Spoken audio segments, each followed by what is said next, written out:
So, good morning, students. Good morning to all of you.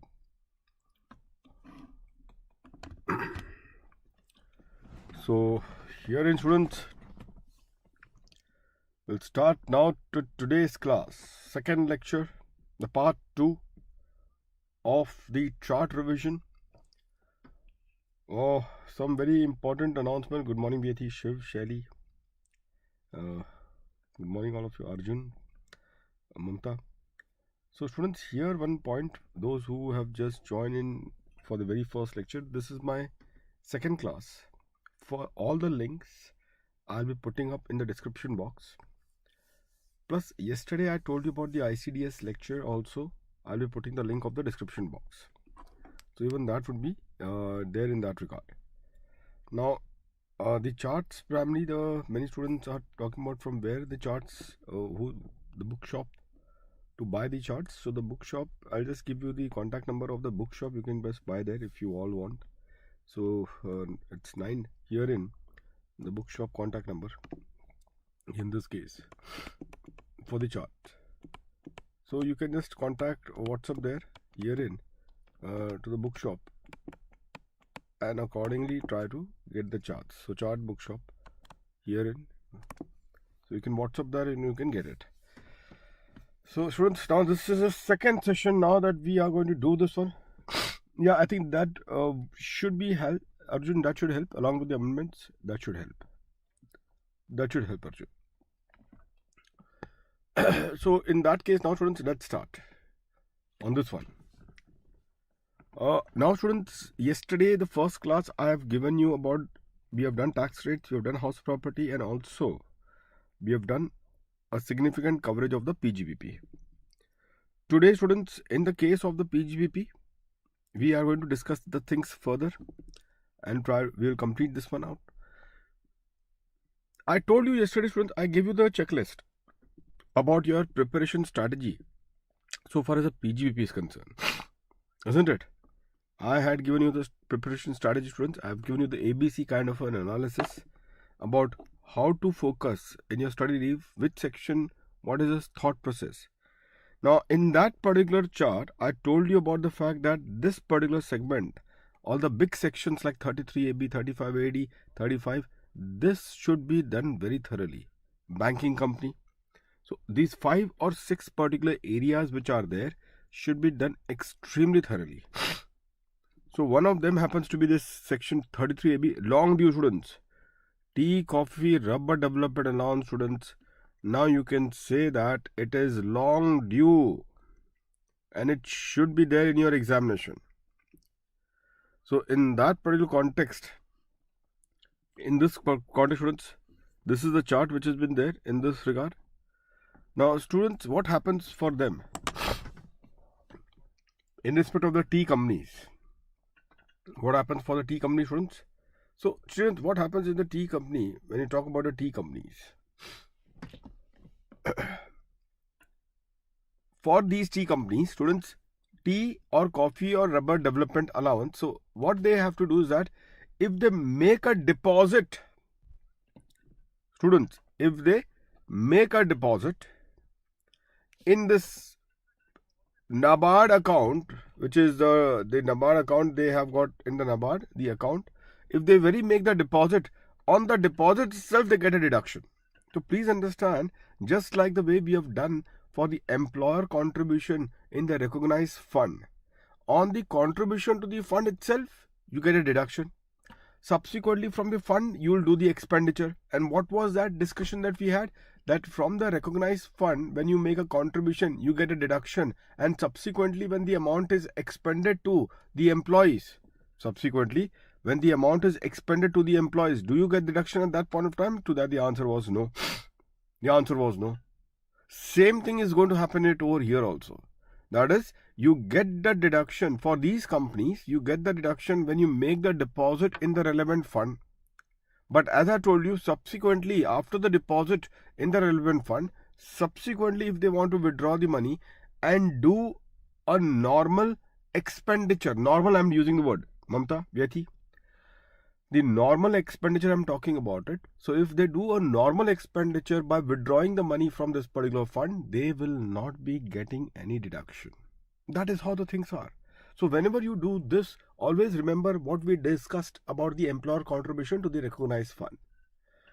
However, here you will get one particular case of a tax planning. One tax planning area would be there, students. You will say, sir, what is the tax planning? We will discuss that particular thing.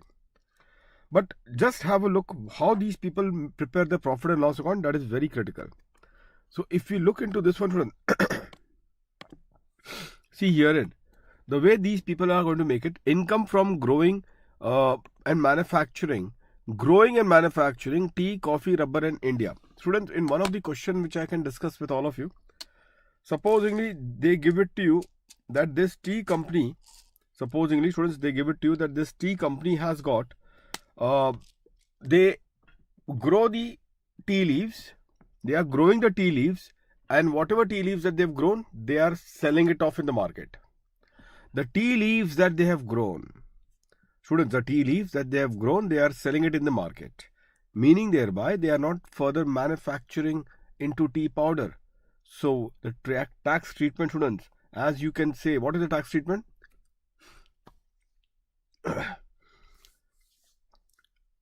The tax treatment, students, that you can speak about it. Indeed, this will be eligible for a full exemption, Mamta. That will be eligible for a full exemption. So this is a tea leaves which is plucked from the tea garden and that has been sold off, exempt. So this is one of the adjustment. Why it is exempt? Because it is a purely an agricultural income. So therefore, the point that we are trying to discuss is that we are focusing mainly on that particular SSE which is engaged in a composite activity of both growing as well as manufacturing, Arjun. Growing as well as manufacturing. Now in that context, I told you about the fact that income from growing, manufacturing tea, this is your business income. So business income computed. Business income which you computed in this context. Business income computed before 33 AB. Okay, before 33 AB.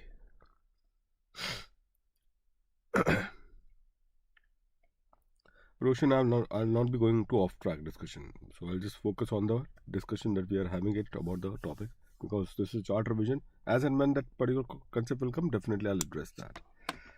So here in students, this is the point that has been there. Less the amount deposited in the tea, rubber and coffee development. So when you actually deposit the amount in the NABARD, when you actually deposit the money in the NABARD, students, at that point of time, you will be getting the deduction, and the deduction, students, will be the lower of the following two. The deduction, students, will be the lower of the following two, and that amount is the amount that you have deposited in the NABARD, which will be compared with what, students? 40% of the PGBP just before this particular deduction of 33 AB. 40% of PGBP just before the deduction of section 33 AB. So whatever you have deposited the money in NABARD, please do compare this with 40% of PGBP just before this particular deduction of section 33 AB. So this two will be compared. So this is what it is. And accordingly, you will get the deduction. Income after deduction. So this is the income after deduction. Now from this income after deduction, students, this is the real game. You will do this rule 8, rule 7A, rule 7B. Do you know that thing? Split of 60-40. So this split of 60-40, the timing you should always know. This is such an important part, students. At what point of time that the 60-40, 65-35 or 75-25 split should be made. The point is, after you have claimed the deduction of 33 AB, thereafter whatever is the income, thereafter you do the split. Now, as you all know, this much portion will be the taxable income and the balance portion is the agricultural income that will be exempt. So taxable versus the agricultural income, this is the division that you should keep in mind.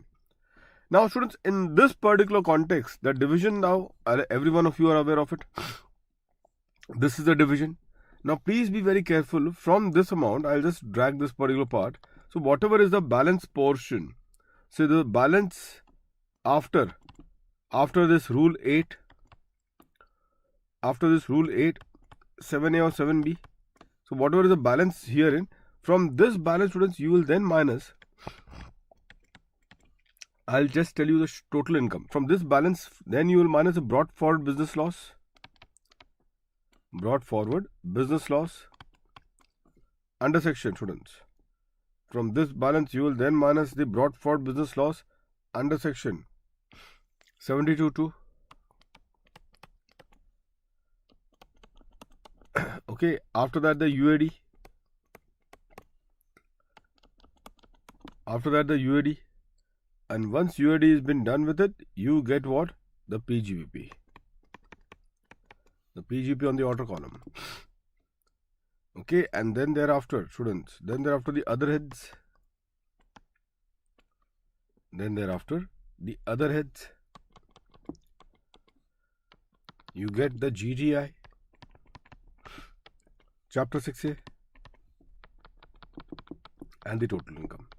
Always be careful, students. I strongly feel that either this 33AB, they can try to manipulate this in the MCQ, or may I say that this can be targeted in your question number 1.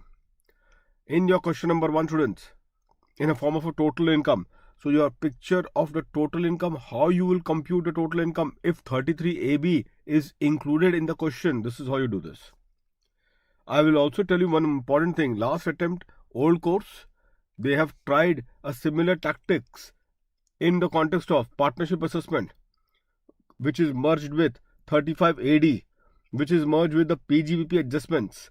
So all that was being combined together, and they made a good question of total income for the partnership firm. So that is why you should always be very careful about these very specific provision, that if this specific provision is targeted in the form of total income, then how it will appear, how you are going to execute it, this is how you are going to do it. I hope that all of you are clear with this one. Now, many of the students may say that, sir, why 72 subsection 2 you are doing it over here? Students, one thing is there, this balance after rule 8, 7A, 7B means, what is the balance amount? 40%, 35% and then 25%. This is the balance amount. So the balance after rule 8, 7A and 7B, this balance is 40, 35 and 25% respectively. That is what we have discussed. This balance is 40, 35 and 25% respectively. That is what we have discussed it over here, isn't it? Now what I am trying to only tell to all of you is this, students. Please pay attention to this particular part. In this particular context, whenever there is a loss, you have never heard that an exempt loss is carried forward. Have you ever heard that the exempt portion of the loss has been carried forward? It has never been the case. It is only, students, the taxable portion. It is only the taxable portion, or may I say the assessable portion, is what is allowed to be carried forward. And how much is assessable? Only 40%, 35 and 25. So therefore only 40, 35 and 25 portion of the loss is what is accessible and therefore carry forward in the subsequent AY. And because it is carried forward in the subsequent AY, and accordingly this will be set off from the accessible portion. The accessible portion of the loss shall be set off against the accessible portion of the business income. And how much is the accessible portion? The accessible portion is 40, 35 and 25 respectively. I hope that all of you are clear with this one. So please know the timing where the loss set off has to be done. I hope that all of you are clear with this one. Fine. Now one point, students, may I tell you this one. See, you have taken the deduction. You have taken the deduction, students, in this context. Now, in this scenario, students, one point which I just discussed with this particular part, which is about, students, which is about this particular thing, that supposingly, students, we say this, that let's look upon to this particular proposition. When you do a split as per rule number 8, 7A and 7B, when you do the split as per rule number 8, 7A and 7B, what finally remains is only the 40%, 35% and 25% respectively. What finally remains is 40%, 35% and 25% respectively. All of you agree to this one? Yes. So what finally remains is only this. Effectively, students, it implies that after 40%, say for example 40% or 35%, 25%. Effectively, it implies that all your profit and loss account credit and all your profit and loss account debit, all your profit and loss account credit and all your profit and loss account debit is restricted to what? 35, 65 and 25, 75 and 40, 60 respectively. Every item of your profit and loss account debit and every item of your profit and loss account credit which was captured in your PGBP, only 40% of them is accessible, because ultimately from your profit you have done a split. So if you have done a split from your profit, it implies that whatever is your sales and whatever is your debit side of the profit and loss account which is captured in that particular profit and gains, that particular portion is only what is accessible is only 40% of each items. So may I say that even the deduction you have got of 33AB, so whatever amount of deduction that you have got of 33AB, only 40% of that or only 35% or only 25% of that is what is accessible. Can we say that, students? Obviously, because after taking the deduction, thereafter you have done the split as per rule number 8, 7A and 7B.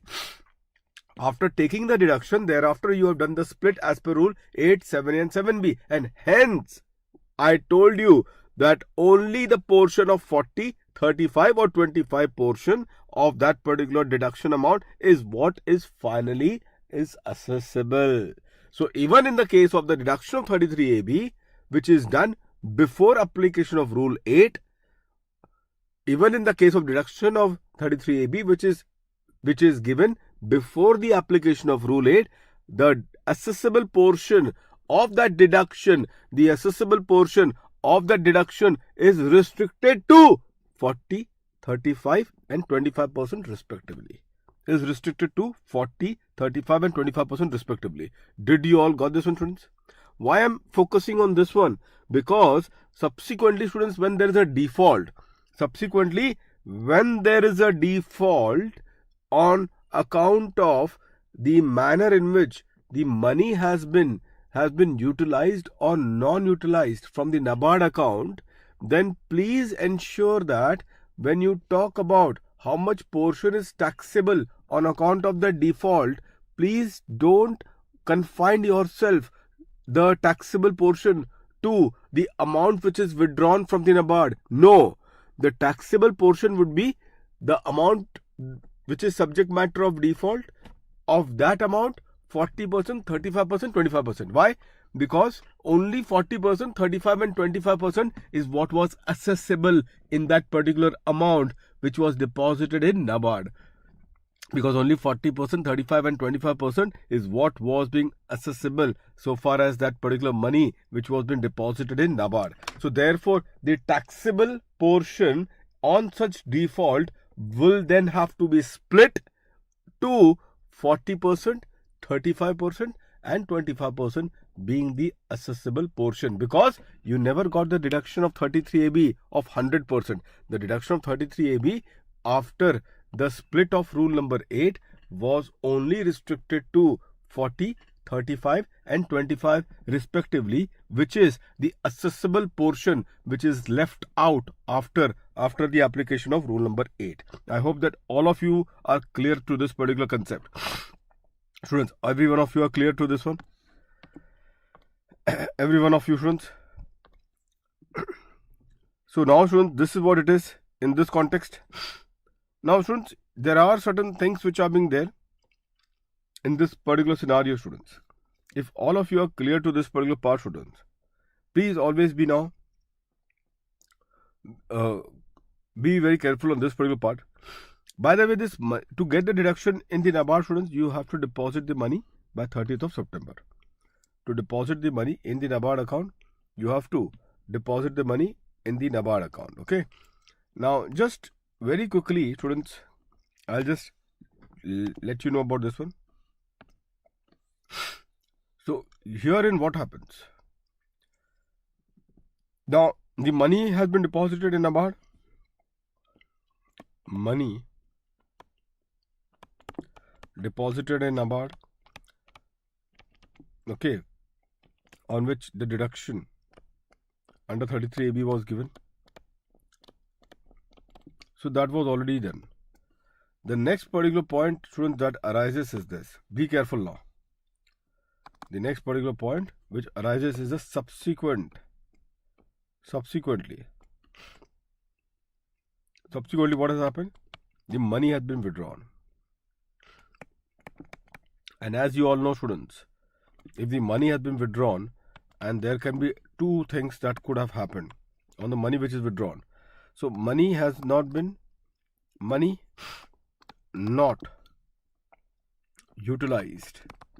The money has not been utilized in the year of withdrawal. In the year of withdrawal, that is one point which can be there. The money has not been utilized in the year of withdrawal. And the second one is about utilization. And in the utilization also, students, what is the situation? There is a misutilization. There is a misutilization. Okay. Or maybe there is a utilization as per the scheme. As per the scheme. There is utilization as per the scheme. Now, students, this part and the money not utilized, these two parts will result into deemed income. These two parts will result into deemed income under section 33AB. And as I was telling you, students, some time back, how much is the taxable portion of the deemed income? The taxable portion is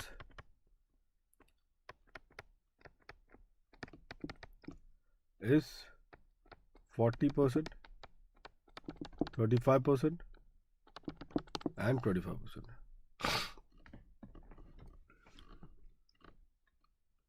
The taxable portion is 40%, 35%, and 25%.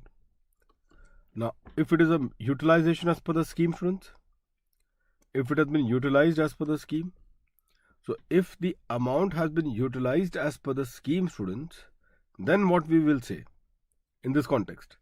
Then what we will say, students, in this context, I hope that you all are clear with this one. Now, there is two things which can be there. Revenue expenditure. For revenue expenditure, if you have incurred a revenue expenditure, then what happens, students? Disallowed. The revenue expenditure is disallowed under section 33AB itself. Many students are saying, sir, why it is disallowed under 33AB? Same concept of employer contribution to the recognized fund. Whatever we discussed in the employer contribution to the recognized fund, same thing will apply over here also. So accordingly, students, we will say that if there is a revenue expenditure which has been incurred, then the same shall be disallowed under section 33AB. Same shall be disallowed under section 33AB. Now, in this case, but somebody will say, so what about the capital expenditure? If there is a capex, then this is where the tax planning can be done. So the tax planning area is that if the asset is acquired, I'm just writing from here, to buy an asset, then the assessee can claim the depreciation allowance. Okay. The assessee can claim the depreciation allowance, but obviously, students, will it come at a price?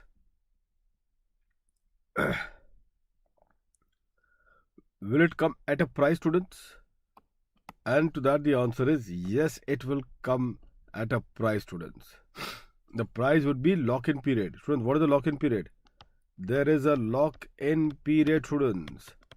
And that lock-in period is, students, 8 years. And if, students, if the asset is transferred within the lock-in period, if the asset transferred within the lock-in period, Then students, then what will happen if the asset is transferred within the lock-in period, students? What is your take on that then? So the answer to that will be that if at all the asset is transferred within the lock-in period, then in that case, then the deduction under 33AB will be deemed income. Will be deemed income. All of you agree? The deduction under 33AB will be deemed income. Apart from that, students, will there be a capital gains also? The deduction under 33AB will be a deemed income? Yes. Because whatever deduction that was being given to you for this particular amount that you have invested, which was subsequently withdrawn to purchase the capital asset, that much portion will then be considered as a deemed income. But again, I am repeating, deemed income is fine, but how much is the assessable portion of this deemed income? The assessable portion of this deemed income would be 40, 35 and 25 respectively. Because when you deposited the money in NABARD, because the deduction that you got under 33AB was not fully of what you deposited, because subsequently after 33AB there was rule 8, 7A and 7B, which actually splits every item of your deductions and every item of your revenue into 40, 60, 35, 65 and 25, 75 respectively. So the net deduction that is left out, or the net benefit that is left out from all your debits, all your deductions are only 40, 35, 25. So accordingly, on that money which was withdrawn, which was deposited in NABARD, on which you took deduction of 33AB and subsequently it was withdrawn to purchase an asset, if the asset is sold within that 8 years period, then you will say that this will result into a deemed income of 33AB, but the assessable portion of the deemed income would only be 40, 35 and 25%. And as I told you just now, that over and above that, there would also be the calculation of the capital gains, because it is a sale of an asset. So definitely the calculation of capital gains would also be taken into account. This covers, students, your 33AB. Is that clear to all of you students? All of you students, you are clear with this one? Every one of you. One of the major particular section, students, 33AB, and I am telling you, May 22 attempt, students, May 22 attempt, this would be one of the most important area for your examination. Most important area. Okay, so students, that is my suggestion to all of you. I will just request to all of you that after this lecture gets over today, please ensure to do this. Any question that is there in 33AB that you may have done it earlier. Okay, any question. But please ensure to do this. Okay, so there are 2 or 3 questions which I want you all to do it immediately after this session is over, because of the fact you just need to supplement this one with the other one. Okay. Now, friends, one thing we can say, that the deduction of 33AB that you got was 40% of PGBP. It means that the deduction was a percentage of PGBP. And can I also say that the deduction was on your own money, because you deposited the money in NABARD, which actually is your own money, and on that your own money that you deposited in NABARD, you got the deduction. That is what we can say so far as the NABARD is concerned. Now, when we go to our next particular point, which is 3618, here, students, also you will find the same kind of angle of deduction. And what is that? The angle of deduction is that here also you will find the deduction to be a percentage of PGBP. Here also you will find the deduction that you are getting is of your own money. So the angle is the same. And therefore, it is important that after 33AB has been done, immediately you should do 3618. This is the flow of the section, students. The flow of the section is this only. Now, the 3618 deduction, if I have to talk about it, it is applicable to whom? So, 3618 deduction that is applicable is for the contribution by the financial institution or the banking company or the housing finance company in the special reserve account maintained with the RBI. Again, I am repeating, contribute to the special reserve account. These SSC will contribute to the special reserve account. They will get the deduction of this particular money which they have contributed to the special reserve account maintained with the RBI. Again, I'm repeating, this is their own money. Just the way you had 33AB, just the way you have 33AB, and in 33AB it was all about what? That there was a contribution in the NABARD account, and because there was a contribution in the NABARD account, the deduction under 33AB was being given. Secondly, the 33AB deduction that was being given was a percentage of PGBP, which is 40% of PGBP. Here also the same proposition will arise. And therefore, students, if you all will see in this particular context, therefore, students, you will find in this particular context, students, see what is the amount. The deduction now that is available is lower of the following three. Now here and with this one, student, the difference is this. In the context of this particular part, the difference, students, is this one. That 20% of PGBP is what is the threshold level of deduction. 20% of PGBP, students, is the threshold level of deduction. The 20% of PGBP, students, is the threshold level of deduction. 20% of PGBP. So when I have to compare this with the NABARD, this when I have compared this with what, students? With the earlier section of 33AB, there was 40% of PGBP before 33AB. Here it is 20% of PGBP before 3618. Before 3618. Second point. Second point is what was there in 33B? The second point, that 40% was compared with amount contributed in NABARD. Here 20% of PGBP will be compared with the amount that you have contributed to the special reserve account. That you have contributed to the special reserve account. And the third one, students, is what? The 2 times of the paid up share capital plus the general reserve as on the 31st of March of the previous year. Now be careful, this third one is the only game. And in the examination, they will give you only about this one only. Student, this section 3618, practically they have targeted one time in the examination. So just be very careful because it's a long gap now that we are finding anything about 3618. So it could be there in your paper. Please read the third one very carefully once, students. What it says. The third point says 2 times of the paid up share capital. So paid up share capital will include both the equity as well as preference. And not only that, you will add even the 31st, you will add even the general reserve amount as on 31st of March. So the 2 times of the paid up share capital plus the general reserve amount, you will do the adding of the two and take 2 times. Students, take 2 times. And that amount will be reduced by what? Reduced by balance of the special reserve account as on the 1st of the April of the previous year. The 1st of the April of the previous year. 1st of the April of the previous year. Now, students, many students will ask, sir, how do we calculate the balance in the special reserve account as on the 1st of the April of the previous year? How do we calculate that? So please pay attention. I'll tell you how do you calculate this. Students, in the examination, they will give you only the balances which are standing on 31st of March. Maybe that they will also give it to you the extract of the balance sheet as on 31st of March 2022. So directly they may not give you any figure of the special reserve balance as it stood as on 1st of April of the previous year. Directly they will not be giving it to you. Directly, students, they will not be giving it to you. So in that particular context, students, what will happen would be that this particular balance in the special reserve account as on the 1st of the April of the previous year, as on the 1st of the April of the previous year, students, whatever is the balance that exists as on that particular date, primarily you will calculate it in the following way. Students, pay attention now.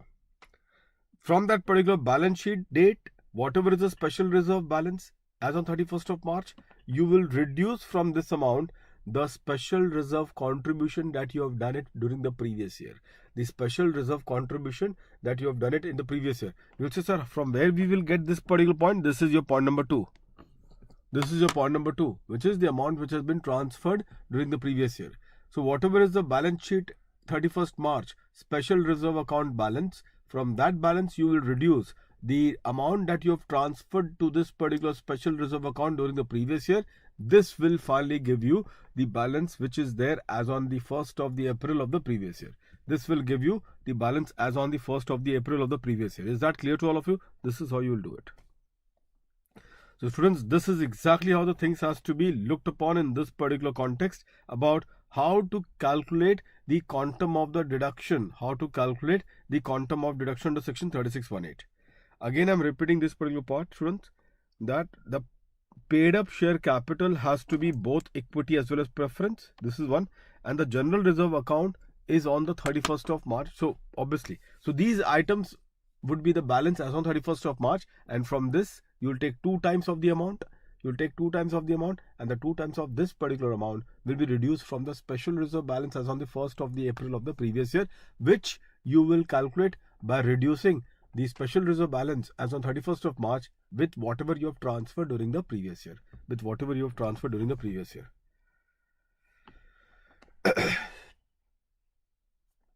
Now students, one point which I just tell you, the 1st April of the previous year, significance. So generally people think, sir, it should be 31st of March, but what to say? This is a calculation, students, you can't help it. You actually take 1st of the April of the previous year for the purpose of reduction from what? From the 2 times of the paid up share capital and the general reserve as on 31st of March. So that is what you do.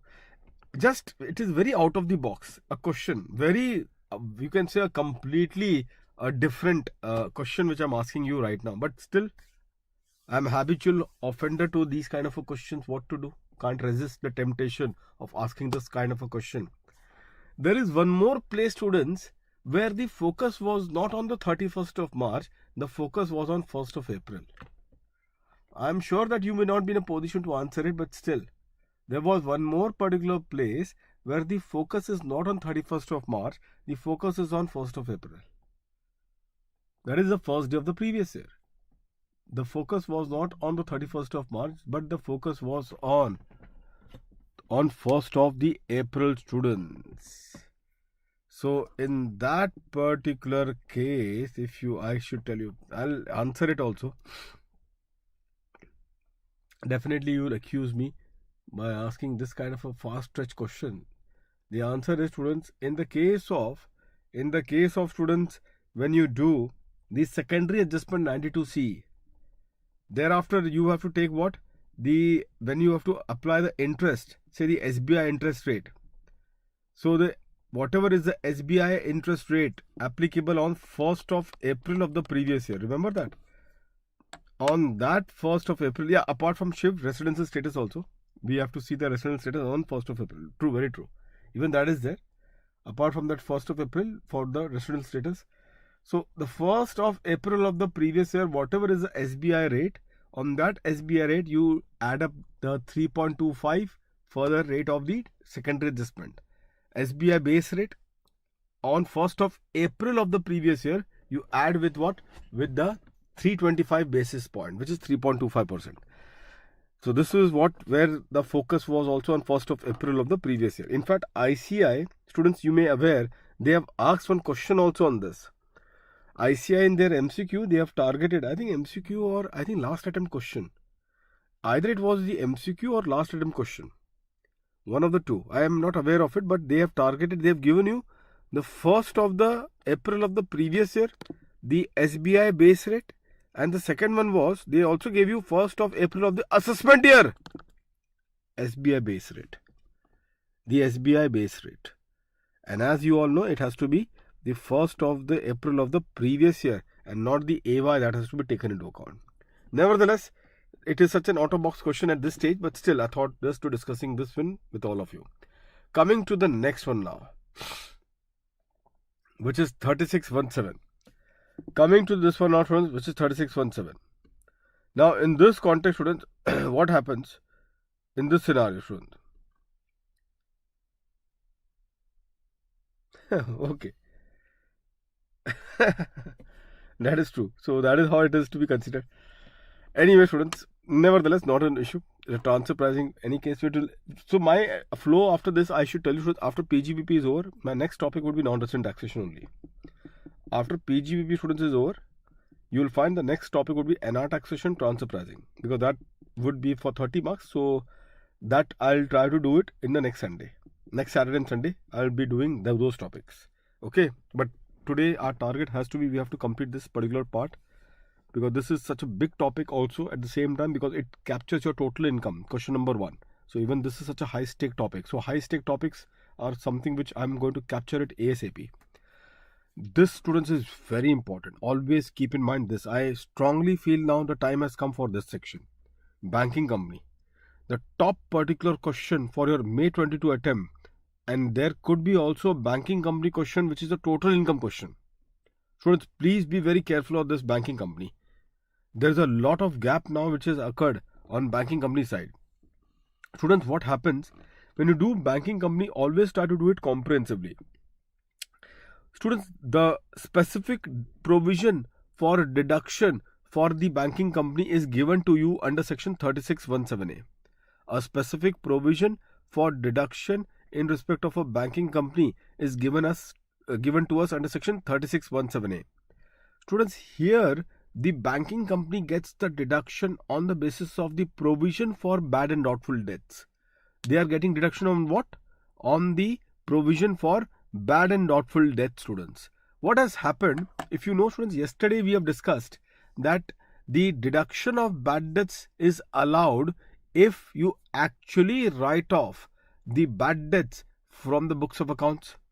The deduction of bad debts is allowed if you actually write off the debtor account from the books of accounts. But the only exception to this principle is for a banking company or for NBFC or for the financial institution, the deduction of bad debts is not on the basis of the actual write-off of the bad debts in the books of accounts. The deduction would be on the basis of the provisions. The provision for the bad and doubtful debts. But be careful, students. The provision that we are talking about over here is as per whatever is provided to you under the income tax law. Why I am saying so? Because there is also the provision for bad and doubtful debts that these banking companies are required to do as per the prudential norms of the RBI. So as per the prudential norms of the RBI, if they give you data as that these are the provisions for bad and doubtful debts which are as per, the standard asset, substandard asset and the NPAs, for which the RBI prudential norms provide for a particular percentage of the provisions to be considered in the books of accounts. But we will not go as per that provision, students. We will simply add back that provision. The deduction that we will give would be only the provision of bad and doubtful debts, which is as per 3617A. This is just like what you do for depreciation. Remember, add depreciation as per the books, less depreciation under section 32. Same is what there is a philosophy for this deduction also. You will add the provision as per this section 30 provision as per the books, which is on the standard asset, substandard asset or the NPA as per the prudential norms of the RBI. You will add them and you will reduce it with the provision as per section 3617A. 3617A. Now, if you see very carefully over here what you get. Now, please have a look. For the banks, primarily herein, for the bank, but except for the foreign bank and the NBFC, students, for the bank herein, in this context, so except for because foreign bank, we'll see first the foreign bank. Students, see the foreign bank. The foreign bank is 5% of the GTI before 3617A. Now, if you see the NBFC, students, here we have got the NBFC also. The NBFC also are being mentioned over here, which is up to 5%. So 5% is also given to the NBFC. All the financial institutions or the state financial corporation, even they get what? The 5%. But 5% of what, by the way? 5% of what? Here, this is a real game, students. The 5% that we are talking about it is on the GTI. The 8.5% that we are talking about it is about the GTI. Please be very careful. Just we have seen now two sections above us, which was 33AB and 3618.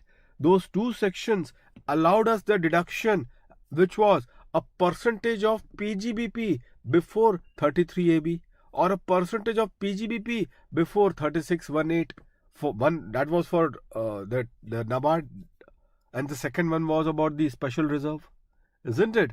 So that was the percentage of PGBP before 3618 and 33AB, whereas this is about a percentage of the GTI before the deduction.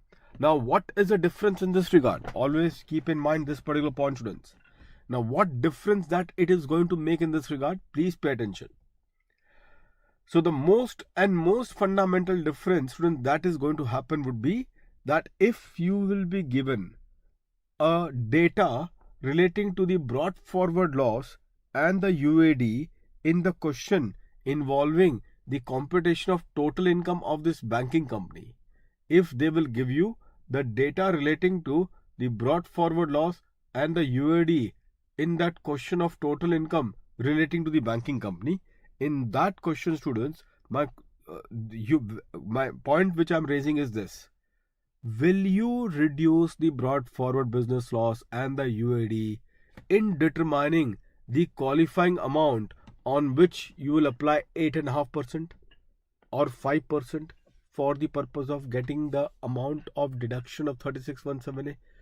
Will you reduce this brought forward business loss and the UAD to calculate the qualifying amount on which you will apply 8.5% or 5%, as the case may be? To that, students, the answer is yes, you will, because here the qualifying amount on which 8.5% or 5% has to be applied is the GTI before what? The GTI before section 3617A. And therefore, if it is GTI, so obviously up to the brought forward loss, the 72.2 or 32.2, whether those set off has to be undertaken while you calculate the GTI before these two sections. To that, the answer is yes, you have to. Yes, students, you will have to do the necessary adjustments. I hope that all of you are clear to this particular point. So do the set off, get that GTI before 3617A or the GTI before 3617A, and on that apply 8.5% or 5% depending upon who you are. Are you a normal bank? It is then 8.5%, or if you are a foreign bank, or you are an NBFC, or you are a financial institution or a state financial corporation, then in that particular case, students, it will be the 5% of the GTI. It will be the 5% of the GTI, students. Is that clear to all of you, students, now? All of you are clear with this one? And that exactly how it has to be considered. Now, the first category, students, the first category which you can see over here, just like additional depreciation, students, we get for manufacturing company, isn't it? Just like the additional depreciation that we get for a manufacturing company, same way here also there is an additional deduction for the provision for bad and doubtful debts, which are given to the first category of the bank. Which is the first category of the bank? The normal banks. I use the word normal bank, means other than the foreign bank.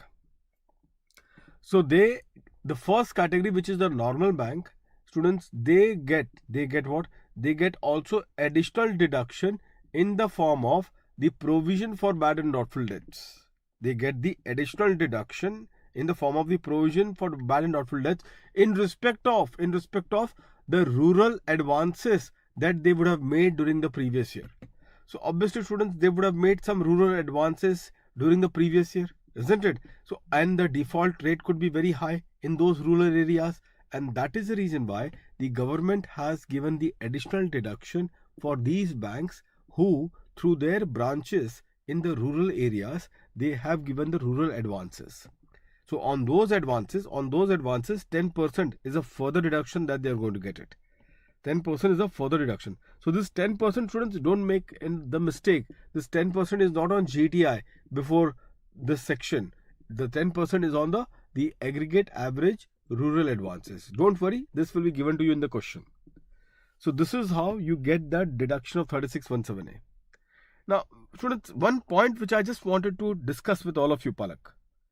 The point which I just wanted to discuss with you is this, that students, when we talk about the bank, herein, what is the situation of a cooperative bank? Students, I always believe the cooperative society can really have a blast in May 22. Don't ignore cooperative society, students. I'm telling you, students, it can have a blast. A cooperative society, students, just pay attention now what I'm saying very carefully. Students, a cooperative society or a cooperative bank, I think all of you are aware that today the cooperative bank are as big as the normal bank also. Many cooperative banks, you are also aware in your particular area, they are as big as, or maybe bigger than the banks which are there, like the banks that you know in your this thing. And therefore they thought that it's now the time that let treat the cooperative banks at par with that of the normal banks.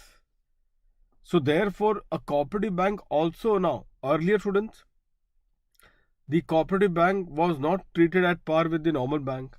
These cooperative banks were earlier treated as just like any other cooperative society, and accordingly, because it was treated just like any other cooperative society, it used to get the deduction under section ATP. But now these banks, which are the cooperative banks, they are so huge in their size, in terms of their volumes, in terms of their asset capitalization. They are so huge that the government have thought it is foolish for us now to keep supporting these cooperative banks and give them the ATP deduction. Let them now compete just like any other bank, and therefore for them it is just for all the bank, they get 3617A, they will also get 3617A. So these cooperative banks no longer get the deduction under ATP. Okay, however, there is some exception to this. Wherein the deduction is given under ATP, and the exception is the cooperative primary agricultural or the primary agriculture credit society or the rural development bank. So by the name itself you can easily come to know that it is agricultural bank or bank in the rural areas. So only those, and suddenly the feeling of poor bank comes into the mind.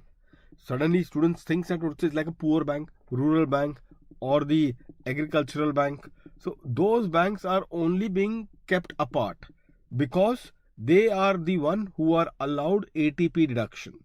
So therefore they are being allowed under ATP deduction. So they are not being put up in this particular 3617A just like a normal bank.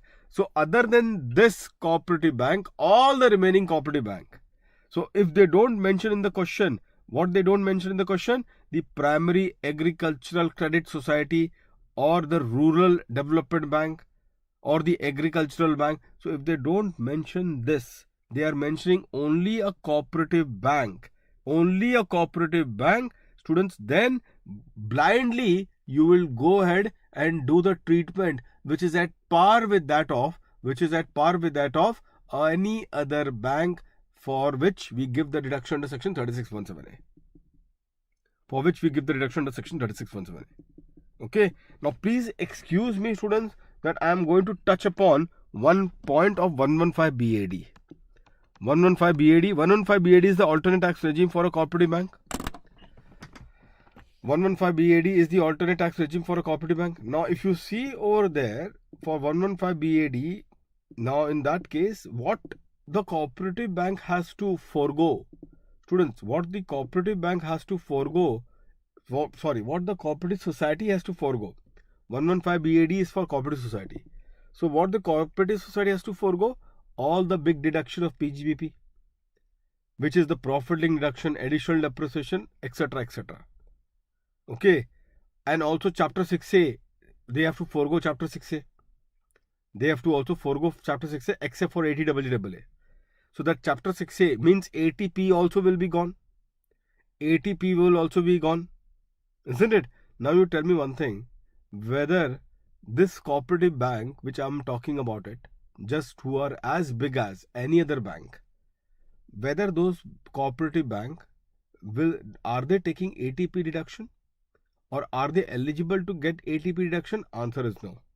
They are not eligible for ATP deduction. ATP deduction, I told you already that it is available only for the Agricultural Credit Society, the Rural Development Bank, isn't it? Only for them that ATP is available.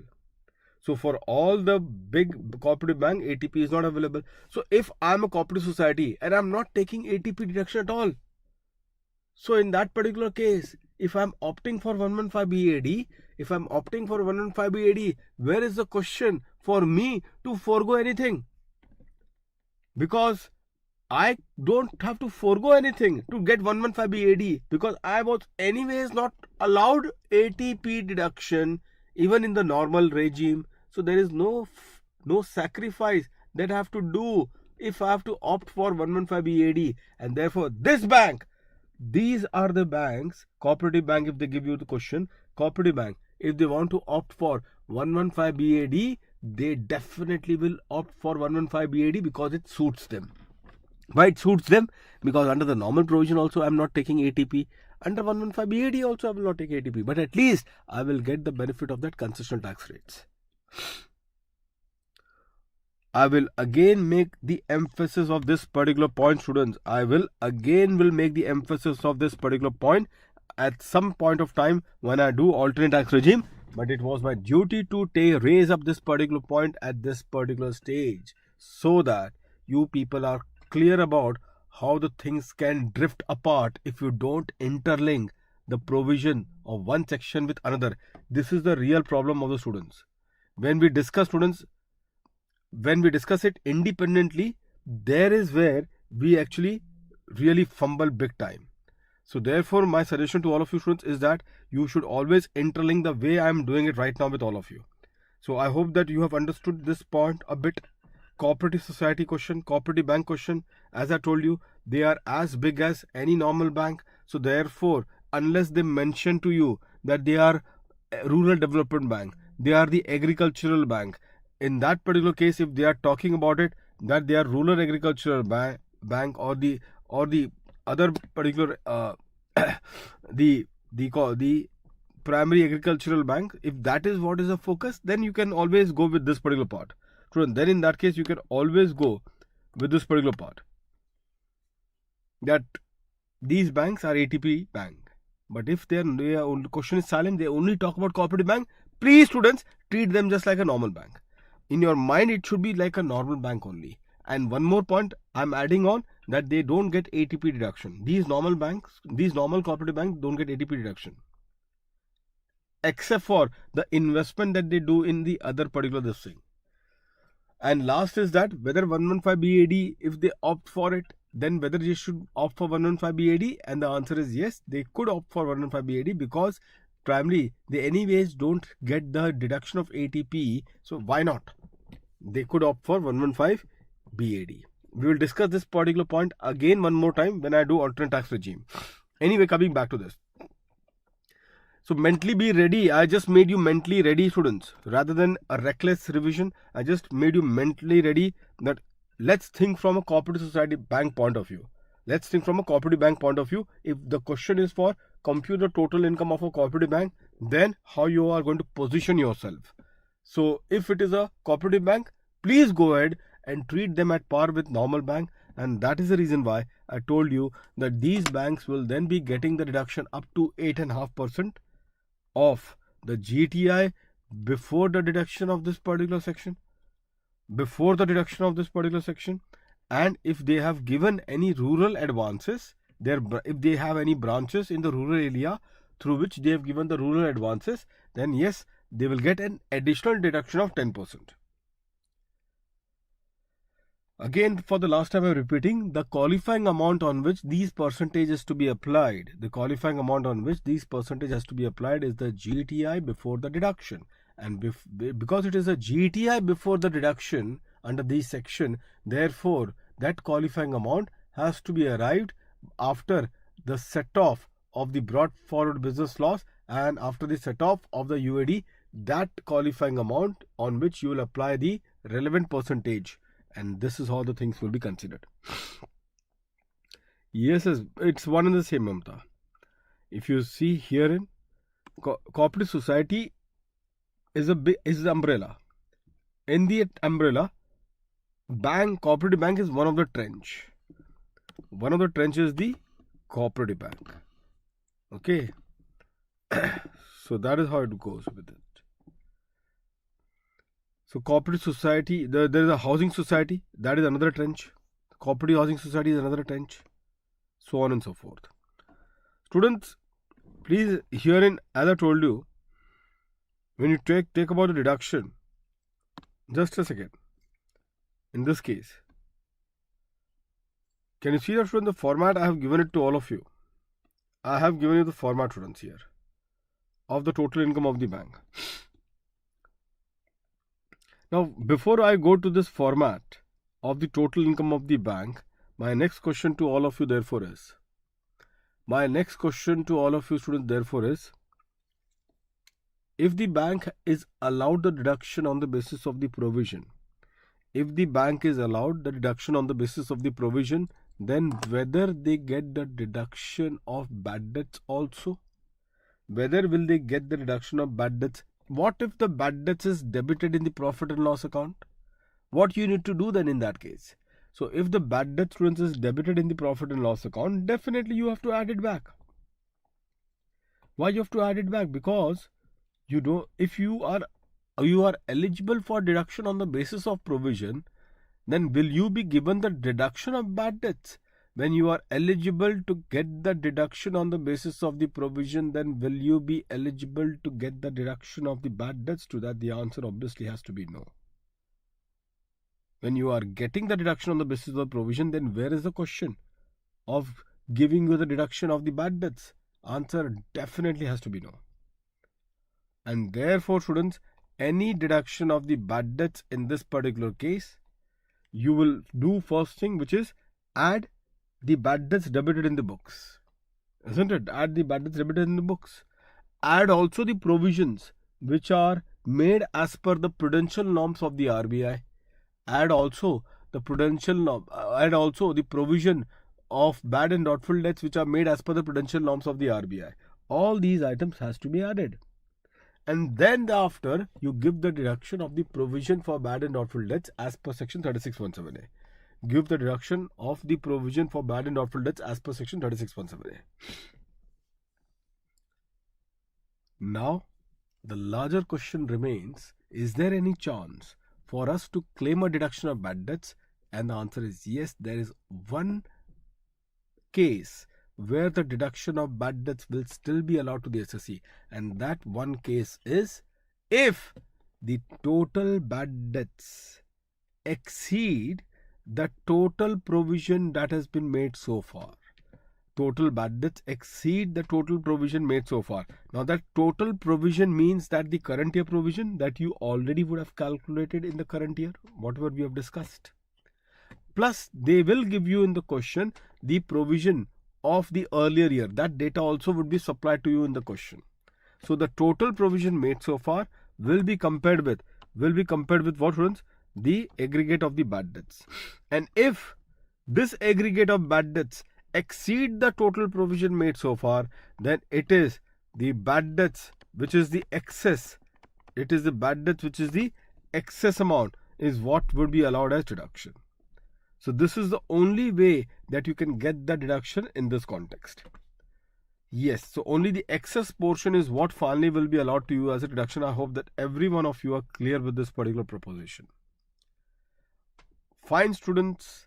Now, if that is the case, now my point is this. Net profit as per books, let's do this quickly. Now, students, if it comes, the total income question comes in the banking, I'm telling you, based on the examiner feedback of that attempt wherein the total income question on bank has come, the examiner were of the opinion that students have performed miserably. So therefore, one of the way to handle this question impeccably or maybe a less error, one of the ways to do is that, students, please keep this format in your mind. Students, keep this format in the mind. This is the normal format which I am giving it to you. See, just what they will give it to you, they will give you net profit of ABC Bank Limited is rupees this after debit and credit of the following. Just the normal way of information, just like the way we get any other total income. They will also give the same thing, net profit of ABC Bank after the debit and credit of the following. They will give you the list of the same. Students, in that debit and credit that they are giving it to you, the first attack that you will do would be on the common adjustment, just the common adjustment which we give for any other SSE. The common adjustment that we give for any other SSE. You'll say, sir, what are the common adjustment? Like depreciation also would be given for the bank. Please try to trade off that. See, it's like step by step, so that your load of answer reduces and you are very near to your main answer. So please don't mix up. Whatever are the common adjustment which are applicable to any SSE, whether it is bank, non-bank, doesn't matter, like TDS default disallowance. So do those adjustment first and get it sorted out. So from that total income question, if any debits and credit are hitting on what? Are hitting on these points. So you will do the add and less quickly of the common adjustment. Once that is done, now you come to the specific adjustment. Now, what is the specific adjustment? This specific adjustment, I'll tell you. Just wait for 2 minutes. I'll tell you about this. But come to the next one. The RBI prudential norms. Provision for bad and doubtful debts. Just like I told you, provision for depreciation as per books we add back. Similarly, provision as per the RBI prudential norms. They will give you standard asset, substandard asset, NPA.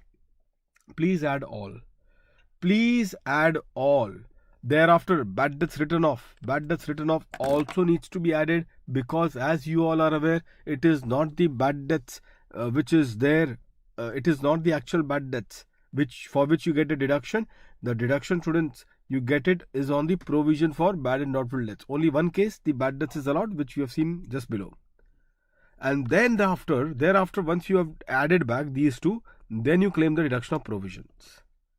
Then you claim the deduction of provision. How much is the deduction of provision? 8.5% or 5%. 5% case I have already told you of the GTI before this section. And if it is a first category of the bank, then they also are eligible for an additional provision of 10% on the rural advances. Give the deduction. And then check. I told you just now, after the current year provision is done, then please do check, is there any way out or chance to get the reduction of bad debts?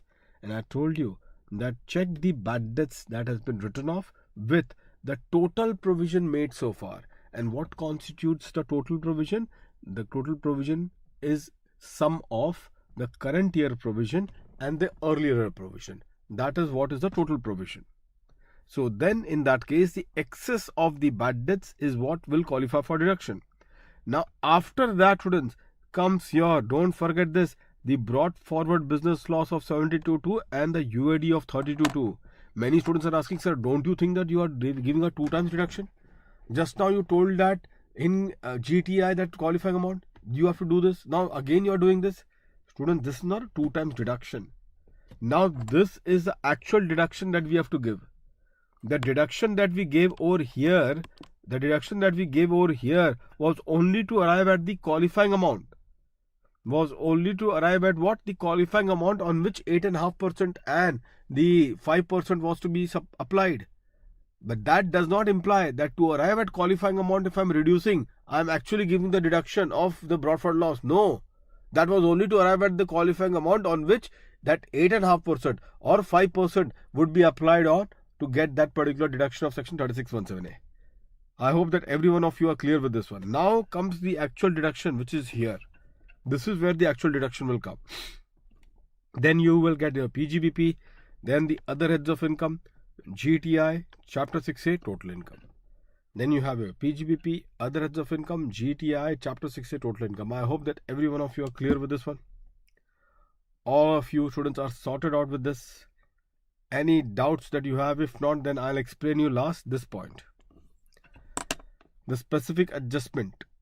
Check, students, whether the specific adjustment in respect of 43D, is it required or not. There are 2 adjustments that you should keep in mind, that they will give it to you in the question. One is 43D. Now, many students are asking, sir, what is 43D? I'll tell you. Students, for the banking company students, what happens? There is something known as interest on sticky loans. For the banking company students, there is something which is known as interest on sticky loans. What is sticky loans? Sticky loans means the loans which are in the like a NPA kind of a loan. These are the loans which are like an NPA kind of a loan, students. Now, obviously, students, if you see, there would be a ruthless approach. Students, there would be a ruthless approach if we have to go with what? If you have to go with the ICDS number 4. If I go with ICDS number 4, it is ruthless. It says that the interest income will be except the interest income on the taxes. If you just avoid the taxes on which you get the interest income, if you avoid that, all the interest income has to be recognized on accrual basis. This is what ICDS 4 is all about. So students, just imagine if I'm a bank and I have got NPAs, Vijay Malias after Malias are there in my account holders list. Now they are all the NPAs or near about the NPAs. Now, as per ICDS 4, if I have to follow, then yes, it is getting accrued. So, whatever little bit of life which is left in me, you will take it out by applying ICDS 4, which suggests that the interest income will have to be recognized as revenue on accrual basis. So, whatever is a little bit of life left in me, you are going to take it out by application of ICDS 4. The government have understood the concerns of the bank, and because of that, they have introduced the provision of section 43D, and as per the provision of section 43D, students, I think all of you are aware of this now. As per the provision of section 43D, the interest on sticky loans or the interest on the NPA kind of the loan will be charged as the income in the previous year in which either it is received or it is credited by the assessee in his books of accounts, whichever is earlier. Either it is received or when it is credited by the assessee in his books of accounts, whichever is earlier. So students, any assessee is going to credit the amount in the books of accounts only when there is a reasonable certainty that they are going to receive it. Otherwise, I will follow in my books of accounts, I will follow a prudence, and if there is no reasonable certainty of its receipt, then why I should be then recognizing this amount as my revenue as far as the books is concerned, isn't it? So therefore, if I have to apply the prudence, then definitely I will only recognize that amount as my income when the amount is credited, when the amount, students, is credited, when there is a reasonable certainty of the receipt, only then.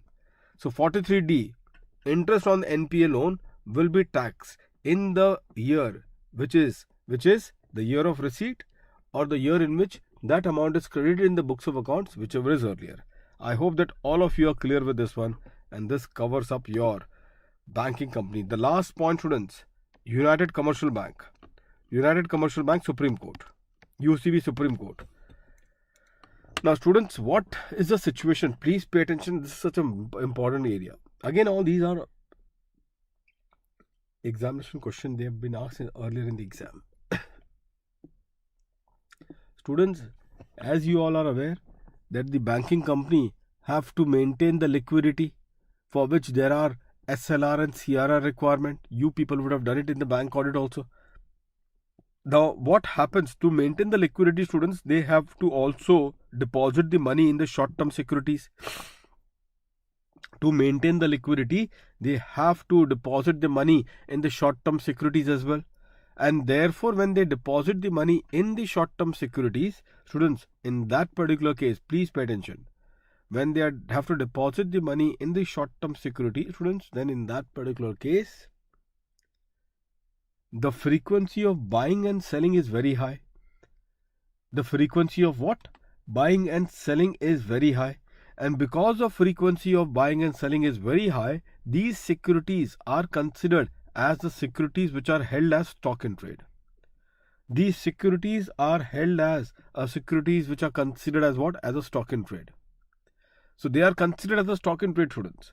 And if they are considered as a stock in trade, you should also be aware that the stock in trade needs to be valued as per how the stock in trade is valued. How do we value the stock in trade? So the Supreme Court has held that the securities which are held as stock in trade, the securities which are held as stock in trade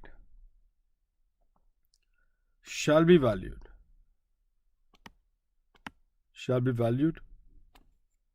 as per what, students? As per lower of the cost or the NRV. Securities held as stock in trade shall be valued as per lower of the cost or the NRV. So this is how the valuation of the securities has to be done. This is how the valuation of the securities has to be done. I hope that all of you are clear with this one, students. Fine. So this is how the things has to be looked upon. So with this now, students, we are done with this particular case completely.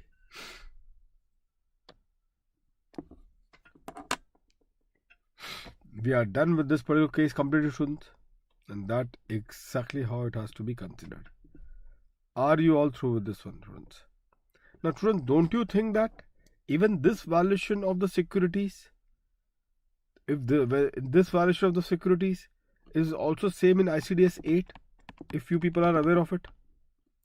In ICDS 8 also, the same valuation is also been pronounced. How the valuation is done in ICDS 8? Same is the method. Cost or NRV, whichever is lower. And even ICDS 8 is applicable for securities which are held as a stock in trade. But at the same time, students, I should tell you that ICDS 8, there are two parts. ICDS 8, students, there are two parts. And accordingly, in this context, herein, please be very careful. The difference only that has to be considered in ICDS 8 over here is that other than the banks, so it is like the valuation here, the valuation as per ICDS 8, students, is done on category wise valuation. Are you aware of this one? Category wise valuation. Shares is one category, debt is another category, debt securities is another category, convertible securities is another category. Please be careful. In ICDS 8, you have shares as one category. You have the debt instrument as another category. Like debenture is an example. Debt instrument, another category. You have convertible securities as another category. And if it is a category wise valuation, students, I think all of you are then aware, for each category you will take the aggregate cost and you will compare this aggregate cost with the aggregate NRV of that entire category. Lower of the two of that category on aggregate basis will be the valuation for that category. Similarly, for the other category also, same step would be applied. This is what you do as far as ICDS 8 is concerned, which is applicable for the securities which are held as stock in trade. So you can say, sir, then in that case for bank, also we are doing the same thing. Yes, agreed. But for bank, we don't do category wise. For ICDS 8, category wise valuation is not applicable for the bank. ICDS 8, category wise valuation is not applicable for the bank. So for the bank, we don't do category wise. So this valuation is not category wise. For the bank, students, the category wise, this is not category wise. This is not a category wise valuation. Always keep this point in mind. These are such a small points. And I'm sure that many of you are actually knowing it for the very first time. And this actually has happened or happens. And I'm telling you, let's not take a chance on the banking company because of the fact banking company is such a critical area for the upcoming May 22 attempt. One of my favorite for your examination is this particular segment. So I'm just getting a bit slow, and rightly so, because there are many nuances which many of you may not be aware of it. Are you clear with this one, students? All of you through with this? So this is what it is, students, so far as this point is concerned. So we are done with this particular banking company in totality now. I have done with you 43D. I have also done with you this United Commercial Bank, and as well as this particular ICDS number 8. We have done a very quick comparison between the two, and that's exactly how the things are. Now, students, there is a 44C which I will just tell you that 44C, students, which is there, which is a deduction of what? Here it is a deduction of the HO expenditure. Deduction of the HO expenditure, students. So here there is a deduction of the HO expenditure. Now this part which I will tell you, chances are very less, because in, I think from January 2021, what was that attempt? January 2021 or November 2020, one of the two attempts. One beautiful question has been targeted. Can anyone recollect that particular question? Which was that particular attempt which was being there? I think that was also in the new course. Jan 2021 or November 2020, one of the two attempts. There was this 44C question that the IC has targeted. Obviously, I consider this to be now less important, but still it remains one of the very, very important question. Okay, but that whenever I tell every students of mine, I will say 44C, that question is something that you should always keep in mind. I'll tell you still 44C, students, it is about the deduction of the HO expenditure. Deduction of what? HO expenditure. So obviously the HO will be apportioning their common managerial expenses, the common management expenditure to all the branches across the world. So accordingly, the Indian branch also will get its own share of the HO expenditure, and that HO expenditure which they have got it, they will debit it to their profit and loss account. By debiting to their profit and loss account, their profit will reduce. Obviously, knowing the fact that a foreign company is taxed at the rate of 40%, they will try to allocate or apportion a maximum portion to the Indian branch. Knowing the fact that the foreign company is taxed at 40%, they will try to apportion a major chunk to the Indian bank. A major chunk to whom? To the Indian bank. And therefore, students, in this case, section 44C comes into play. Therefore, students, in this particular case, section 44C comes into play. And what 44C says, students? As per section 44C, the deduction of the HO expenditure which is received, which the non-resident gets it, deduction of the HO expenditure, students, will be that whatever is the HO expenditure which has been apportioned to the Indian branch, that will be compared with the 5% of the adjusted total income. Now, students, please keep in mind, they are using here the term 5% of what? Adjusted total income. Now, many of you again are saying, sir, what is this adjusted total income? Now, adjusted total income, students, here is also whatever we have discussed up till now was the same, but here there is a bit of twist.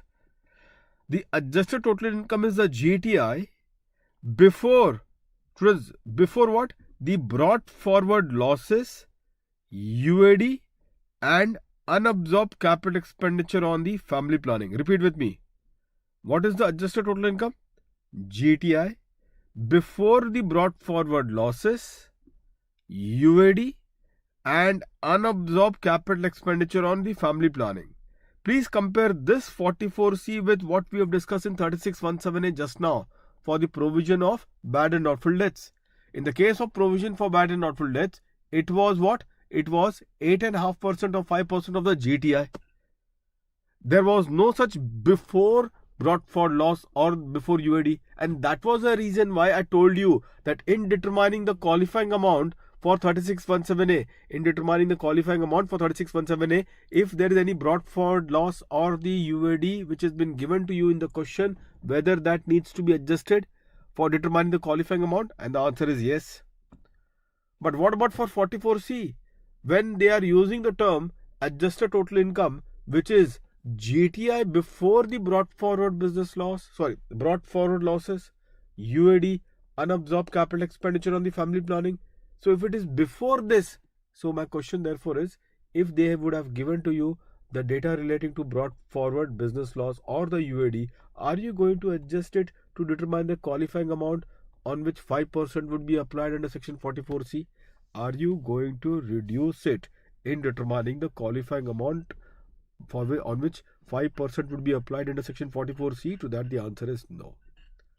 You are not going to do that, students. You are not going to do that, students. Are you clear with this one? Because it is before 72.2, it is before 32.2, it is before unabsorbed capital expenditure on family planning. Yes, Mamta. So it will not be reduced. This is a fundamental difference. So the point which I am only trying to tell you is the timing of after this section, which sections to be revised. My entire focus was on why we are revising after 3617 and why we are jumping to 44C, just to appreciate the subtle difference that arises in these cases. Just to appreciate the subtle differences that arises in these cases. And that exactly is the point, students. So this is what it is. I hope that all of you have got hold with this one. The last concept, students, is the concept of mutuality. Students, mutuality, many of you may be aware of the mutual taxation of mutuality. Students, it is actually quite a long time this mutual concern taxation has not been targeted. Expect the unexpected in May 22, therefore, because of DT being a vast paper. So always there is a probability that always arises on a higher side of those items which is having a long gap. One of them is about the taxation of mutual concern. Taxation of mutual concern. So what is the concept of mutuality here? Very quickly I'm going to revise this point. Now we have to go to our next segment which is there, which is the 35 and 35 AD. Students, in the case of mutuality, as you may be aware of this part, mutuality taxation, students, please pay attention, all of you.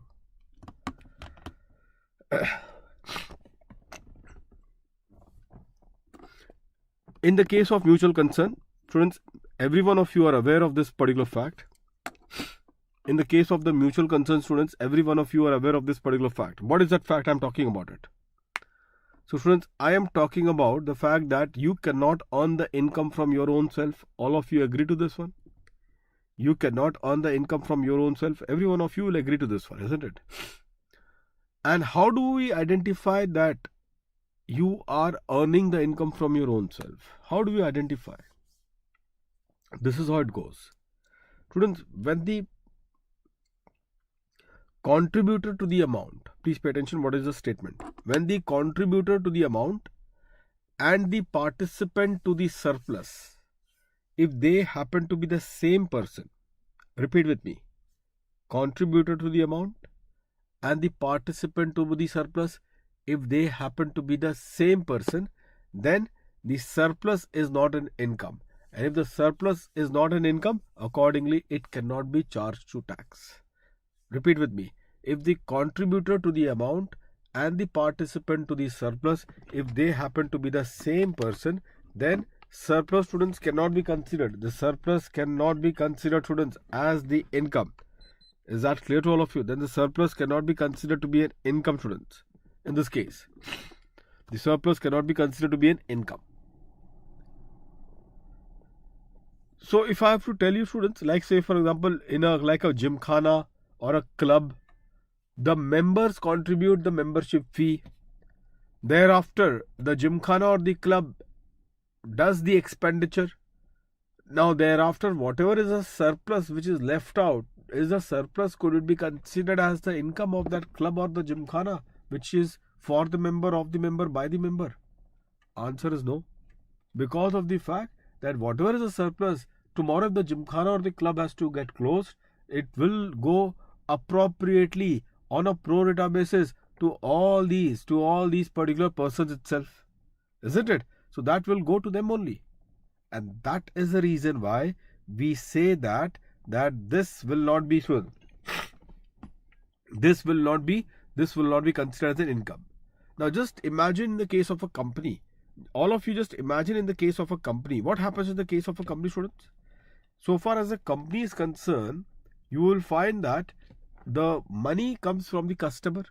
The contributor of the amount is the customers. And the participant of the surplus, which is the profit, is the shareholders.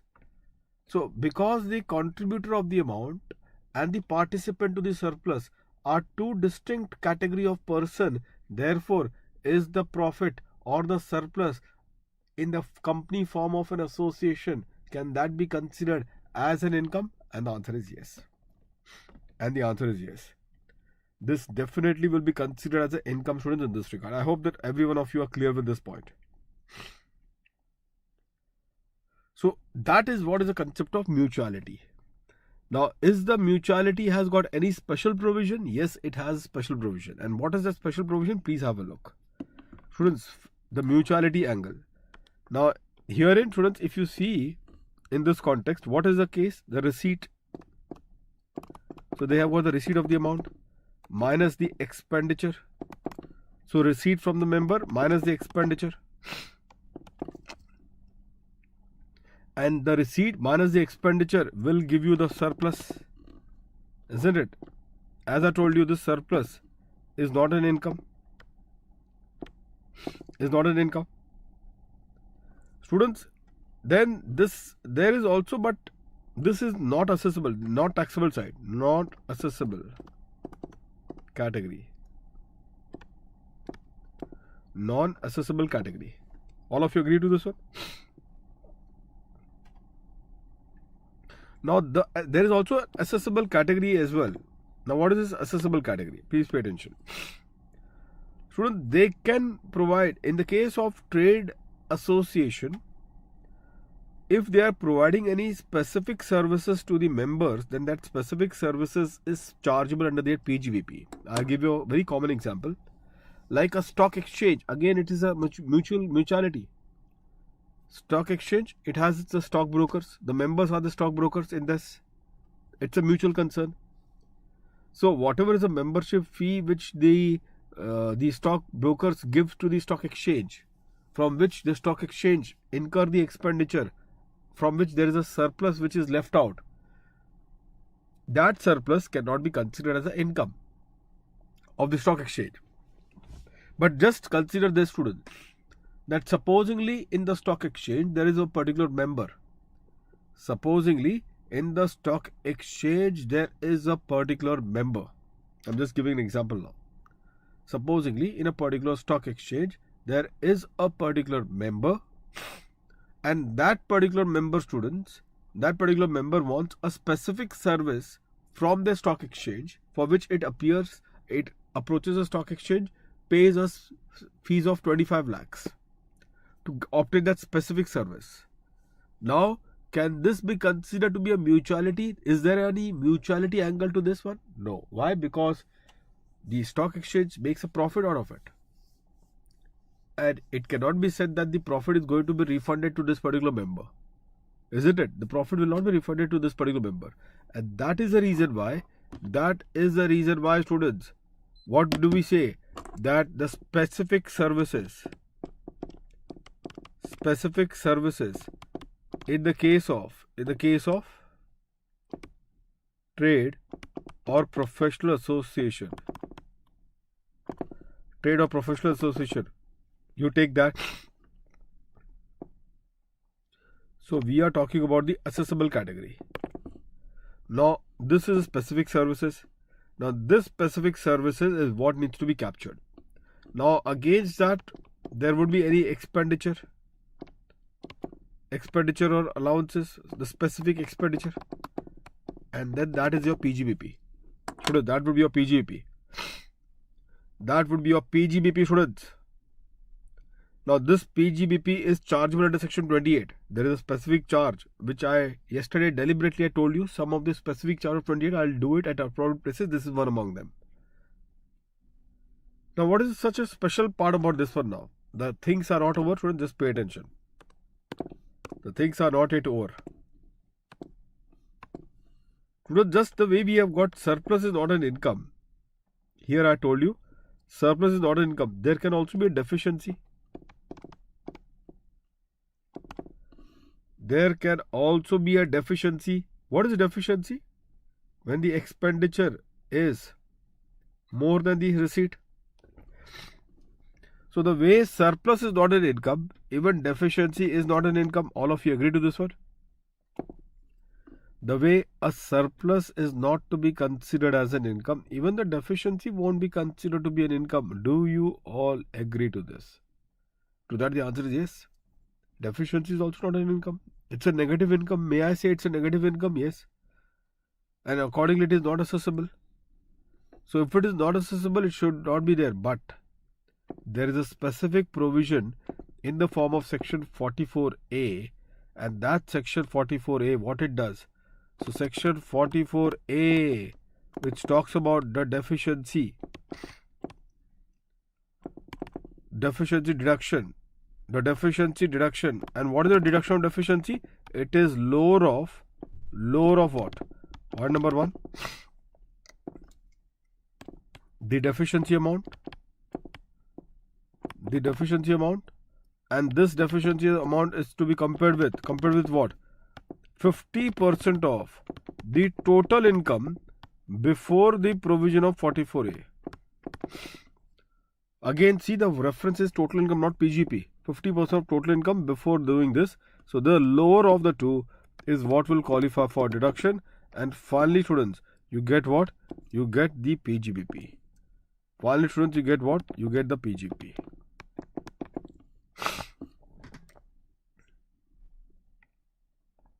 Finally, you get the PGP. And there may be other heads of income. Please add that GTI chapter 6 total income. There may be other heads of income. Chirag. There may be other heads of income. Chapter 6A and then after the total income. I hope that all of you are clear with this one. There is one important last point which is there in 44A, which we will discuss and we will move on to our next segment. And the last point, students, is this, that if supposingly, students, this deficiency amount is 12 and 50% of this total income is 10. Deficiency amount is how much? 12 and 50% of total income is 10. My question therefore to all of you is, whether in this particular case, Mamta, how much will be allowed as deduction? 10 would be allowed as deduction. All of you will agree. The next question to all of you students is, what about that excess 2? What about that excess 2, students? Will I be allowed to carry forward the excess 2? Will I be allowed to carry forward the excess 2, students? What is your take on that? I got deduction of 10 as you people said it.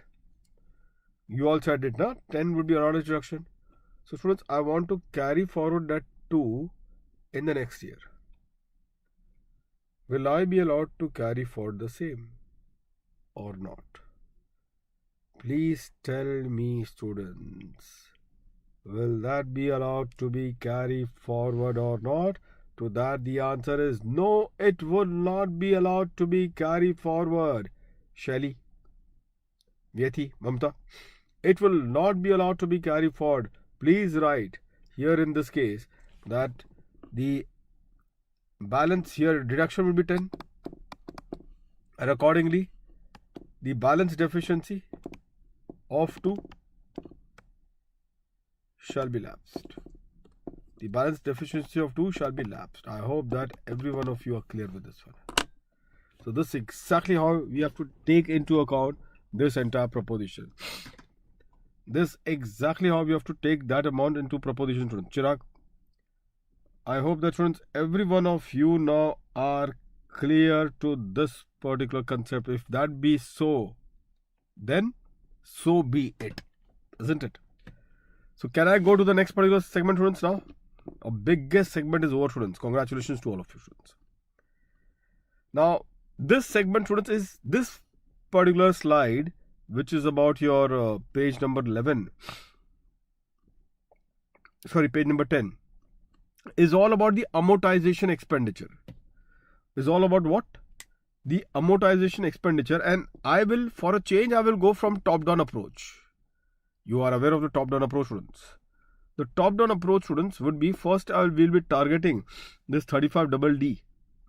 The target, students, will be 35DD. And are you aware of that? Amalgamation and the demerger expenditure, all of them are on a pro rata basis, students. Amalgamation and the demerger expenditure, 35DD, what it says. You people are aware of that. You people are aware of that. Amalgamation expenditure, this deduction is available to the amalgamated company, and the deduction would be 1/5. How much is the deduction?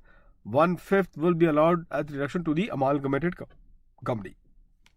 So again, students, this adds up to our list. Yesterday, remember, I made a list for all of you about the amalgamation demerger.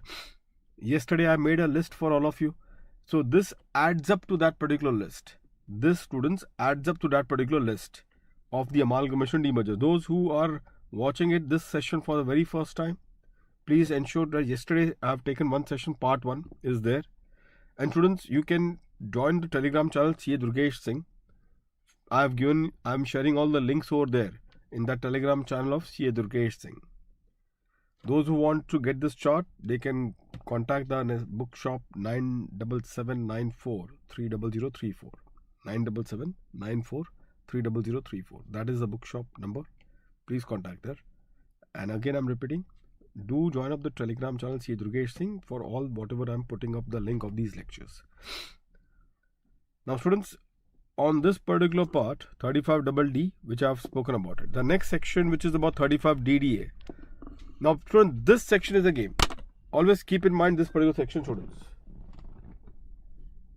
This section is a game. And what is the game, students? The game is this, that in ICI you should have to respect, students. Respect the ICI. ICI will respect you. Isn't it, students? Respect your boss, students. The boss will respect you. He will give you more leaves. How is that? Sir, kuch hajam nahi hua, isn't it? So anyway, students, here in this context, students, when you talk about VRS expenditure, students, VRS expenditure should always be compared with retrenchment compensation. VRS expenditure should always be compared with what? With the retrenchment compensation. Why I am saying so?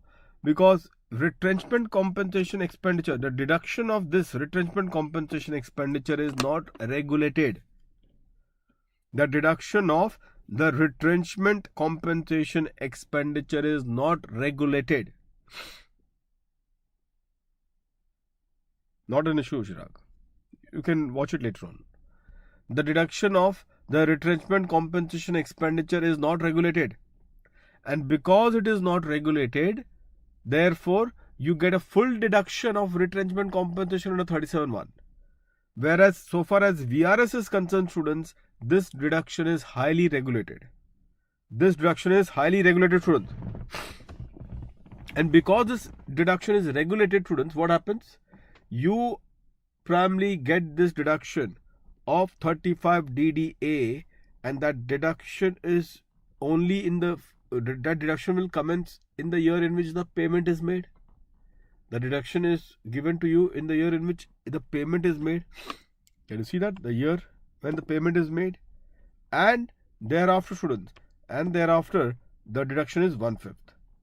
And thereafter deduction is 1/5. So therefore, students, this is one of the important point which has been there, which you have to be careful about it. Students, since we are, in fact, it's a revision lectures, and revision involves a lot of summarization. The importance of payment as the basis of deductions and all, students, you should be very careful about it. The payment as a basis of deduction. Students, importance of payment, students. This chart I want all of you to prepare quickly, students. And students, Rajesh, I told the chart if you want to get it 97794. I'll just put across the number, Rajesh.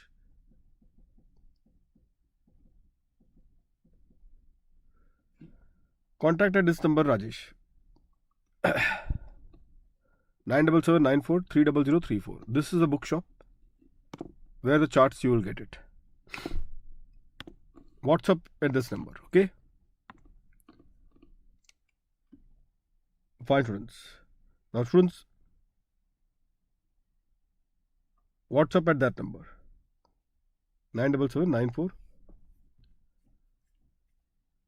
400 30034. Fine, you can WhatsApp there, you will get the needful.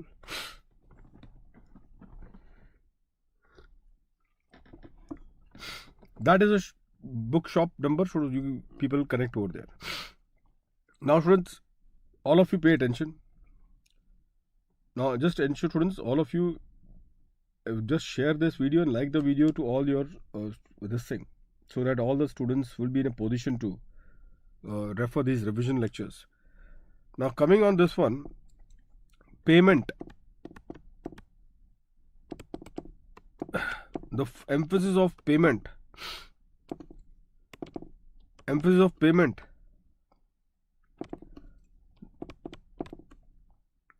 Herein, two cases. One is for deduction, payment for deduction, payment for capitalization. Payment for deduction, payment for capitalization. So far as the deduction is concerned, full deduction,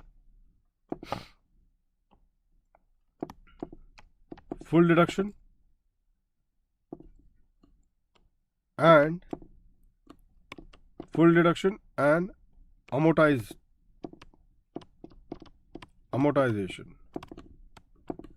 So full deduction, if you see, students, you people are aware 43B. You people are also aware of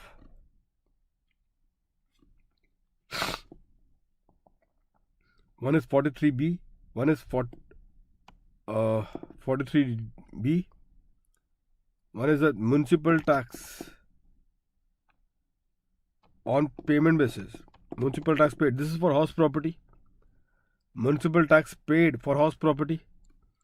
So far as amortization is concerned, in amortization, students, 35 DDA, VRS.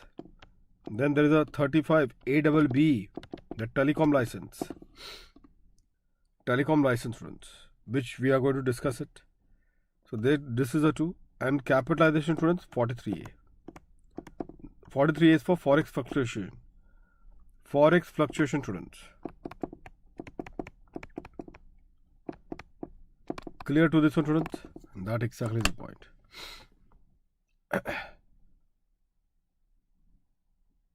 Have you all done this one, students? All of you. If you have copied this, I'll proceed further. So that is the relevance of payment which has been there.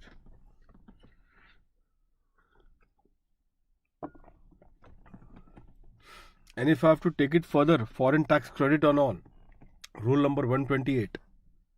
Foreign tax credit, even that foreign tax credit is something which is allowed only when you have paid the foreign tax in the foreign country. Foreign tax in the foreign country. But this is so far stretch, isn't it? Foreign tax credit, where is foreign tax credit and where is this? But this is just kind of an interlinking. But because at the end of the day of the examination, the D day, the examination day, you need to jump from this to foreign tax credit. Isn't it? Right now we are at leisure while we are revising. But a sense of the way the preparation should be made, this is what I'm trying to achieve through these sessions. Now this is how we have to revise it. Okay, from here, from Chicago to New York or to New Delhi, isn't it? From Boston to Bangalore. That is how the interlinking should happen. So in that context, students, if you see now, 35 DDA. 1/5 is the qualifying expenditure, students, and this is how the things has to be looked upon. Let's come to the big one, 35D. This is an important one, students. And there are two case law. One is Berger paint, which is already asked. And the another case law, can you see that? Sri Rama Multi-Tech, students. One is the Berger paints, which is just above my head or crossing my head, whatever you can say. I'll show you that. 35D, students, I just want all of you, be careful. 35D, students, I just want all of you to take a note of this one. 35D deduction, students, as you all are aware, the preliminary amortization of certain preliminary expenditure. So what is that preliminary expenditure for which they are talking about it? Let's have a look. So 35D, students, be careful.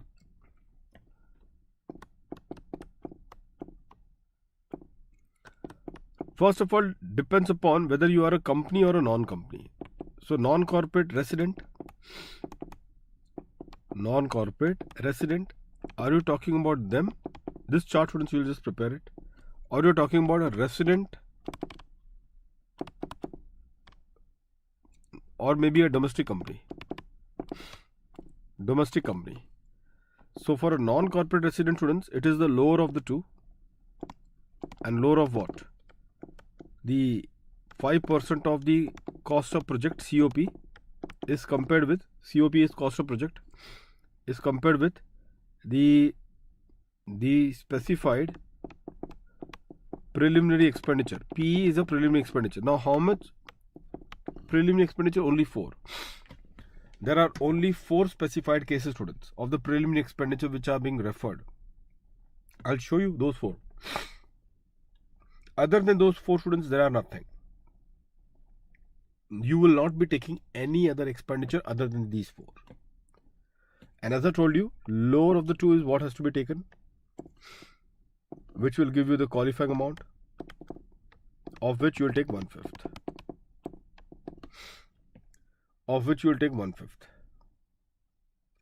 Whereas here, if you talk about the resident company or the domestic company, there are 2 steps which are involved over here. And which are those 2 steps which are being involved over here? So step 1 and step 2. And the first step, students, talks about higher of. Higher of what? This is for a company, by the way. Higher of 5% of COP, cost of project, will be compared with 5% of the capital employed. And whatever is a qualifying amount which comes from step number 1, you go to step number 2. Qualifying amount of this is compared with the actual. So then you go to step number 2, which is lower of qualifying amount or the actual preliminary expenditure, which is 4 already, which was there. 4 plus, just a second.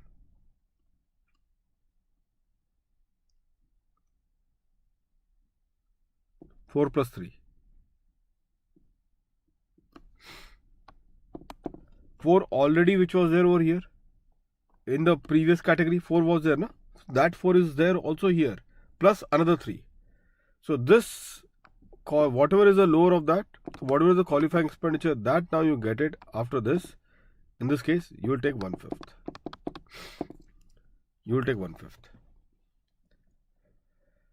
Now, what are these 4 cases, students? If you have copied down, so company has got 2 level of bifurcation. Please copy down this quickly, students.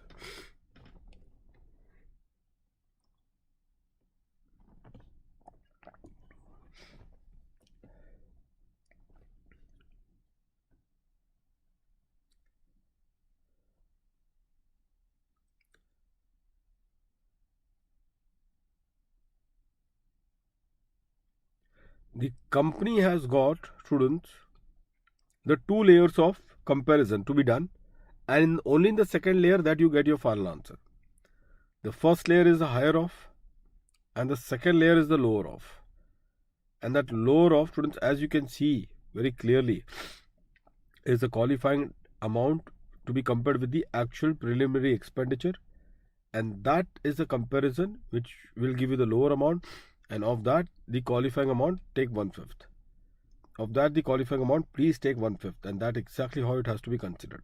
I hope that all of you are clear with this particular proposition now. Clear with this one now, students? All of you? Now there are some cases which is to be considered. One is the capital employed. In capital employed, it is the share capital plus long-term debts like debentures and all, long-term borrowings. Now this share capital, students, will not include the share premium as held by the Supreme Court in Berger Paints. The share capital which is there over here will not include share premium as held by the Supreme Court in Berger Paints case. Okay, that is point number one. That's the first case. But that was already being targeted in the examination earlier. By the way, many students are still asking, sir, what is that 4 and 3? At least first tell us that. Okay, let us see what is that 4 and 3. 4 is, students, feasibility report, market survey, engineering service, or any legal charges for setting up of the business. These are the 4. Repeat with me. Feasibility report, market survey, engineering service, and any other legal charges for setting up of the business. These are the 4 specified preliminary expenditure for which you get a deduction. That is a 4. Now, what is it for a domestic company? Apart from this 4, what is the other 3 specified preliminary expenditure that will be considered while determining the deduction of 35D?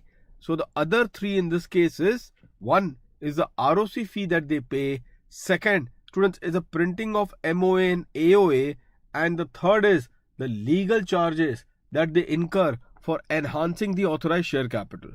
The legal charges that they incur for enhancing what? The authorized share capital or expenditure on public issue.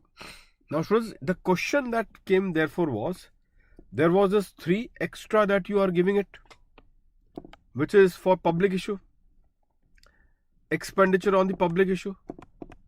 That is what is captured over here, isn't it? Now, students, as you all know, in this case, expenditure on public issue. Please pay attention over here. Expenditure on the public issue. There was a company which actually, as you all know, when they do a public issue, the share application money has to be deposited in a separate account till the company does the allotment of the shares. So here also the company actually has done what? Here also, students, the company has done the allotment of the shares. Students, here also the company has done what? They have done the allotment of the shares. And because that they have done the allotment of the shares, they have taken the application of the shares, the money was deposited in a separate bank account. And the money was deposited in the separate bank account on which the interest income was earned. Now, subsequently, when the allotment was made by the company to the shareholder, the interest was received by the company. The interest was received by the company, but that was subsequent, after the allotment was done. Question therefore was, what would be the treatment of this interest earned on the share application money? What I should be doing it? Shall I be charging under the head IFOS? Or what should be I doing this for the interest income earned on the share application money? So the Supreme Court in Rama Multitech case, which is also covered by the ICAI, has held that the share application money will be reduced from, the interest on share application money will be reduced from this 3, which is the expenditure which I told you, all the specified expenditure which I told you. So therefore, the interest on the share application money should be reduced from this, and the net only would be considered as a part of, the net only will be considered as a part of the specified preliminary expenditure. The net only will be considered as a part of the specified preliminary expenditure. Did you all got this one, students?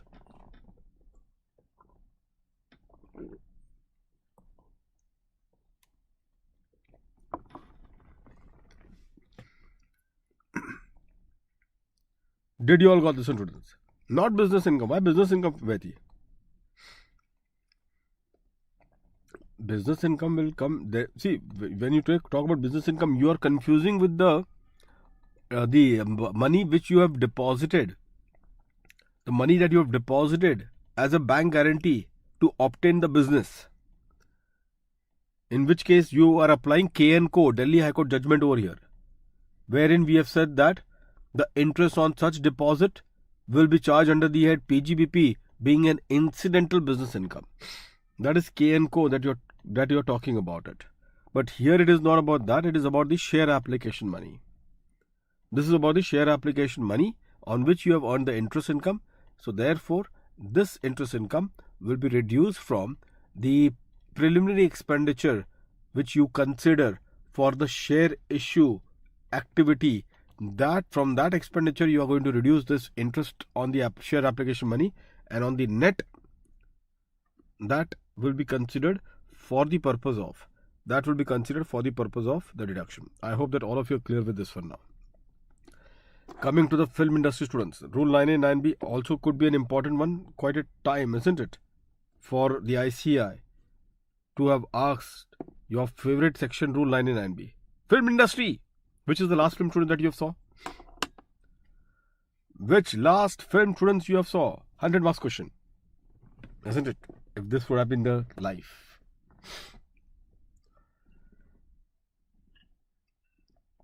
And your reviews on that. What is your review, students, on that? Was it good, bad, average?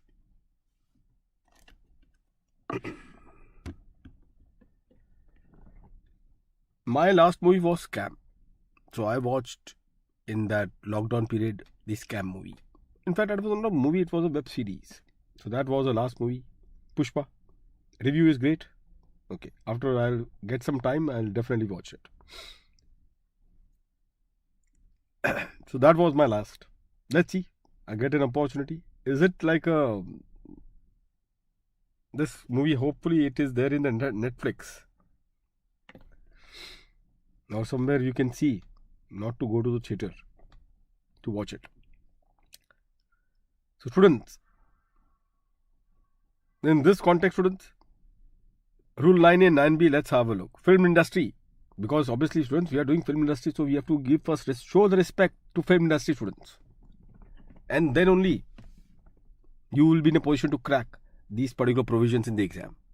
So before we enter to the film industry provision, we have shown some respect, and that is what, students, it is all about. Prime. Okay, Veti, we'll look into that. Okay, so many students have watched Pushpa. Okay. I could not find time, but definitely once I find some time, I'll definitely will make it out to watch it once. So Rule 9A and 9B, students, now we are ready for film industry. After paying our respect, now let's start. Rule 9A and 9B, students, over here. Students, first of all, be very careful. Rule 9A is for the one who, this rule is only for the person who is in the business of producing the film or distributing of the film. Because please understand, other than these two, that is a producer and distributor, rest of everyone are professionals.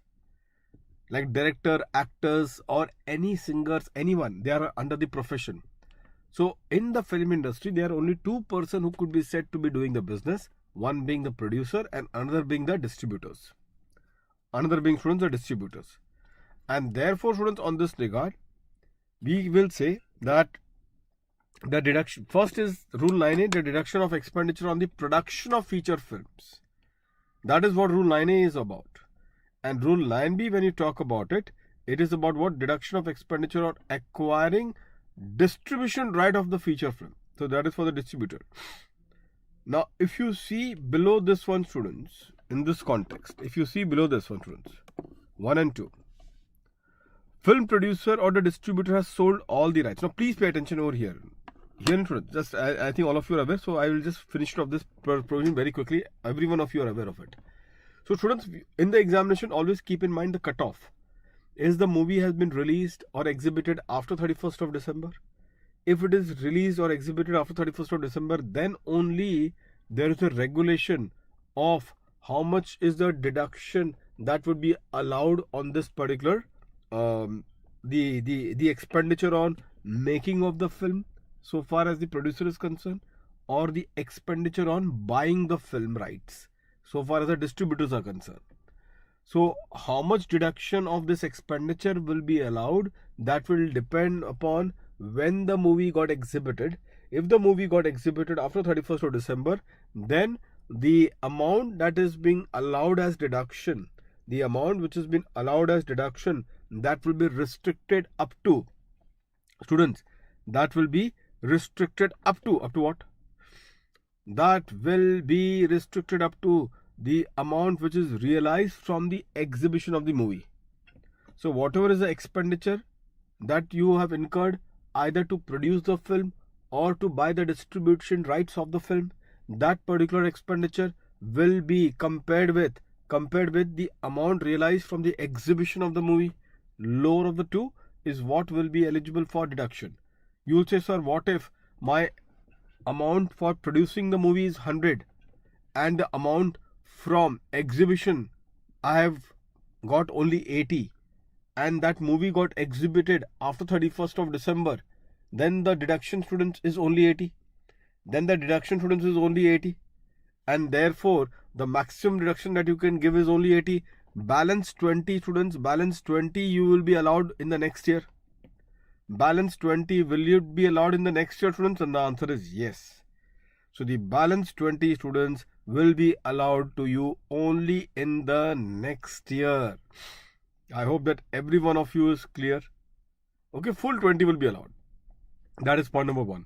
The another important point in rule 9A and 9B is, now students, what if, students, just here in one important question, just a second.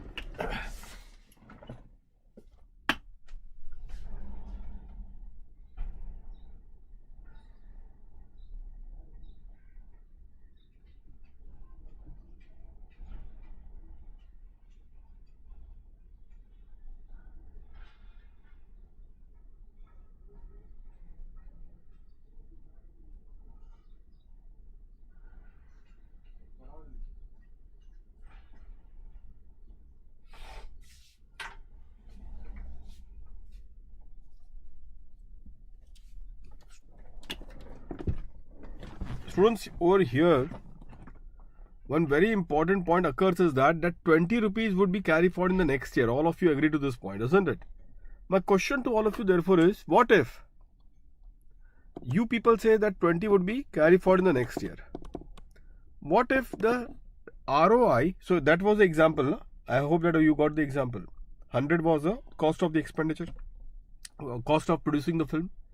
80 was the amount realized from the exhibition of the movie, and the movie was released after 31st of December. So maximum deduction is only 80. Balance cost of 20, you said next year it will go. What if the ROI has been filed after the due date of 139.1? What if the ROI is filed after the due date of 139.1? Whether that balance 20, can that be taken in the next year? What if the ROI is filed after the due date of section 139.1? Whether students, Shiv, whether it would be allowed as a deduction in the next year or not? So I have filed the ROI.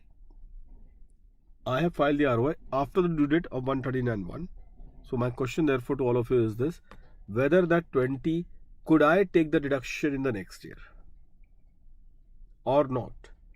Vyathi, Mamta, will it be lapsed? Students, be careful. This 20 which is there, please always keep in mind, every section, be it rule 9A, 9B, or be it this section that we discussed just now, 35 double D, 35 1/5 and all those stuff. In all these sections, there is one very peculiar point. I think all of you are aware of that peculiar point. What is that? The peculiar point in all these sections is what, students? The peculiar point is this, that the balance amount, that 20, is not actually a deduction that you have got it. It is said that your maximum deduction would only be 80. Balance 20, you are going to take it in the next year. So here the point, students, that you have to always keep in mind is this. Students, here there is a point that you should always keep in mind, which is about this 20 students. This 20 you are going to take it in the next year. Do you agree to this one? This 20 you are going to take it in the next year, students. And therefore what? Since this is not in the nature of a business loss. See students, a business loss will occur only when you have taken the deduction of the expenditure. Once you have taken the deduction of the expenditure, that you get a business loss. And only that business loss cannot be carried forward if the ROI is filed after the due date of section 139(1). But here is a case wherein I am not taking the deduction. In fact, my deduction was limited only to 80. So therefore that balance 20 cannot be said to be a business loss. And therefore, since this balance 20 cannot be said to be a business loss, accordingly, where is the question of the carry forward as a concept to be applied over here? I hope that all of you are clear with what I have said it just now. All of you students. So this is what you have to be very careful about this application, otherwise you will fumble in this case. This 20 is not the balance 20, which I have said will be allowed as deduction in the next year, is not in the nature of a business loss. Because you never got a deduction in the first year. And since you have not got a deduction in the first year, therefore it is not a business loss. And because it is not a business loss, the provision of 139 subsection 3 of the loss return will not apply over here. Same way students, when I am talking about 35D, how much is allowed as deduction? How much is allowed as deduction? 1/5. What about the balance 4/5? What about, is it a loss? In a way that if I don't file the return of income within the due date of 139(1), whether that 4/5 will it lapse? If I don't file the ROI within the due date of 139(1), whether this 4/5 will it get lapsed? To that the answer is no. Don't consider this in that league, students. Don't consider this in that league. I hope that all of you are clear with this one. Fine. So with this one, students, now let's take the thing further in this context. So we have discussed, students, this particular part.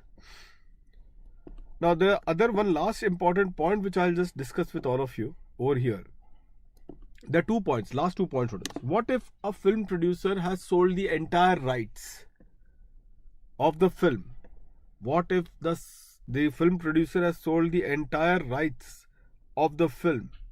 So in that particular case, if the film producer has sold the entire rights of the film, the next question to all of you therefore is, will it matter to him as to whether the movie is exhibited now after 31st December or before 31st December?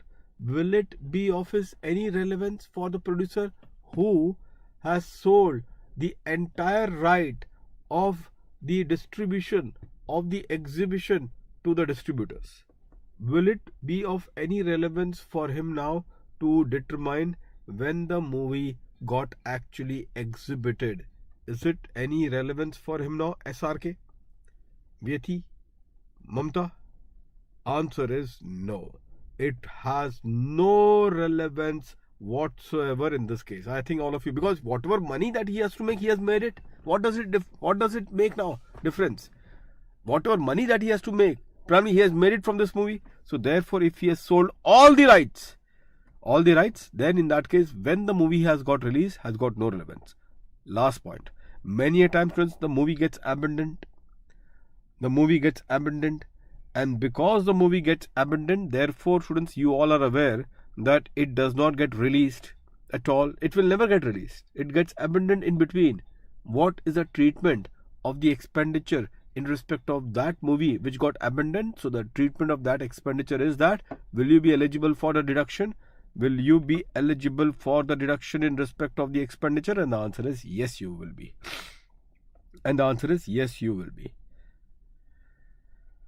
So that, as per CBDT circular, can you see that the CBDT circular which has been there over here, the CBDT circular, students, they say you will be eligible for the deduction.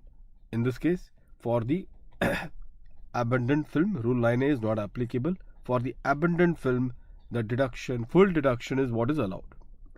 I hope that every one of you have got hold with this one. The last section on the amortization in this chart is on this telecom license. As such, students, I feel very I don't think that they will target this section, but still, let's not take a chance. Students, here also, in the case of telecom license also, students, it is based on the payment basis. As we have discussed over here, I have given you one chart, isn't it? On payment basis, we were discussing about the certain things. So this is 35BB for all of you. Now, students, in this context, one very quick point, and we go now to our next segment, which is the most important one. One very quick point, and let's move to the next segment. So, students, over here, if you see what happens. See, 35ABB also requires that the payment should have been done. Payment should have been done, students. That is the fundamental requirement of 35ABB, students. License fee. If you want to go to a telecom business, which I'm sure you will not, knowing the fact Geo is there. So in this particular case, students, the payment of the license fee has to be paid. Now, in this case, say for example, people make the payment, say license life is for 10 years. License life is for 10 years. In that scenario, so in that situation, what will happen? A license fee is paid, say 1 crore upfront. So upfront license fee has been paid. So in this particular context, if you have paid the license fees upfront, 10 years is what is the license particular cost. So accordingly, every year, year 1 to 10, year 1 to year 10,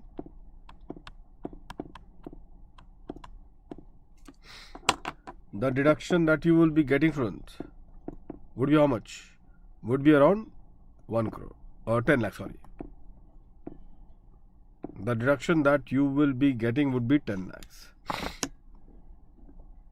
Now let's look upon 10 lakhs every year. Okay. Now let's look upon to this one, students. One very simple part which I just want all of you to pay attention to this. Supposingly, he is not paying upfront, he is making the payment of 50 lakhs in the first year, 50 lakhs in the second year. And the life of the license remains the same, 10 years. If he makes in 2 installments, then from the first installment of 50 lakhs in the first year, there is a pro rata deduction for 10 years that will come into play.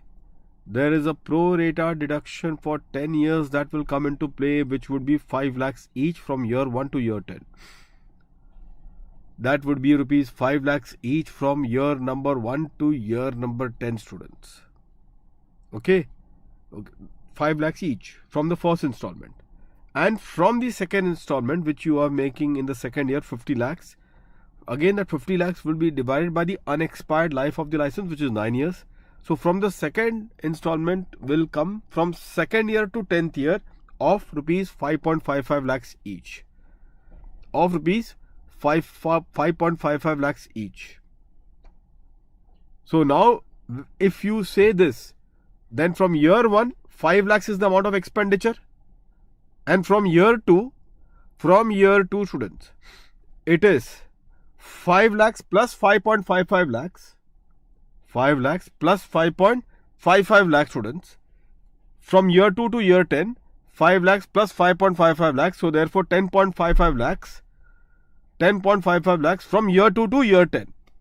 Year 2 to year 10. This is what will be the scenario. So ultimately from year 2 to year 10, it will be 10.55 lakhs.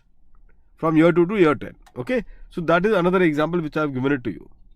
Let's stick to this example only. Yeah. Yes, Veti. Let's stick to this example only. Now in this particular context, students, if you see this example over here, as you can see it very clearly, say after 3 years, the license is sold. License is sold. So how much deduction you would have taken? 30 lakhs. For 3 years you would have taken deduction of 30 lakhs. After 3 years the license is sold.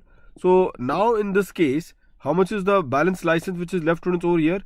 This balance is how much? 70 lakhs is WDV of the license.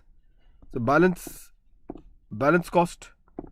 Now obviously nobody today is going to give you premium on such license. Nobody is going to give you any premium on such license. So therefore, say a lump sum amount of 40 lakhs has been given to you. sale proceed of the license. So obviously from this sale proceed of license, the loss that you are getting it should be going under the head capital gains. The loss, because it is a license which is a capital asset. However, what they have said is that no, the 30 lakhs of the loss which is there will be allowed to you. 30 lakhs of the loss, students, will be allowed to you as a deduction. Deduction where? Deduction under the head PGBP itself. Under the head PGP itself. This is the only unique point. So just thought that to do this one because it may be turned up in your MCQ, something like that. So you should be aware of it. So this is what it is, students. We are done with this particular amortization chart. Now we go to our next segment and the big one. The big one, students. I will be doing right now, students, 35 first. After that, we will take a break and then come to this 35 AD, the biggest one, students, as you all are aware. Isn't it? The biggest one, student, 35 AD, and then after 35 AD, can you see that? Our next segment, the next is the profit link deduction. The big guns are going to be unfolded today, students. So congratulations to all of you, students. All the big guns are to be unfolded today. This is what it is. So students, let's have a look to this particular part now. Section 35 first. As you all are aware, students, Section 35 is about scientific research. Section 35, students, if you see, there are two parts to Section 35. If you see, students, there are two parts to Section 35. And which are those two parts, students? So far as Section 35 is concerned, those two parts is, one is about the donation. So here is, students, if you see in this context, contribution, this contribution part. Can you see that? So the contribution is a second part in this context. Okay. So there are two parts. One is the donation. One is the donation. And another is, students, as you all are aware, the expenditure which is incurred for the scientific research. Now earlier, students, I used to tell the students to remember the section number, clause number. Why is it so? Because obviously some section had 100%, some had 125, some had 175. 150%. So there were different weighted average that was allowed earlier. But now everyone for donation for the scientific research or statistical research or social science research, if you have given the donation to the approved organization, then such donation at today's time will fetch you only 100% deduction. Then such deductions in today's time will fetch you only 100% deduction. Again, I am repeating this point, students. At one stage, it was 125, 150, but today it stands at 100. Now, one and the most important point is only this, which I feel as far as the donation is concerned, that students, at the time of the donation, that particular institution was a notified institution. At the time of the donation, that institution was a notified institution. Thereafter, subsequently, students, subsequently what has happened? Subsequently, the notification was being withdrawn. Subsequently, the notification, students, was being withdrawn. So, at the time of donation, it was notified. But subsequently, the notification was withdrawn. And because the notification was being withdrawn, accordingly, students, accordingly what? Because the notification was being withdrawn, accordingly, we say that whether the deduction of section 35 will it be available if subsequently the notification is withdrawn, and the answer is yes, it will be available, because what has to be seen is at the time of donation whether the particular institution was notified or not. Subsequently, at the time of filing of the ROI or at the time of assessment, even if this may be withdrawn, even if the notification may have been withdrawn, still the deduction of section 35 would be available. I think that much point every one of you are aware of it. This much point, students, every one of you are aware of it. Now, if this be the case, students, please have a look to this particular part. And that is about when you do the scientific research expenditure. So when you actually do the scientific research expenditure, then what is the situation? Now here, students, there are two very, very important clauses which I just want all of you to be very clear about it. And that is about 3511 and another is about 3514. Can anyone tell me why I'm writing 3511 and 3514 distinctively here? These two important provisions are there of 3511 and 3514, which you have to remember it. Why I am so much interested in these two? What is the reason, students? You should be aware of that.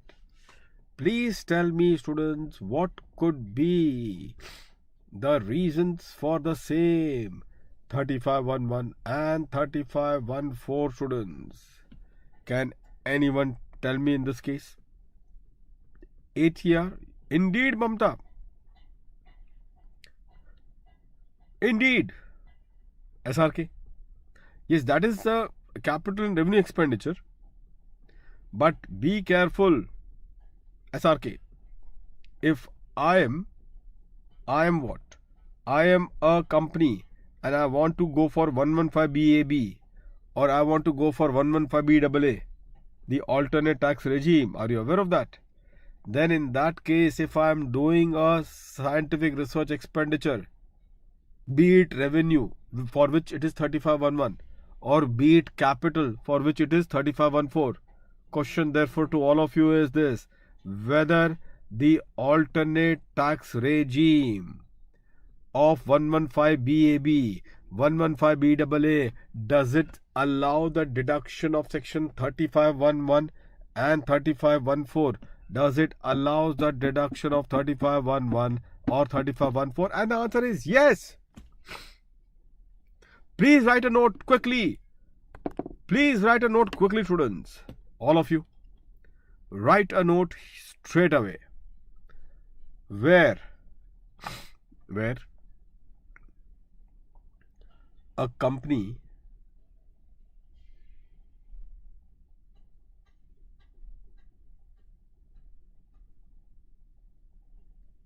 opts for the alternate tax regime,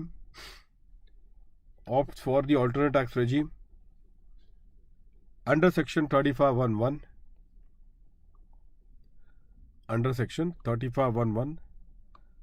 or section 3514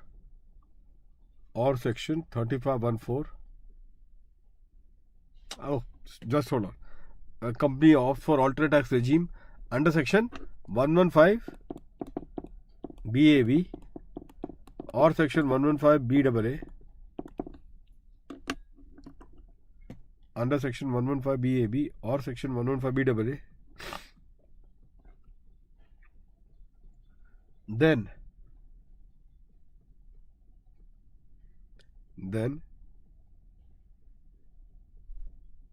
the SSE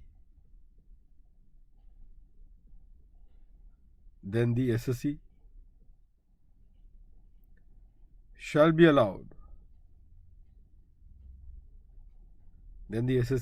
allowed.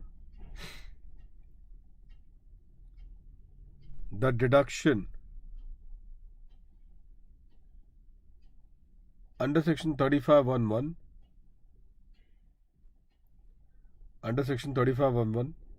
in the bracket reference, revenue expenditure on scientific research.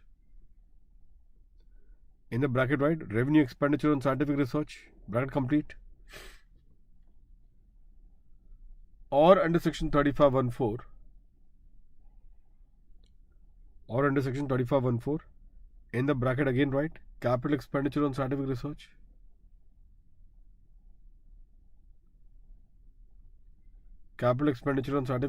Bracket complete.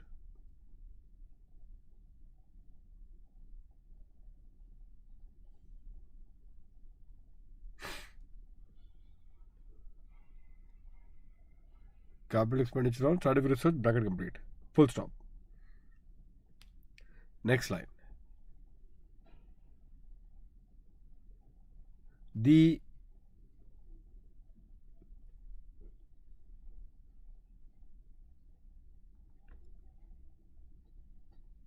these two deduction is specifically made available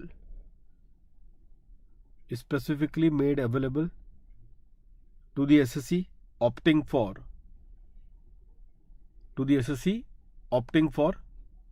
the alternate tax regime. Fine, students.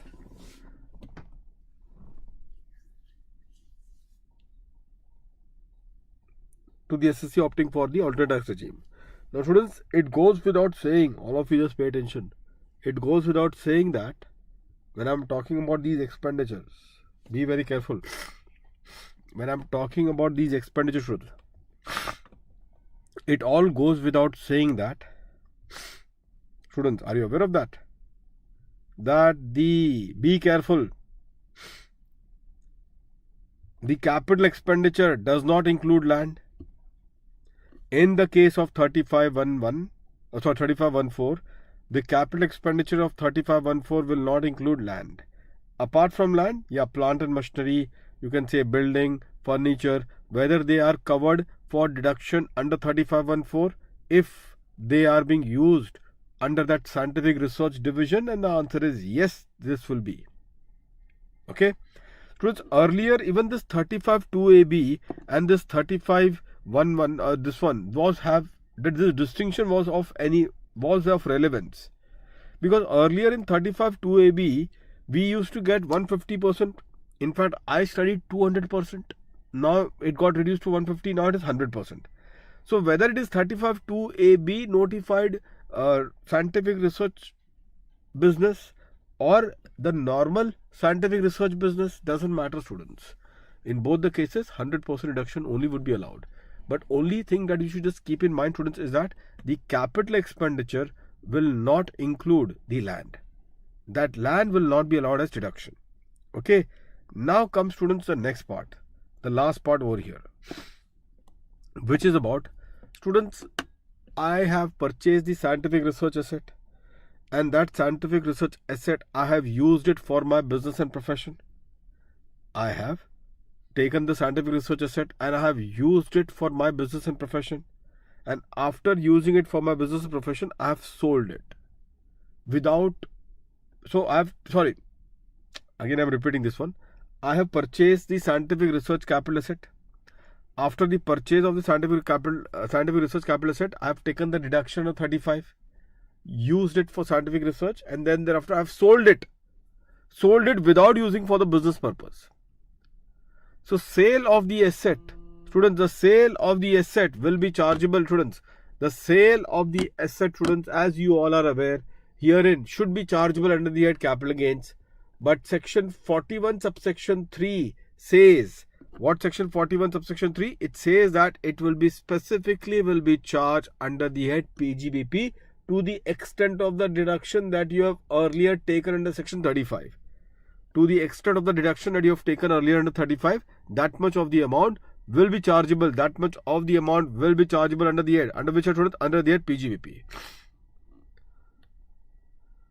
You will say, sir, if there is the surplus sale, then meaning thereby any excess sale that you have got it. So the excess money, if it has been received, then that excess money, students, will be charged under the head capital gains. But up to the deduction, whatever is the sale proceed, that will be under the section 41(3) PGBP. Over and above that, over and above the sale proceed, students, the excess portion will go under the head capital gains. The excess portion, students, will go under the head capital gains. I hope that all of you are clear with this one. Now, students, what if I have used the asset?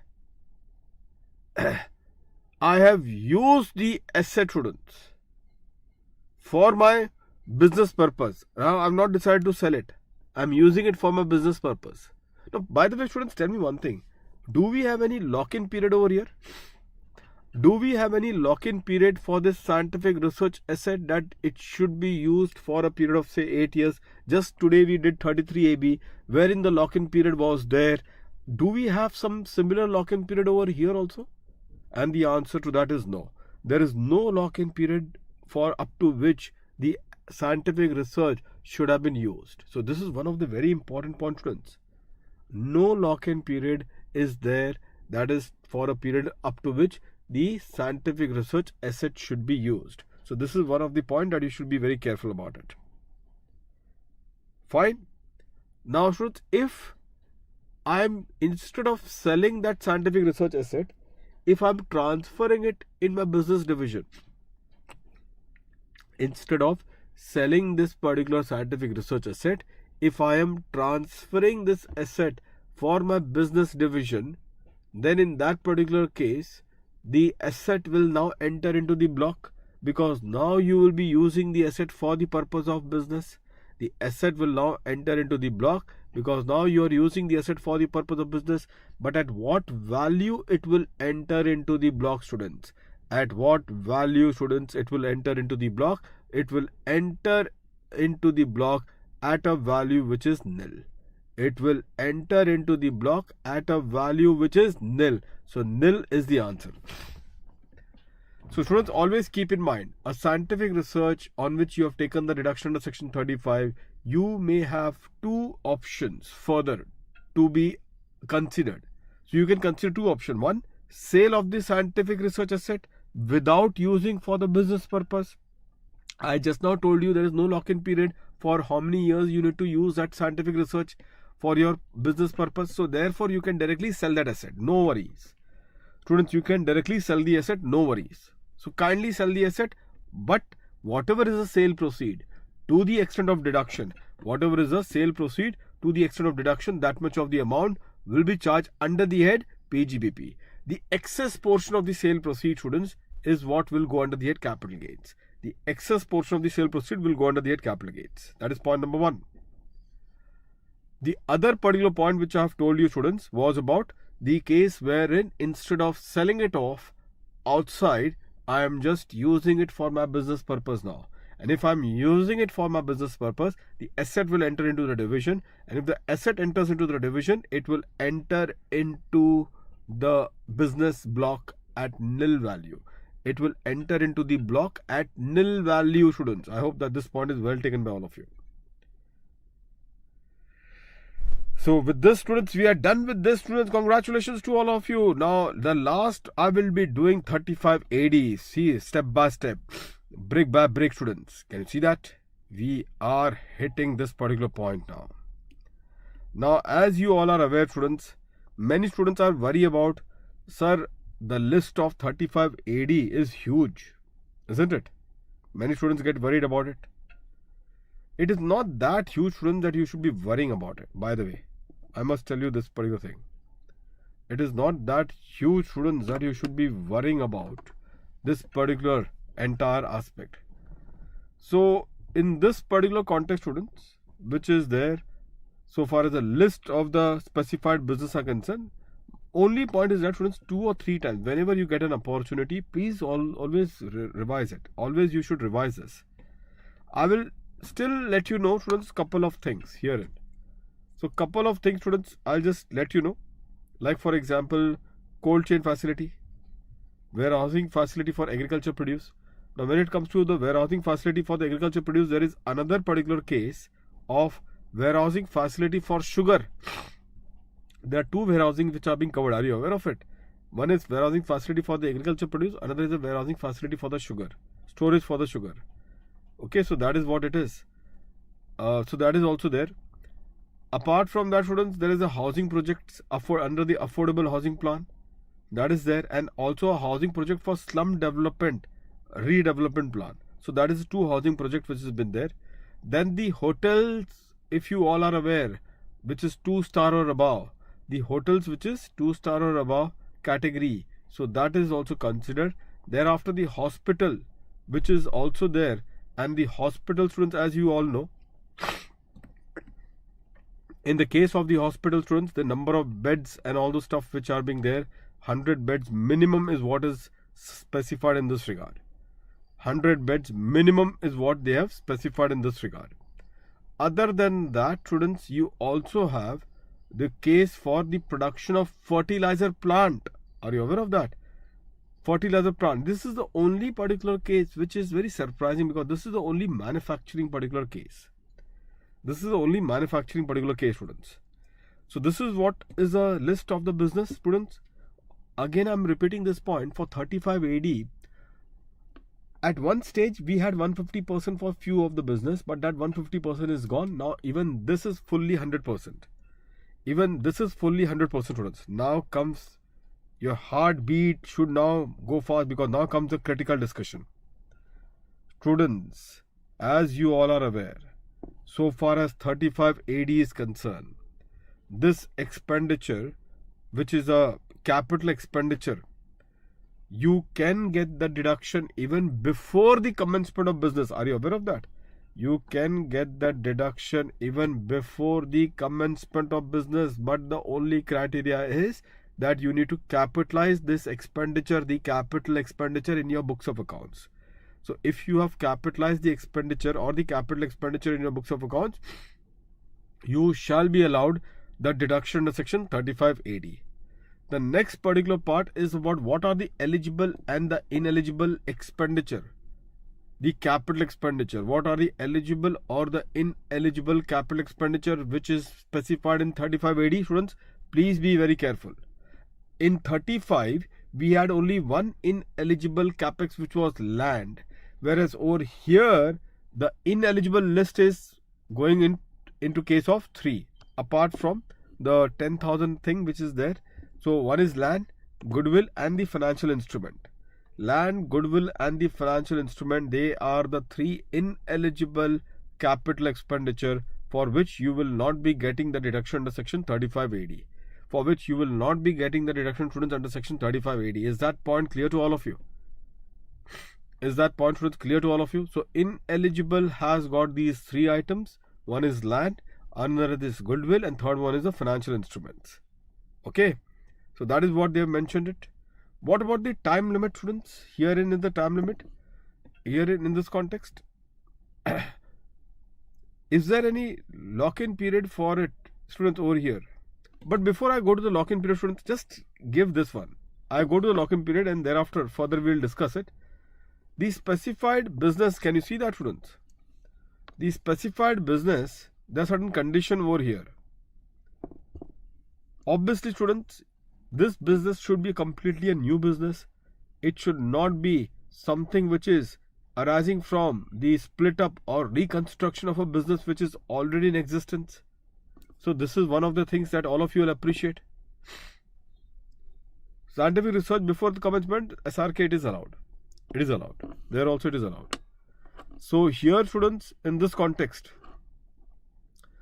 you don't split up your existing business and portray this to be a new business so that you want to claim a deduction. Many people have done it earlier in the past, and they actually gambled to find out whether they can get the deduction. Like, for example, I had a hotel business which I have commenced in 2008. Then in 2010 I came to know that anyone who comes up with a hotel business for 2 or more years, hotel business of 2-star or above, will be eligible for a full capex deduction under 35 AD. So what I did, of my existing hotel business which I made in 2008, I have tried to split up or do the reconstruction of that business so as to make it appear as a new one, and to say that I am commencing this particular new hotel business on or after 1st April 2010, then to take a deduction under section 35 AD. Will you be getting that deduction of 35 AD? And the answer is no. Because this business has been set up. Set up by what? Set up by a business which is split up or reconstructing the existing business. The second part, second-hand plant and machinery, students. The second-hand plant and machinery, students, is ineligible. All of you are aware of it.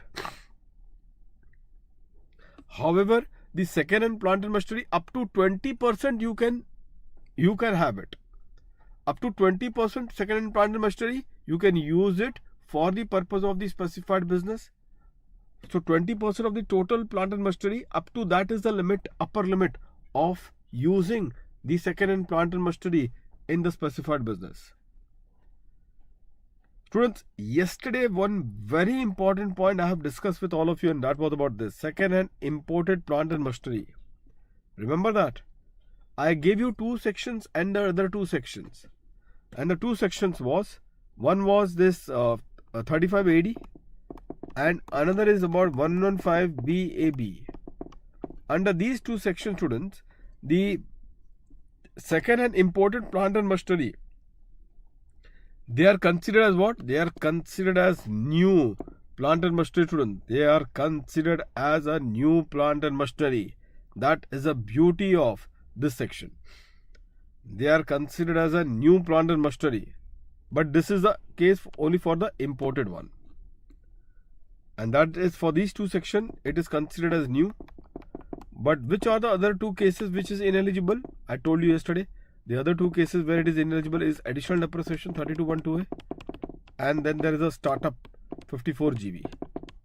Startup exemption under 54 GB where you purchase the plant, on that plant which you purchase, on which you want 54 GB deduction, that will be considered as an ineligible expenditure.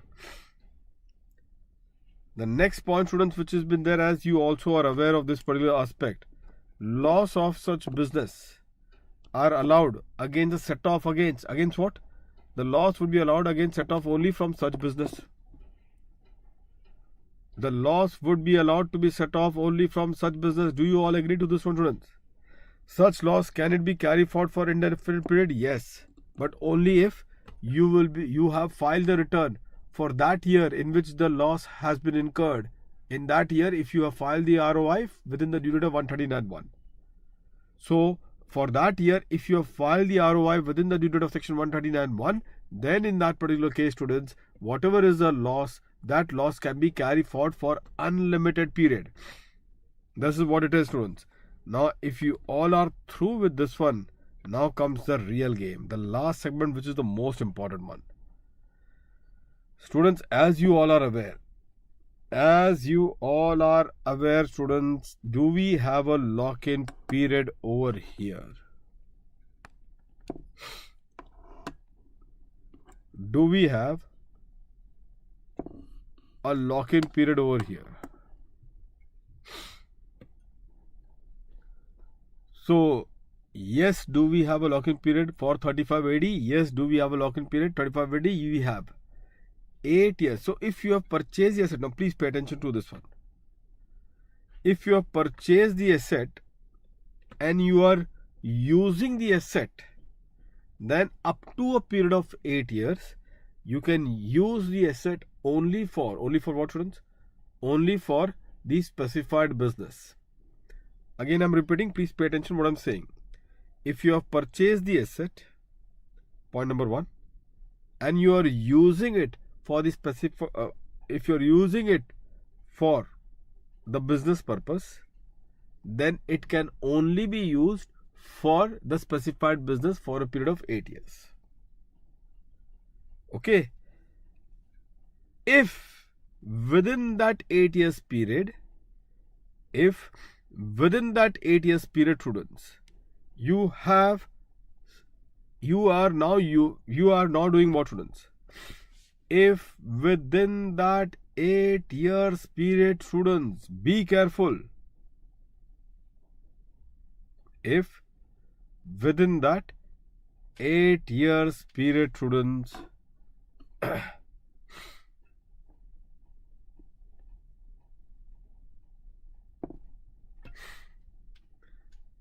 if within that 8 years period, students, please tell me this.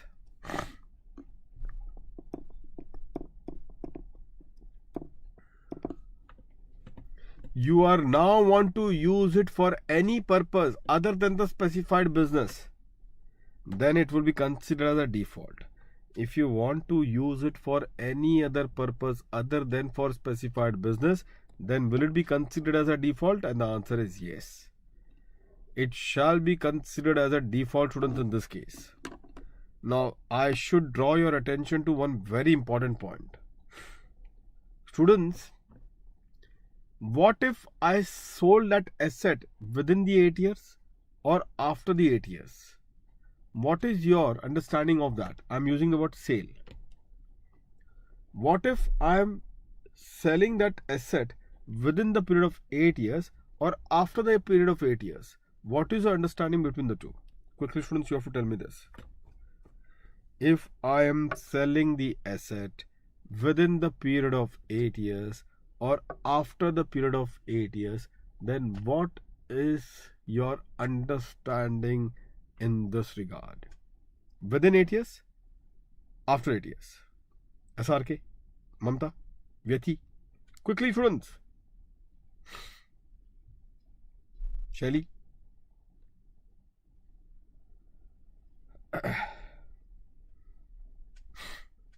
What is your understanding in respect of the same, students?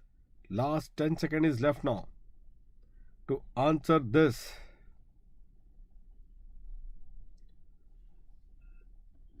Deemed income before 8 years and after 8 years, Mamta, then? Deemed income before 8 years, after 8 years, then in that context? Vyathi, within 8 years, deemed income, after 8 years, no default. SRK, tax as PGBP. Now, that is my point, students. After 8 years, if that asset is sold, after 8 years, students, then in that situation, what is your, students, understanding? You people are saying to me that, sir, after 8 years, if it is a case, then in this context, you people are saying there's no tax consequence. After 8 years, students, do we have any tax consequence or not? That is the point. After 8 years, do we have any tax consequence or not, students? Mamta? Students, minimum 8 years must be used. Okay. After that, if I'm selling, then there's a no default. I think majorly the students are convinced with this particular aspect. Majorly, this is what I feel, that students are convinced with this particular part. But may I say to all of you students, be careful. Be careful of this one. Students, when it comes to, yes, SRK, when it comes to, students, be careful, as I told you. In this case, when it comes to this particular proposition, whether it is within 8 years or whether it is after 8 years, if you have sold the asset, students, what did I told you? If you have sold the asset, then students, be ready for this implication. What is that? The implication is that if the asset is sold, if the asset is sold, students, then if the asset, which asset on which the deduction of 35 AD is taken, deduction of 35 AD taken earlier, then whether it is sold within 8 years or after 8 years. Sold within 8 years, many students are saying, or it can be sold after 8 years. Sold after 8 years. As the case may be, students, within or after, in that situation, as you all are aware, within 8 years or after 8 years, doesn't matter. If it is a case of sale, then always you should know 28(7) will say it is chargeable. 28(7), students, will come into play and it will be chargeable any amounts received on sale. 28(7). Any amount received on sale or disposal. Any amount received on sale or disposal. And the second one is what, students? So first one is the any amount received on the sale or disposal. I've written, students, you can see only up till received. So we'll say what you have written after received. Any amount received on sale or disposal, and whenever it is sold or disposed. So the chargeability under the head chargeability will be attracted.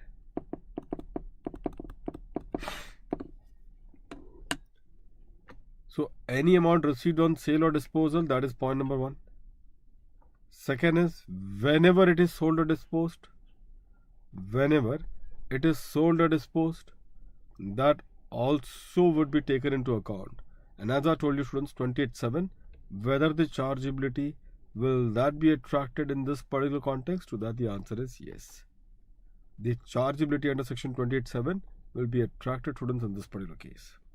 Is that clear to all of you students now? Fine, students. So this is how the things has to be considered. Now you'll say, so, but then what about that deemed income of 35 AD? That deemed income of 35 AD, of that within 8 years and after 8 years that you people are telling me about it, that deemed income of 35 AD is limited only in one case. And what is that case? That if I'm holding the asset and I'm using it for what? Just like for scientific research we discussed just now. Just now I did scientific research, isn't it? And what we did in scientific research? First was the asset on which the deduction of section 35 has been taken earlier. What I did? I have sold the asset. So that was first one. I have sold the asset, students.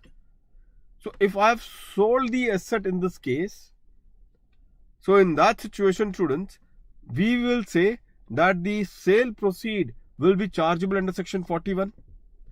The sale proceed will be under 41, isn't it? There it was 41. Up to the sale proceed to the extent of deduction was 41. Excess was on capital gains. But here entire amount is PGBP. But please try to compare 41, what we discussed there in scientific research, which was about the sale proceed. So here also sale proceed is there. And what is the second point in scientific research that we discussed? When the scientific research asset has been used for the purpose of business. When the scientific research asset has been used for the purpose of business, students. So in this context, on this particular context, students, if the scientific research asset has been taken for the purpose of business, students, we have said what? You all are aware. We have said that, students, in this particular context, that the asset will enter into the block and it will enter into the block at nil value. Isn't it? That is what it is. So here also the same thing is there, students. That there is 2 division. In 35 AD also there are 2 division. What is the 2 division? First division is for the sale. So if you have sold the asset, please don't think of within 8 years or after 8 years. If you have sold or whether you have disposed of, please don't think of within 8 years or after 8 years.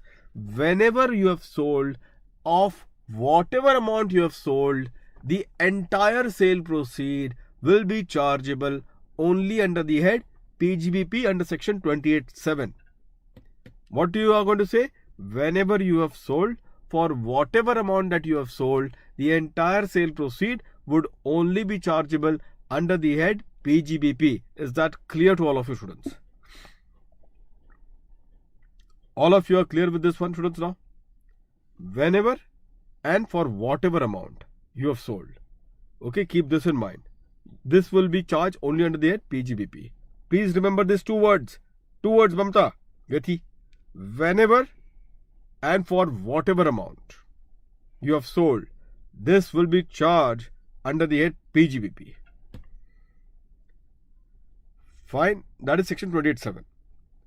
Now, if I decide to use that particular asset, if I decide to use that particular asset, however, now I'm deciding to use for a purpose other than for the specified business in which I got the deduction under 35 AD, then you have to ask this question.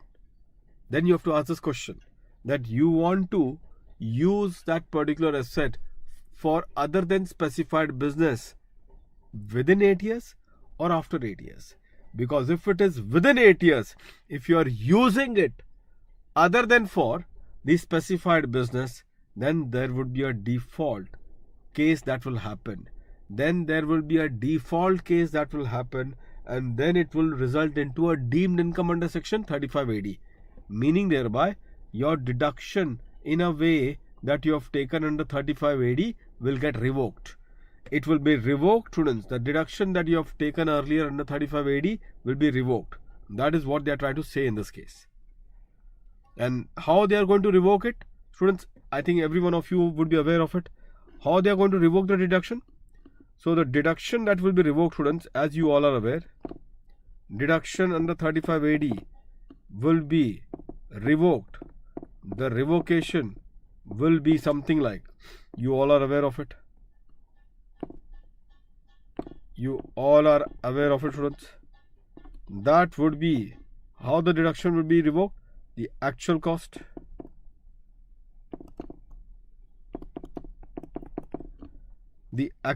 students. After the actual cost, students, in this context, students, herein minus what? Minus the deduction under section 35AD. Sorry. Just hold on, friends. The deduction that you have taken under section 35AD, this deduction minus from this, so don't make this amount as your income. Please don't make this entire amount as your income. Wait for a second. Here from this deduction, you will reduce VAT. Don't use the word actual cost. Use the word deduction taken under 35AD. Minus from this what? Minus from this the notional depreciation that would have been allowed. That would have been allowed if the deduction under section 35AD, if the deduction under section 35AD would not have been taken. Would not have been taken. So how much is the depreciation that I would have got if I would not have taken the deduction under 35AD? That is what you would have minused it. That is what you would have minused it. And the balance now, can I say this balance, students? This balance now, whatever is there, this balance, can it be said to be the deemed income? Deemed income under section 35AD. Can I say that, students? And the answer is yes. And the answer is yes. Are you through up till here, students? Please tell me one thing. And are you clear with this one?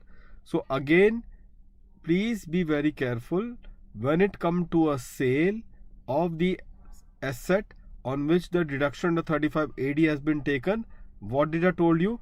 Whenever you have sold, for whatever amount that you have sold, the entire chargeability will only be under section PGBP 28(7). And the second point, students, is about the fact that the asset on which the notional depreciation, the asset on which, students, you would have taken the notional depreciation. Can you see that, students? The asset, students, that is there for notional depreciation. Sorry, if you are using the asset, if you are using this particular asset other than for the specified business, which asset? The asset on which you have taken the deduction under section 35AD. Now you are starting to use the asset other than for the specified business, and the usage you are doing it within the 8 years period, then in that case there will be a default case that is going to be there, because this is used within 8 years other than for the specified business. So this will be the case of a default, and because it is a case of a default, students, what is that we are going to say? We shall say that we are going to reduce notional depreciation. We are going to reduce, students, the notional depreciation. So the notional depreciation, students, will be reduced. Is that clear to all of you? The notional depreciation will be reduced, students, in this case. Okay, so deduction that you have taken, from that deduction you will reduce the notional depreciation that would have been allowed if you would not have taken the deduction of 35AD. The notional depreciation that would have been allowed if you would not have taken the deduction under section 35AD. So reduce that, balance is your deemed income. Clear, students? I hope that this point is well clear to all of you now. No confusion on this particular context. The last particular point, students, which is now there. There are two last points, students. The last 2 points are there. Let's try to do that, and then I'll take you through the profit link deduction after the break. Okay, the last 2 points is the only critical point now. Students, if you have, please tell me one thing. In the scientific research asset, which we did, students, in the scientific research asset, students, we have done this thing, na? Scientific research asset. If you are, there is no lock-in period. There is no lock-in period. So if you are using it for the purpose of business, so what we said, was this considered as a default? Did we revoke the deduction? In the case of scientific research asset, when it was being used for the purpose of business, did we revoke that particular deduction of 35? No. We did not revoke the deduction, simply put, and because we never revoked the deduction, it means that the deduction remained intact. And since the deduction remained intact with us, therefore, the cost at which the asset entered into the block, was at nil value. The cost at which the asset entered into the block was at nil value. Why the nil value was considered in the case of a scientific research asset? Because there was no revocation of the deduction. And that is the reason why, students, I told you that this particular asset enters into the block at nil value, since the deduction was not revoked. But if, students, I tell to all of you this, be careful now. In 35 AD, do we revoke the deduction? Is it considered a default?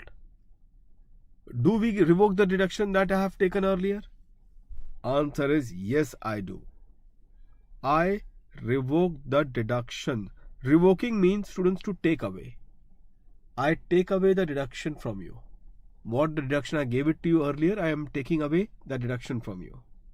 So if the deduction has been taken away, in that particular case, in the subsequent, when I am using it in the subsequent business, which I am using it, in that business, the asset is going to enter. When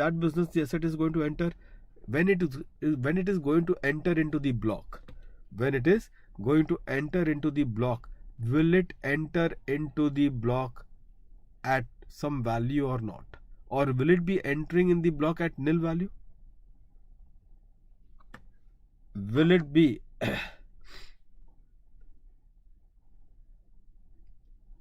entering it at a nil value, students, is my question to all of you. Do you think it will enter into a nil value now? In this particular case, when you all are aware that in this particular situation, the deduction has been taken away by a deemed income under 35 AD, then whether there will still be students, Jalakshmi, whether there will still be a case of what? Nil value at which it will enter into the block? No, there would be a WDV. Now, students, yes, Bhavda, how you calculate WDV? Now, this is a real game. Students, this is a real game. And just only point, remember this point, this is our last point, students, before we hit to the break. This is the last point before we hit to the break. Students, just pay attention to this point. Supposingly the hotel, ITC hotel, so ITC, say Grand Chola in Chennai. So from this particular thing, they have taken a deduction of 35 AD of say 100 crore. Okay. So say for example, this was a building. Building deduction 100 crore was being taken. Now after 2 years, so say in this case, or maybe after 1 year, just for simplicity purpose, after 1 year, it was being transferred to ITC manufacturing division.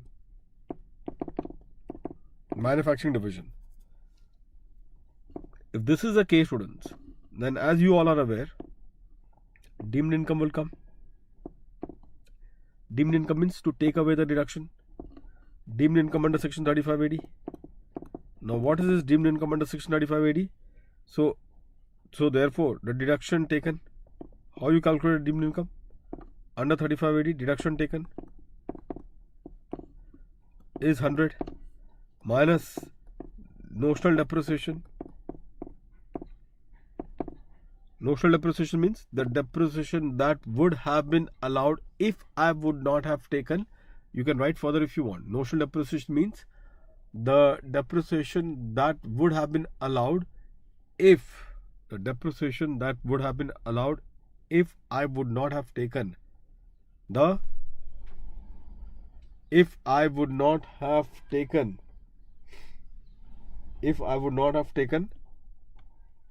that deduction under section 35AD. If I would not have taken the deduction under 35AD.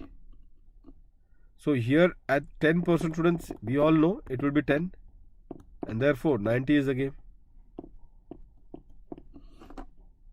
May I just do one thing students for all of you? Instead of building, please make this as plant. Instead of building students, just make this as plant. So this is 15 and this is 85. So this is your deemed income. Okay? All of you clear with this one? So this is deemed income of 85. Now with deemed income of 85, I am going to my next part in the manufacturing division student. This is your manufacturing division to which the asset was transferred. There will be students, there would be actual cost. WDV as per 43.1. Yesterday I was talking about 43.1. Some 43.1 I'll be discussing it at the relevant point of time. So this is one among them. So therefore in this context students, if you talk about this particular part, how the WDV has to be calculated? Actual cost. Now be careful, that's such a beauty. Generally you should say 85, isn't it? Many of you will say, sir, it has to be 85, as simple as that. What is a big fuss about it? It should be 85, as simple as that. Hold on students. Actual cost 100, at least every one of you have arrived up till here. Now what they say over here, see the difference here. Here the first point is deduction taken and here we start with actual cost. But the reduction students is, what was the reduction in here in this case? It was the notional depreciation which means this that the depreciation that I would have taken, students, the depreciation that I would have taken if I would not have used the asset for the purpose of my business. The depreciation that I would have taken if I would not have used this particular asset for the purpose of my business. That is what I have told to all of you. If I would not have used the asset, notional depreciation, what you have written? The depreciation that would have been allowed if I would not have taken the deduction to section 35AD. The depreciation that would have been allowed if I would not have taken the deduction to section 35AD. That is what would have been your deemed income under 35AD. Do you know what is the depreciation that you have to reduce over here? The depreciation to be reduced over here is the depreciation that you would have taken if the asset would have been used in the said business right from the very beginning. Depreciation that would have been allowed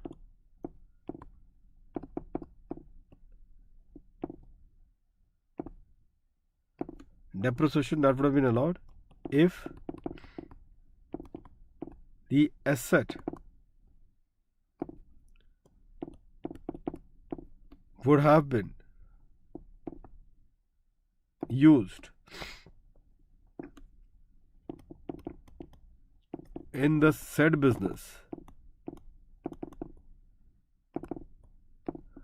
in the said business from the very beginning.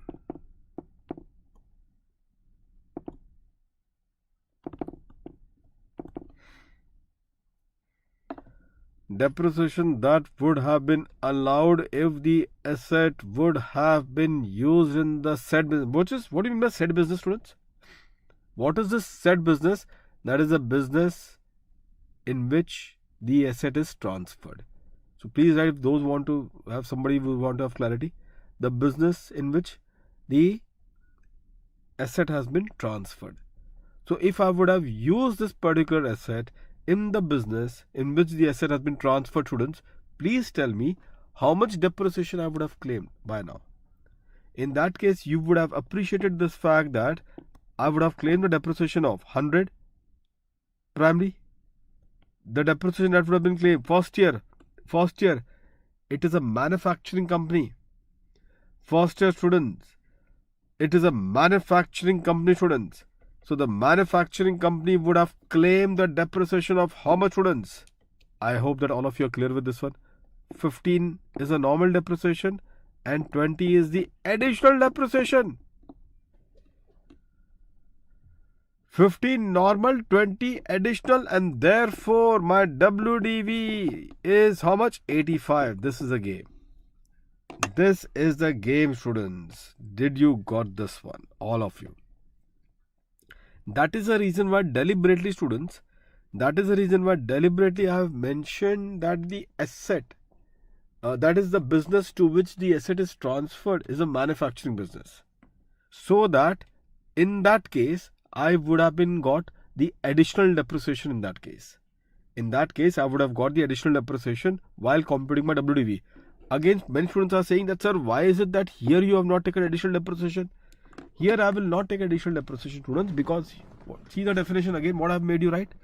Less the notional depreciation. What do you mean by notional depreciation? Notional depreciation which would have been made available if notional depreciation that would have been allowed if I would not have taken the deduction of 3580. So if I would not have taken deduction of 3580, how much depreciation I would have got by now? So I would have got by now 15 depreciation. So that is what would have been reduced. Whereas here I'm using a fiction. Here I'm using the fiction. If the asset would have been used in the said business right from the very inception, then how much depreciation up till now I would have taken. And that is the reason why there the focus now is on the business in which the asset is transferred. And since the business in which the asset is transferred is the manufacturing business, you would have got not only the normal depreciation, you would have got also the additional depreciation. And therefore see that, hold on, this is what, how much is this would be? 15 minus 20, 35. So this is 65. So WDV at which it will enter into the block, students, WDV at which it will enter into the block would be 65. Every one of you are clear with this one now, students. Now before hitting the break, students, one last question.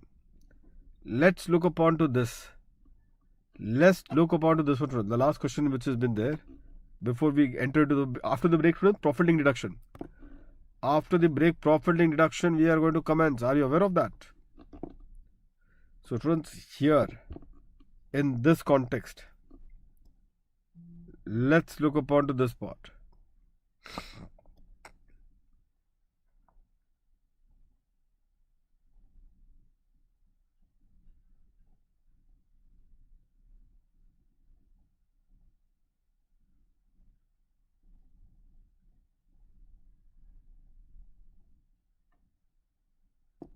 Students, ITC Grand Chola. This is in Chennai. Okay. So 3580 deduction, is it available? Yes. 3580 deduction is available because it has been commenced on or after 1st of April 2010. Now ITC, say for example ITC Maurya Sheraton in Delhi. Now this is before 2010. So this is before 2010. So they have transferred the asset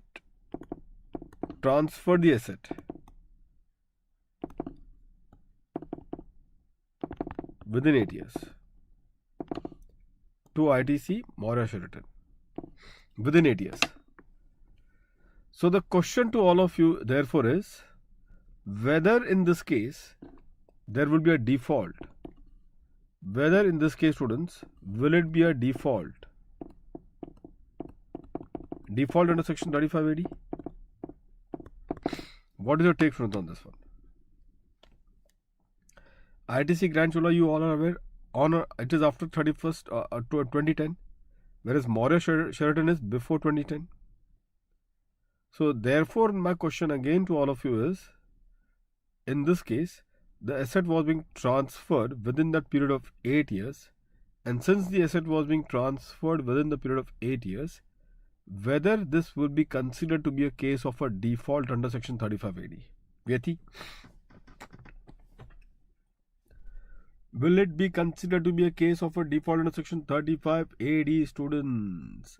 To that the answer is, students, it is not a default. Why? Because it is still a specified business. This ITC Maurya, it is still a specified business, although I must say that it is a specified business but not eligible for deduction under section 35 AD because it was not commenced before the cutoff date. It was not commenced, it did not got commenced on or after that cutoff date. That is the reason why. Even if it is a specified business, it is not eligible for deduction. But please always be careful about this, that Mamta, it is a specified business. And what is the implication then? One implication is this, which I've just now have mentioned to all of you. And the implication is this, that the asset which is transferred from this ITC Grand Chola to ITC Maurya Sheraton, there will not be any 35 AD default implication even if the asset is transferred within 8 years. Even if it is transferred within 8 years, no default implication will arise. Second part, whether the loss from this, can that be set off against the profit of this? What is your take, students, on this one? Whether the loss of ITC Grand Chola, can that be set off against ITC Maurya Sheraton? This is the last question before the break. Can that be set off, students? And to that the answer is yes, it can be set off. Students, why it can be set off? Because it is, even this is what? A specified business. Even this is a specified business. That is what I have told to all of you.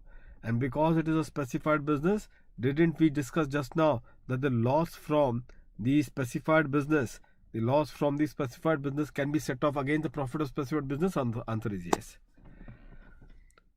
So this is a very important point. IC has covered this particular question. One question was there of Coimbatore and Chennai. Some question was there. I remember that. And it was similarly of this one, that this one business was commenced before 2010 and one was after 2010. Business was the same, but only the hitch was on the commencement part. The business was the same, but the only hitch was on the commencement part. And that was the only hitch which was being there. And therefore, the conclusion, students, was that the commencement that has taken place before 2010,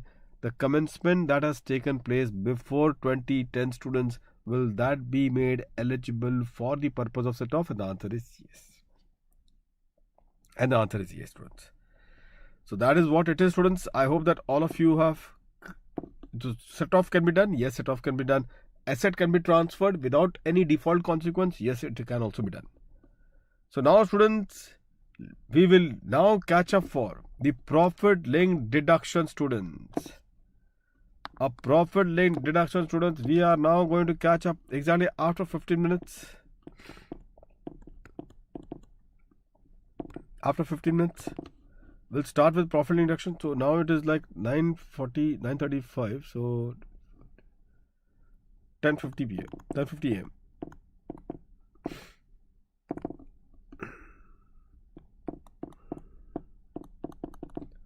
Profit-linked deduction.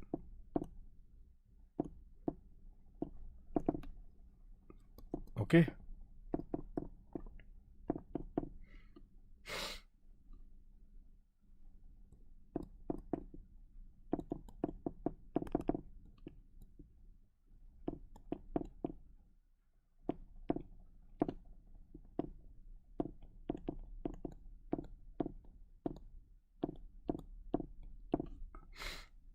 Fine, students.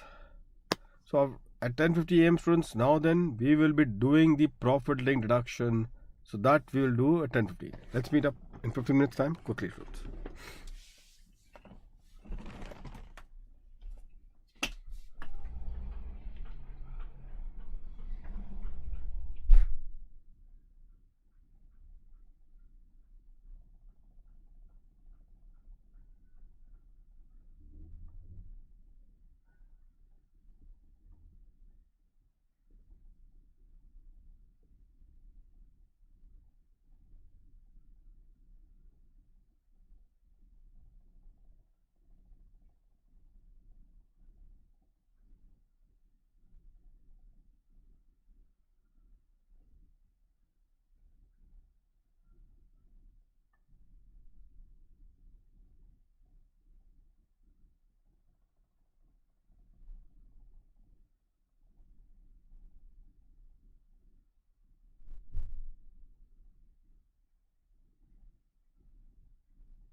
So students, all set now?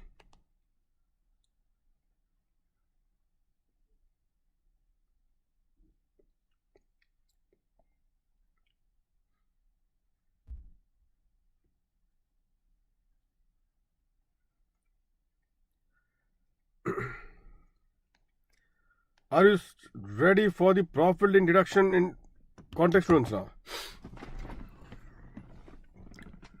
Say quickly, students.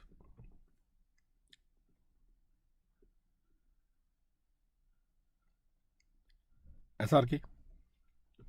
Now, this is the most important area, students, Mamta. This is one of the most important area of our discussion, that is the profit deduction.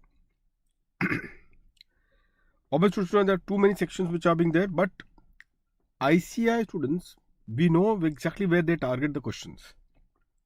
What are the possible areas that they will going to cover it up? So if you can put your focus on those areas, you are sorted out so far as this profit deductions are concerned. Now students, first section is about the 10AA, which is always something which we start with 10AA. Always keep in mind, students, 10AA, the placement of the deduction of 10AA, students. The placement of the deduction of 10AA. This is the first and the foremost thing, students, that you should always keep in mind. And what is that? The placement of the deduction of this 10AA, where it is covered. Can you see that, students? All you know, it is SEZ unit. Many students make this error by providing the deduction of 10AA within the PGBP head itself. Within the PGBP head itself, which was something true before 2017. But after the amendment of 2017, students, never make this mistake. The 10AA deduction placement, students, is over here. That is the first and foremost learning that you should have in this context. Can you see that? SEZ, non-SEZ, other heads of income, students, this is what it is. GTI, chapter 6A, can you see that? Chapter 6A. And thereafter total income, students, this total income before 10AA. This total income, students, this is before 10AA, and that exactly what it is. And from this total income, which is before 10AA, you give the deduction of section 10AA. Now, friends, here the deduction of 10AA is either 50% or 100% of the qualifying amount. That depends upon whether the SEZ unit business is in the first 5 years of its operation, whether the previous year 21-22, your previous year, does it falls within that 5 years operation, or is it after that 5 years operation? So please always check in your question that the SEZ business, when it got commenced, and previous year 21-22, will it be does it fall within that 5 years, first 5 years range? And if it is falling within the first 5 years range, you take 100% of the qualifying amount. Qualifying amount we'll discuss. And if it is the next 5 years thereafter, students, it is 50% of the qualifying amount. Keep that point in mind. Now, students, in this particular context, if you all will look into this particular aspect, students, so SEZ unit, 100% or 50% on the qualifying amount. Now, what is this qualifying amount? What is this qualifying amount, students? Now, this qualifying amount that has been there, students, be careful, students. This qualifying amount that we are talking about it is a profit derived from the SEZ unit into export turnover divided by the total turnover. Into export turnover divided by the total turnover. Now, what is export turnover and what is total turnover? This is what is the game. Because this is only unique for 10AA. Students, please pay attention to this one. That in section 10AA, the only unique part happens to be what constitute export turnover and what constitute the total turnover. These two are the only unique part of this entire segment. That is, what constitute the export turnover and what constitute the total turnover. So these two are the only unique part, students, which has been there. And that exactly is the game, students, over here, which is to be considered. So in fact, I will say to all of you in this context, this. Students, export turnover is the amount which has been realized in the foreign currency. Now, within 6 months, now 6 months is not there, students, as per the RBI guidelines. Within the RBI guidelines. So, this amount realized in foreign currency by SE-2 unit within the RBI guidelines. Okay. So, amount realized in the foreign currency. So, you have to take export turnover only of the realized amount, students. You have to take the export turnover, students, only of the realized amount. So always keep in mind that in the question that they would have given to you the realized portion of the amount, that realized portion of the amount only will be considered as a case of an export turnover. Only that will be considered as a case of what? The export turnover, and that exactly what it is. Only that will be considered as an export turnover. Now from the realized amount, students, if at all there is any recovery for the insurance, freight, telecommunication charges, or the new addition FTS outside India. The new addition is what? The FTS outside India. So if any recovery has been made in respect of these amounts, then the same would be reduced from the above items. So amount realized in the foreign currency by the SEZ unit. Okay, if that realized amount also have recovered insurance, freight, telecommunication charges, or any FTS which you have rendered outside India, even that is included in that recovery amount, then please exclude, students, those amount which you have recovered, and that is what will be the export turnover net, which is on realized basis. Export turnover net, which is on the realized basis. Fine, students. Now, what about the denominator total turnover? Now, the total turnover, students, don't make the mistake to consider that total turnover on the realized basis. The total turnover would be on the accrual basis. Don't make that mistake of considering the total turnover on the realized basis. The total turnover can be on the accrual basis, students. Did you all got this one? The total turnover can be on the accrual basis. And therefore, in this regard, students, in this particular regard, when you talk about the total turnover in this context, students, in this context, the point that you need to consider is this. In that total turnover, which is on the accrual basis, you also need to exclude the same exclusions which was there in the export turnover, namely the freight, insurance, telecommunication charge, and the FTS charges which you have received from the services outside India. But be careful, since the total turnover is on the accrual basis, these exclusion that you are talking about it also have to be on accrual basis. So please always keep in mind one thing. The export turnover is on realized basis. The exclusion also would be of the realized amount. The total turnover will be on accrual basis. The exclusion that they are talking about would also be on the accrual basis. Keep that in mind, students. Repeat with me. Export turnover on realized basis. The exclusions also would be on realized basis. Total turnover, accrual basis.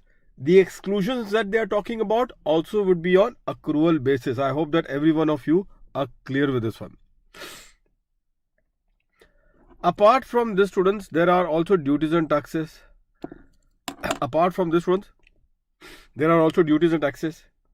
Now, these duties and taxes that they are mentioning to all of you, students,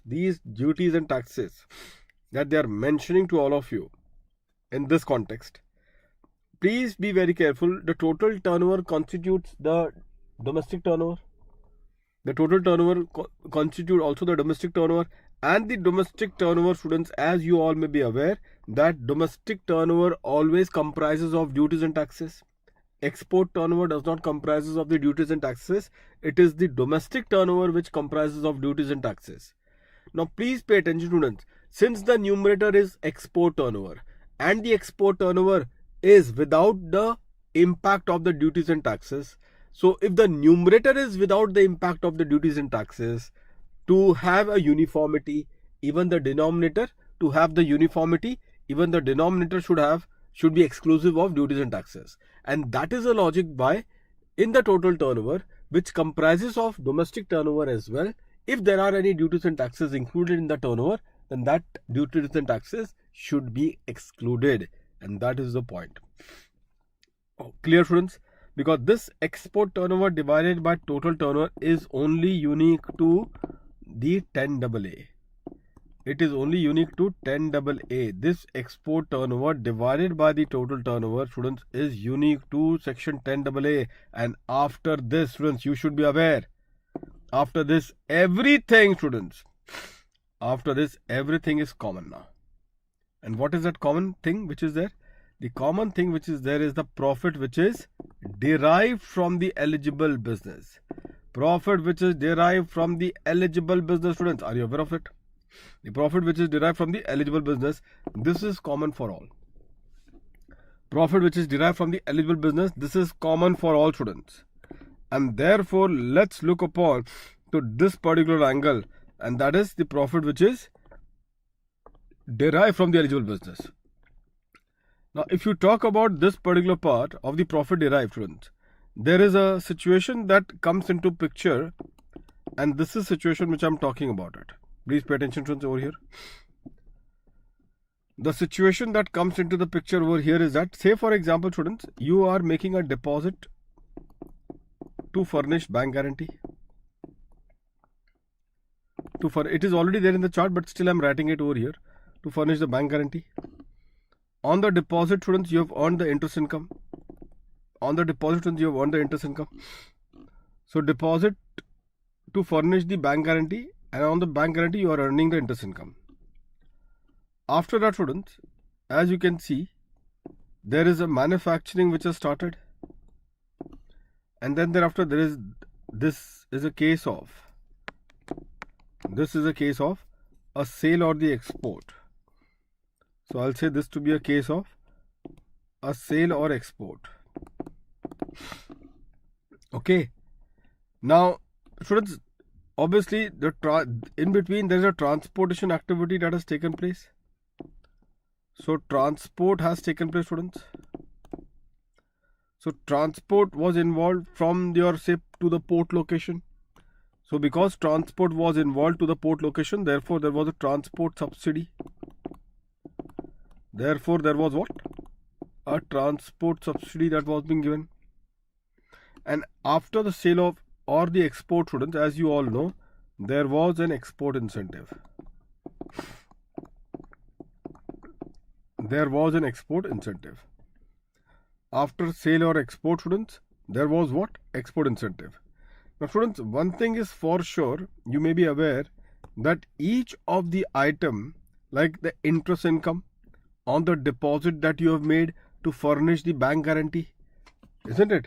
That interest income, can we say this to be a case of PGBP income? Is it a business income, students? K&Co Delhi High Court says that yes, it is a business income. You may be aware of that judgment K&Co, which I got an opportunity to just clarify that once Vyethi has said about this one. So this interest income, students, that has been there. This interest income, we will say it is chargeable under their PGBP. So it is chargeable under their PGBP. Yes, it is chargeable under their PGBP.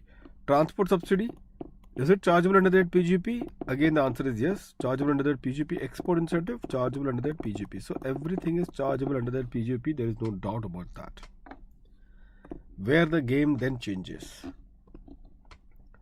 Where the game then changes, students. If everything is chargeable here, the question is whether it will be considered as a profit which is derived. PD I am writing, students. This is what is PD? PD is profit which is derived from the eligible business. Is it profit derived from the eligible business? Answer is no. Is it profit transport subsidy profit derived from the eligible business? Answer is yes. And is it profit derived? Answer is no. Can you see that? How the game changes. Students, as I told you, the term profit derived from the eligible business is common phrase used in all the profit link deduction. Didn't I told to all of you? The term profit derived from the eligible business is a common term which has been used for all what students? The term profit derived from the eligible business is a common phrase which has been used in all the profit link deduction, students. The only particular variation, as I told you, was only variation, students. What was the only variation which was been there in this case for 10AA? In the 10AA, students, apart from profit derived from the eligible business, we also take into account the export turnover divided by the total turnover. We also take into account the export turnover divided by the total turnover. So the pro rata amount of export turnover divided by total turnover is to be applied on the profit which is derived from the eligible business. Which is to be applied on the profit which is derived from the eligible business. Is that clear to all of you, students? And that is how the things has to be considered. So students, this is what the situation was so far as the profit derived from the eligible business was concerned. I hope that every one of you are clear with this particular point now. Now you'll say, but still we have not yet convinced about why this interest income and the export incentive amount, which are chargeable under the PGBP, but in computing the deduction, in computing the profit derived for the purpose of the profit link deduction, in computing the profit derived for the purpose of computing the profit link deduction, why is it that these amounts are excluded? This is because of the word derived. The word derived, students, narrows down the scope. Always keep in mind this.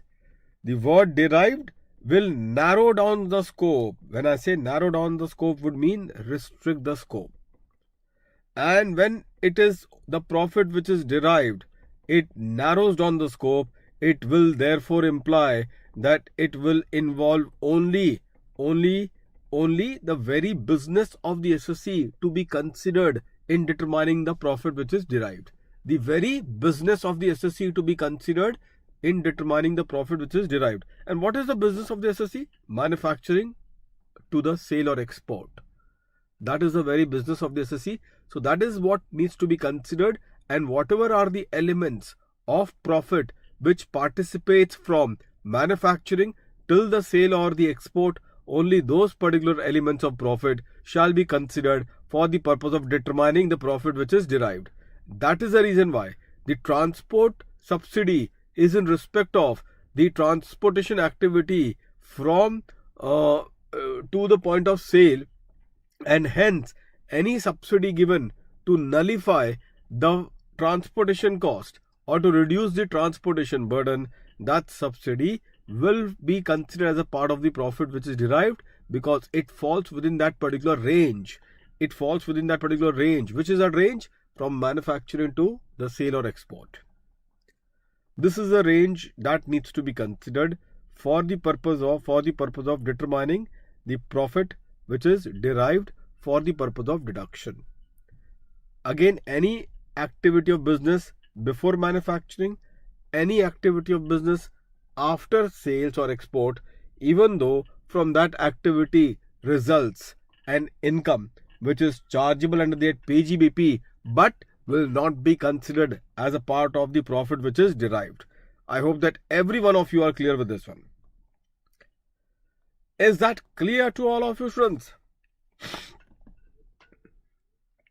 And that is how the things has to be considered. So students, this is how the things will be looked upon in this case. Now comes the real game. The game that you all know. So this was the discussion on the word derived. What constitutes derived? Because please understand, in the computation of deduction, profit derived, we have to take only this. Mamta, Betty, SRK. So I think all of you are clear now. Now students, the next point is the most important one. Are you aware of that? And what is this one, students?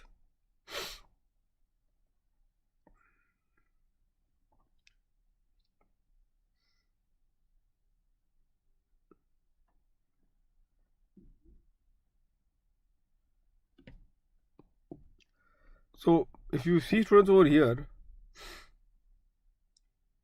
what they say, The second one, students, is about the profit. After the word derived is over, this was the word derived. So although it is already there above, but still I made you write this one, but still it is there. Jalakshmi, please pay attention over here, students. Point number 2. Profit for the purpose of deduction is the computed profit. Can you see this one?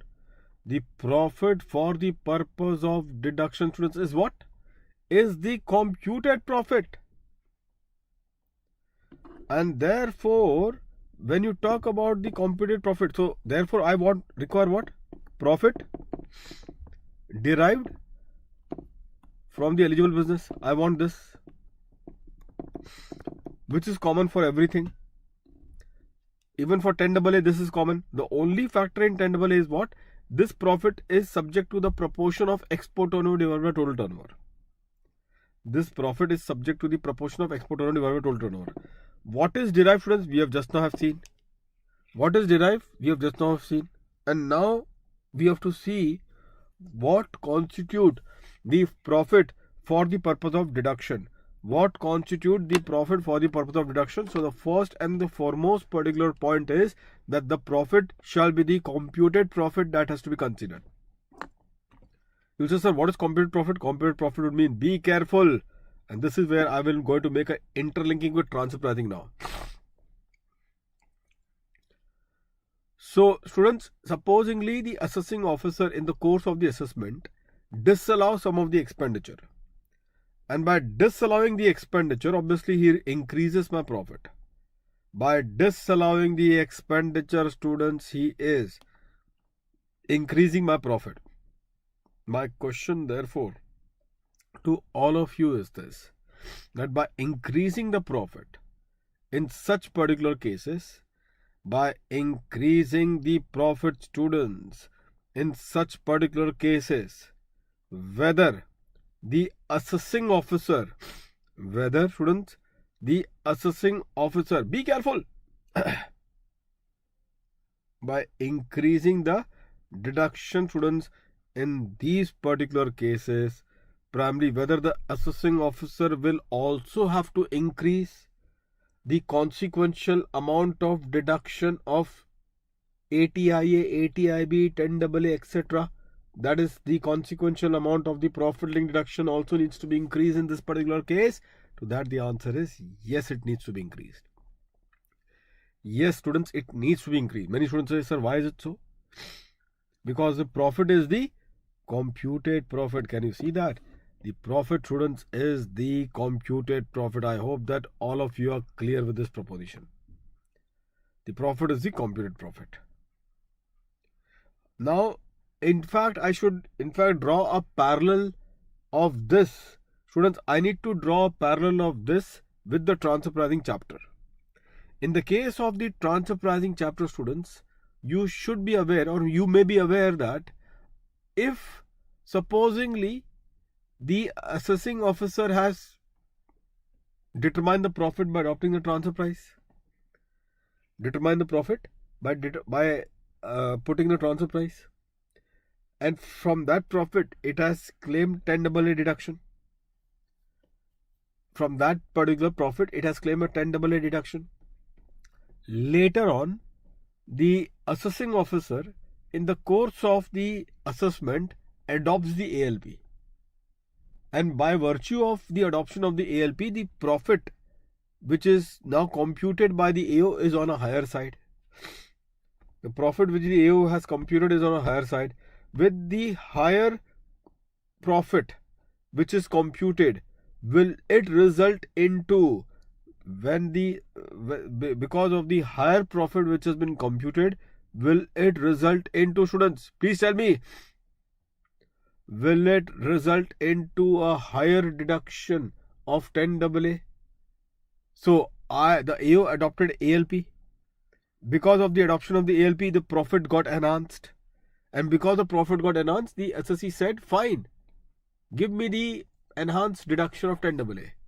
Will you be getting the enhanced deduction of 10AA? Answer is no. Why? Transfer pricing provision has got a specific restriction of enhancing the deduction because of the adoption of the ALP.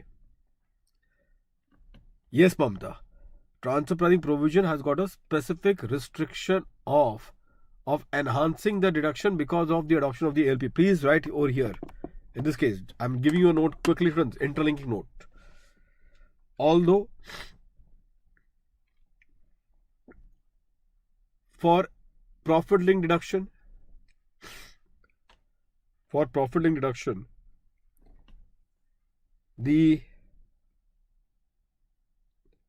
although for the profit link deduction, comma, the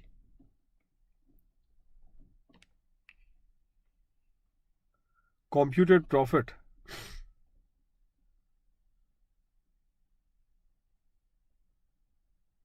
shall be taken for deduction purpose. The computed profit shall be taken for deduction purpose.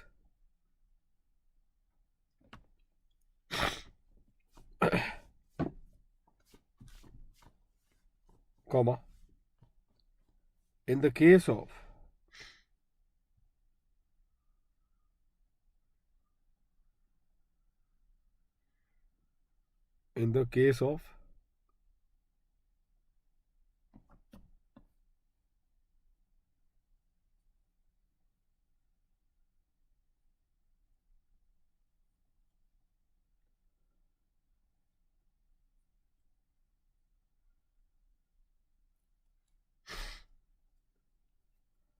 transfer pricing provision,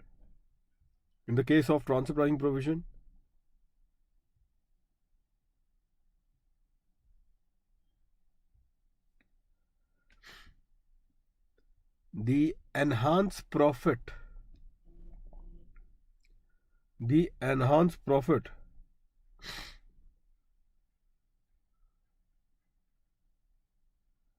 will not result into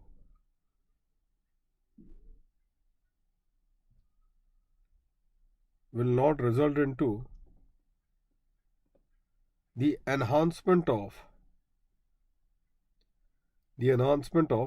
the profit link deduction,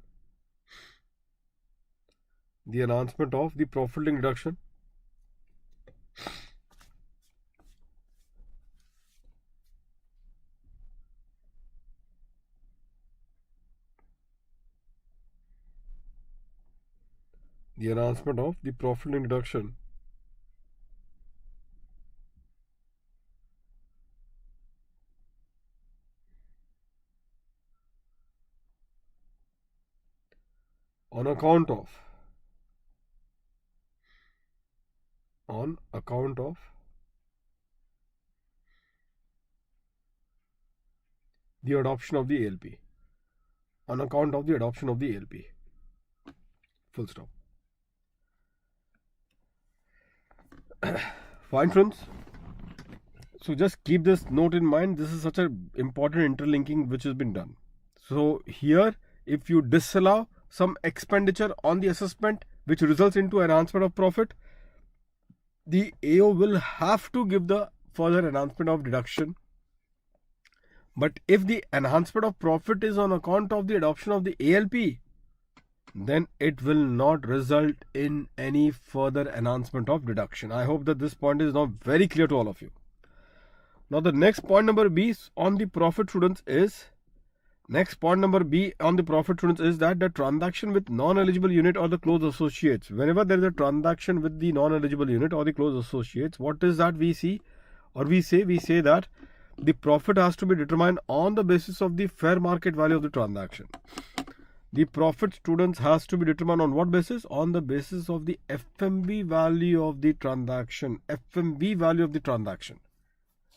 So in this case, whenever there is the ATIA unit is also doing the business of the non-ATIA unit of the same SSE, then in that particular case, the transaction between the two, whether it is a purchase transaction of the ATIA or whether it is a sales transaction of the ATIA, doesn't matter. You have to ensure that the profit of the eligible undertaking for the purpose of deduction will have to be determined by taking these transactions with the non-eligible unit of the same SSE or the sister concern of the SSE. These transactions have to be taken at FMB value. These transaction has to be considered at the FMB value. So, so it is the FMB value, students, that has to be considered over here in this context. It is the FMB value, students, that has to be considered, students, over this context. I hope that all of you are clear with this one. So herein, students, always keep in mind the FMB value which is to be considered. Okay. So in the question you will find that there is a purchase transaction. Okay. Now I'll just tell you one thing, because there is one chance of error that students you will do on the examination. I'll just tell you one important thing, because as I told you, there could be a chance of an error which can be there on the examination. So I'm just putting across that particular point before all of you. Supposing, students, this A Limited has got 2 units, ATIA and non-ATIA. Okay. Now in this case, in this particular case, students,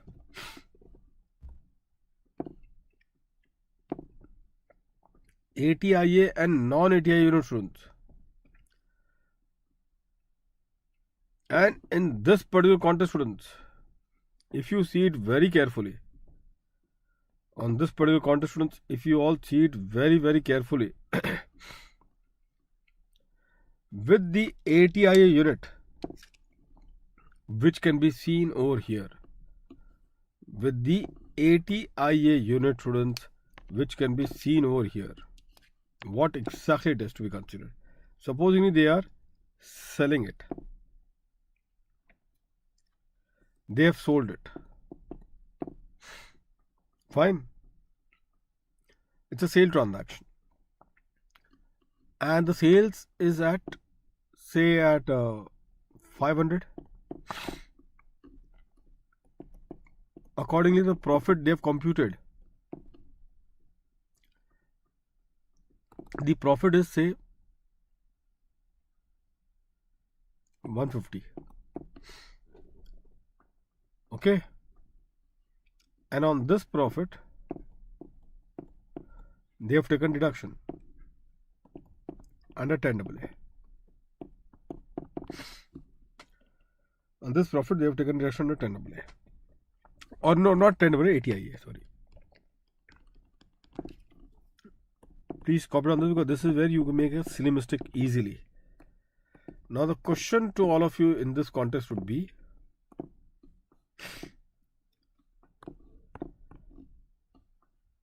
this is at 500 sale. Now supposing, students, they give you a question which says that the fair market value of the sales is, say, 450. Now please be very careful. The fair market value, not 450, say it is 550.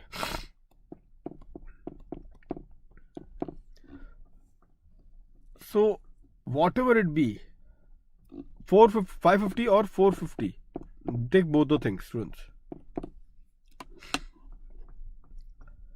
So in this particular case, students, if it is a fair market value is 550 or 450, so now you will write here. Students, are dictated now. Once you have written this, in both the cases where the FMB is higher,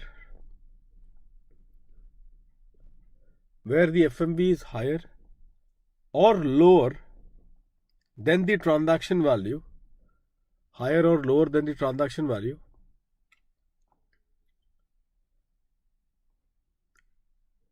the profit for the purpose of deduction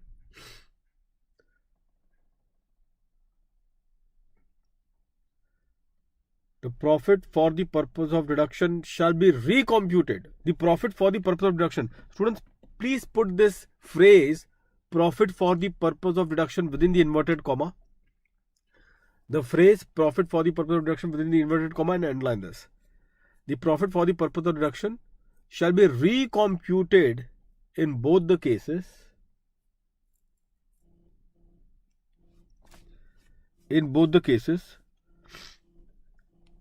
to determine, in both the cases, to determine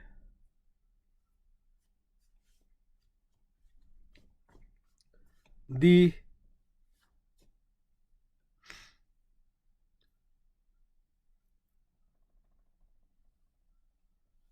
to determine the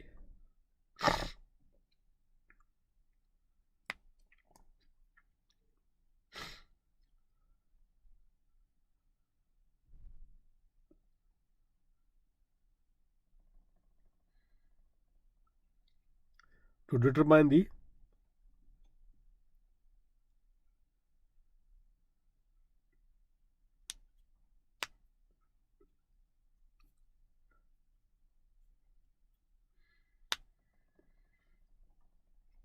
the quantum of deduction under these sections. To determine the quantum of deduction under these sections.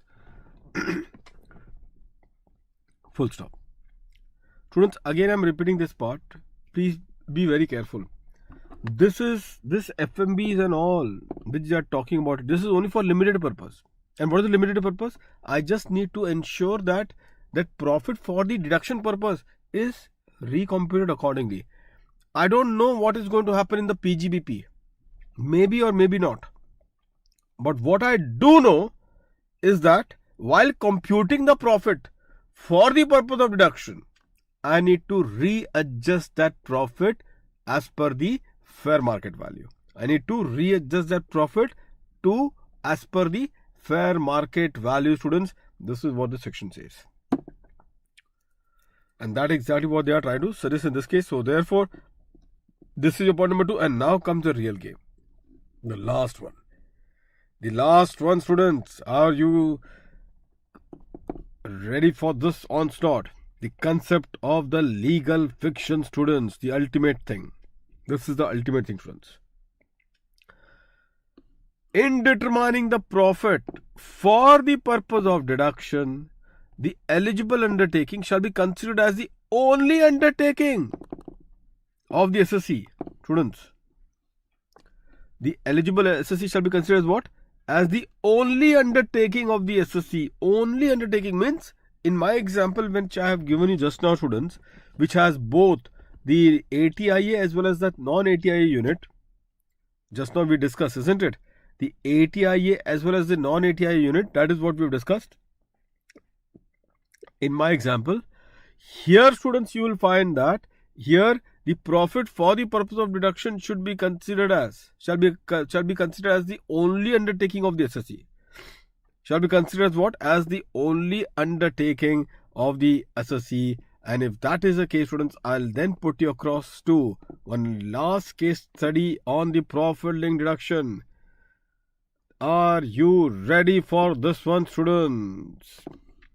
Last case study and the ultimate one. So, students, herein they will give you in the examination question some very important data. And that data would be, students, that data would be like this. Please pay attention. Herein, the ATIA, here, I'll write, then ATI unit, non-ATIA, then maybe IFOs, fine, and then thereafter, students, the GTI, then thereafter, that is chapter 6A, and finally the total income. The chapter 6A and then finally the total income, students. Finally the total income. Okay. So let's see one by one the game that is going to unfold. 100. There is already a case study in the chart that you can do for practice purpose, but I'm just putting it over here. Another, you can say this is another practice part, because this is such an important stage of this profit linked deduction. Point number 2, students, which you can see over here. So ATIA 100, non-ATIA 20, IFOs 10. Thereafter, students, here I'm writing ATIA is is minus 10, 40 and 15. Year number 3, ATIA 60, 20 and 10. Year number 4,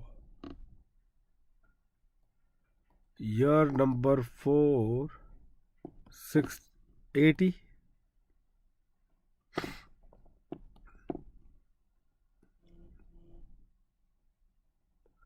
10, 20. Get your answer, students. Answer means I want GTI, chapter 6 से total income. I want here students from all of you, Mamta, Jalakshmi, SRK, Vyeti. All of you students, quickly.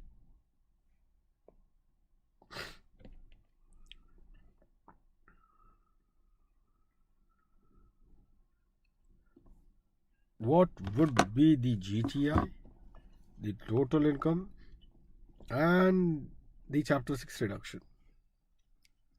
Give all the students 1 minute time plus. Please solve it this part. 1 minute time is given to everyone.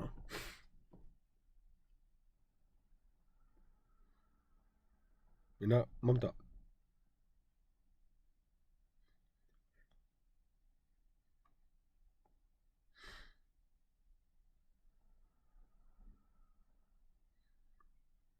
For the first year, everyone is clear, so therefore there's no issues on first year. GTI 130, chapter 6 है 100 and total income 30. Perfect. 2, 3 and 4 students. I give you 1 minute for that. 2, 3 and 4.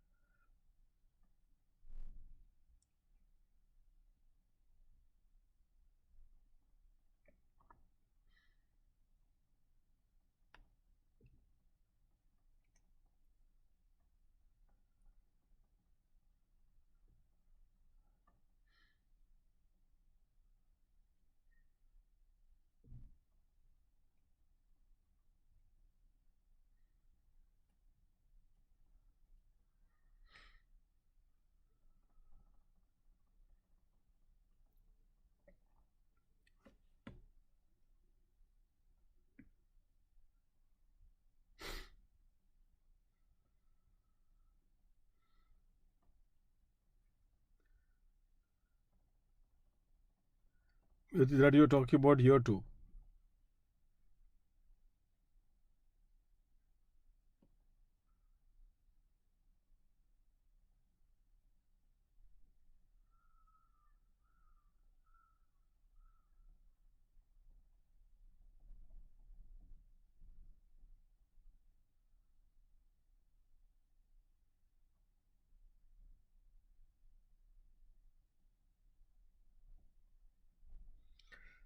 Last 5 seconds, students.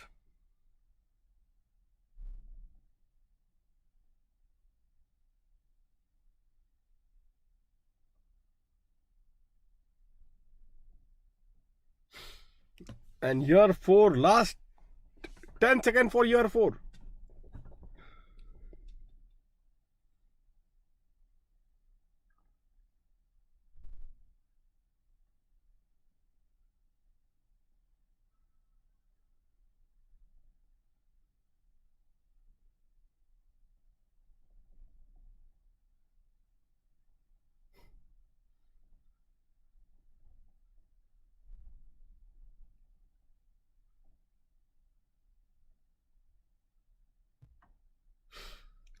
So students,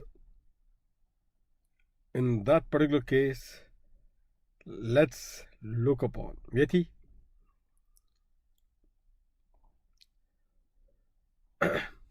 Students, now all of you will be very careful about this. Year number 2. Students, see, first of all, just now you have all read the legal fiction in computing the profit for the purpose of deduction. Jayalakshmi, just now you all have read the legal fiction, isn't it? Just now you all have read the legal fiction in computing the profit for the purpose of deduction. So please ensure that that legal fiction you will only use when you are in chapter 6A, not any time before that. Please do ensure that whatever learnings that we had in respect of the profit derived from the eligible business, whatever is the learnings that we had in respect of the profit which is derived from the eligible business, that learnings will be applied only when we are at this particular stage, and that stage is in computing the profit for the purpose of the deduction under chapter 6A. In computing the profit for the purpose of the deduction under chapter 6A, only then this point has to be applied. Only then this point has to be applied. Fine. So on that note, students, we have seen year number 1. And in year number 1, students, we had this ATIA unit, non-ATIA, IFOS, GTI is 130.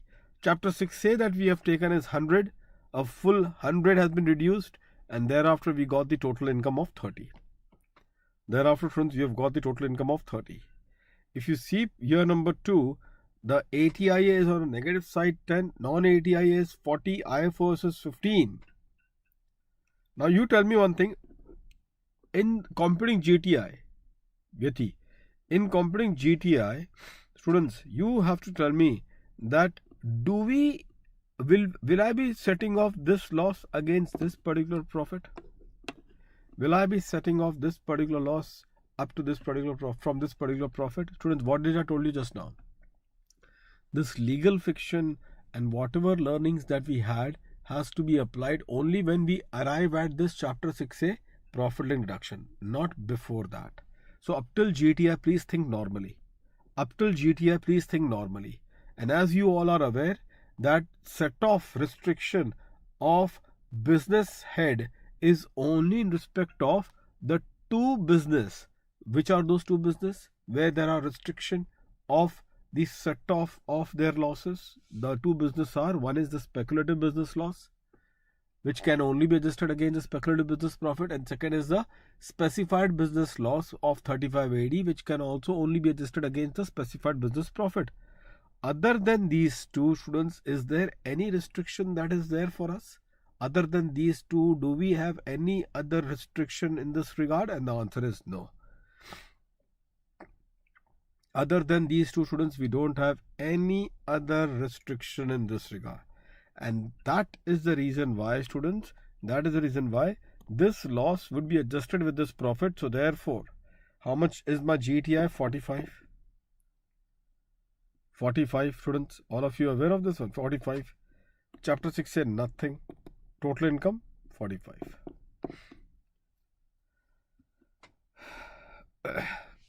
Let's come to year number 3. Year number, do we have any brought forward loss, by the way, students, of year number 2? In actual sense, do we have any brought forward business loss of year number 2? In actual sense, do we have it? What is your take, students, on that? Do we have any brought forward business loss of year number 2 in the actual sense, students? To that, the answer is no. To that, the answer is no. So we don't have any brought forward business loss, students, in the actual sense. Okay, fine, good. Now coming to year number 3, 60, 20, 10. So this GTI is 80. This GTI is how much? So since there is no brought forward business loss, so don't worry about that. So 60, 20, 10, and that gives you 90 of the GTI. Chapter 6A, when we talk about it, now be careful. Just now I told you, now you have to think of whatever learnings that you got. Whatever learnings that you got for computing the profit for the purpose of deduction. In computing the profit for the purpose of deduction, whatever learning, students, that you all got it, you have to apply it now. You have to apply it now, students. And what was that learning? That you all have got it? That you now have to apply in this case? So you all are aware, students, isn't it? You all are aware that, students, this 60 which has been there. Now, whether the legal fiction, will it be applied? Whether the legal fiction, what was that legal fiction? In computing the deduction, in computing the profit for the purpose of deduction, the said business will be considered as only business. In computing the profit for the purpose of deduction, students, the said business shall be considered as the only business.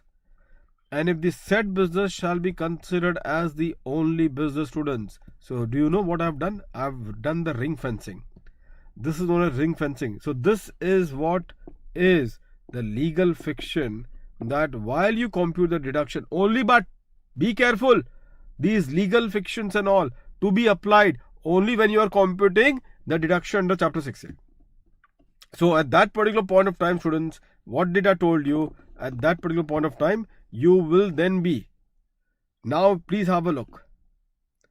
So in this case, whether if I have to do this one, so how much is the profit that is available for the purpose of deduction? Then the last year loss of the eligible business, although it does not exist, but because for the purpose of deduction, the said business is considered as the only business of the SSE. The said business is considered as the only business of the SSE. Therefore, last year loss will have to be adjusted with the current year profit. Whether the last year loss notionally will that has to be adjusted because we assume that this is the only business, and the answer is yes. And therefore, notionally adjusting last year loss with the current year profit, and therefore, how much is the profit which is available for the purpose of deduction? After this legal fiction is applied, after this notional set off has been done, how much is the profit which is available for the deduction? It is 50. So 50 would be allowed as deduction, students, in this case, and hence in this regard now the total income would be how much? The total income would be 40. The total income would be 40. I hope that every one of you are clear, Shiv. So total income would be 40, and that is how the things would be considered. Now coming to point number 4 over here. Coming to point number 4. Now this is where the real game is. 80 IA, 80 it is there. Non-80 IA, 10 it is there. IFOs, 20 it is there.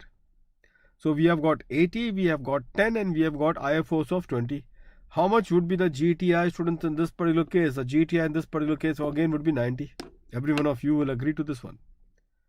The GTI in this particular case, students, will be, how much is that? It will be 90. Now, the 90 is the GTI, which has been there in this context. How much is in the chapter 6A? Now, if you apply the legal fiction, now please answer my specific question. I want only the specific answer. If I apply the legal fiction in year 4, how much is the profit which is available for me for the purpose of deduction? How much is the profit that is available for me for the purpose of deduction? If I apply the legal fiction, then please tell me how much is the profit for me available for the purpose of deduction. Vyati, if I am applying the legal fiction in year number 4, you need to tell me how much of the profit of the eligible business is there for deduction. And obviously, students, if we apply the legal fiction, as you can see, ring fencing applies then. The ring fencing applies. If you are applying the legal fiction, then one thing is for sure, that the ring fencing will always be made applicable, and you have ring fenced to how much rupees? 80. The ring fencing is done by you of rupees 80. Do you all agree to this one, students? The ring fencing that is there, you have done it up to how much, students? Up to rupees 80. So, but hold on, 80 is not the answer. Hold on, 80 is not the answer. So, one thing is there, that if I go with the legal fiction, I am getting 80. But be careful now. How much of the profit of the eligible undertaking Please be careful to my question. How much of the profit of the eligible undertaking is included in the GTI? How much is the profit of the eligible undertaking is included in the GTI? Is my next question. How much of the profit of the eligible undertaking is included in the GTI, friends? What is your take on this one? If you see the profit of the eligible undertaking included in the GTI, the profit of the eligible undertaking included in the GTI, students, just you tell me whether the set off would have happened. I told you earlier also, I am repeating it for the last time. Up to the GTI, we think normally. So while you would have computed the GTI, the profit of the eligible business has to be set off against the loss of that non-ATI unit. There is no restriction so far as the topic of set off is concerned, because the set off on business losses has only two restrictions, namely speculative business loss and the specified business loss. This is neither of the two. So definitely, students, in this particular case, we will have to say that this set off is something which has to be done, and this is mandatory. So by doing the set off, 70 is what is included in the GTI. Now, as per the legal fiction, students, it is 80. But as per the legal fiction, the profit eligible for deduction is 80. But how much of that profit of the eligible business is included in the GTI? How much of the profit of the eligible business is included in the GTI? That is rupees 70. Now, can you claim a deduction beyond the profit included in the GTI? Are you allowed to take a deduction beyond the profit which is included in the GTI? And the answer is no. So the maximum amount that you can claim the deduction is restricted to the profit. The maximum amount which is there is restricted to the profit of the eligible undertaking which is included in the GTI. The profit of the eligible undertaking which is included in the GTI, which is 70, and therefore my total income finally is 20. So students, in this case, if you see, in this particular case, students, if you see what exactly we all get it. In this particular case, students, that you will see, we get in this context 70 being the profit of the eligible business included in 90, and I therefore cannot claim the deduction under chapter 6A in respect of the profit of the eligible business beyond 70, because that is the upper limit. This is the upper limit. So as per legal fiction agreed, what is eligible is 80, but maximum upper limit is only 70, being the profit of the eligible business included in the GTI. So you can just write here in terms of point number 4, here number 4, although as per the legal fiction,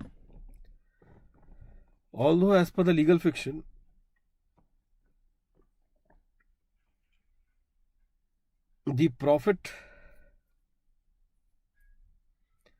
eligible for deduction is rupees 80. The profit eligible for deduction is rupees 80.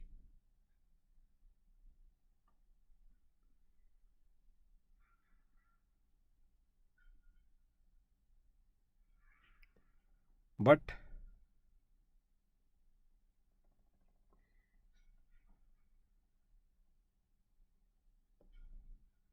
the profit eligible for deduction is rupees 80.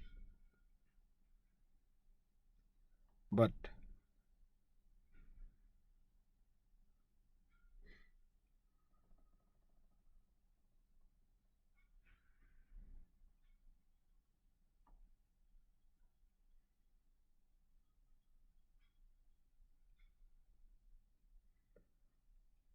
the profit of the eligible business, included in the GTI is rupees 70, and hence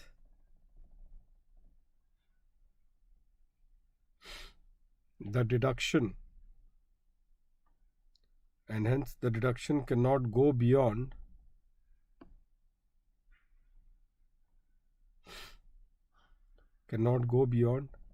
the profit of the eligible business,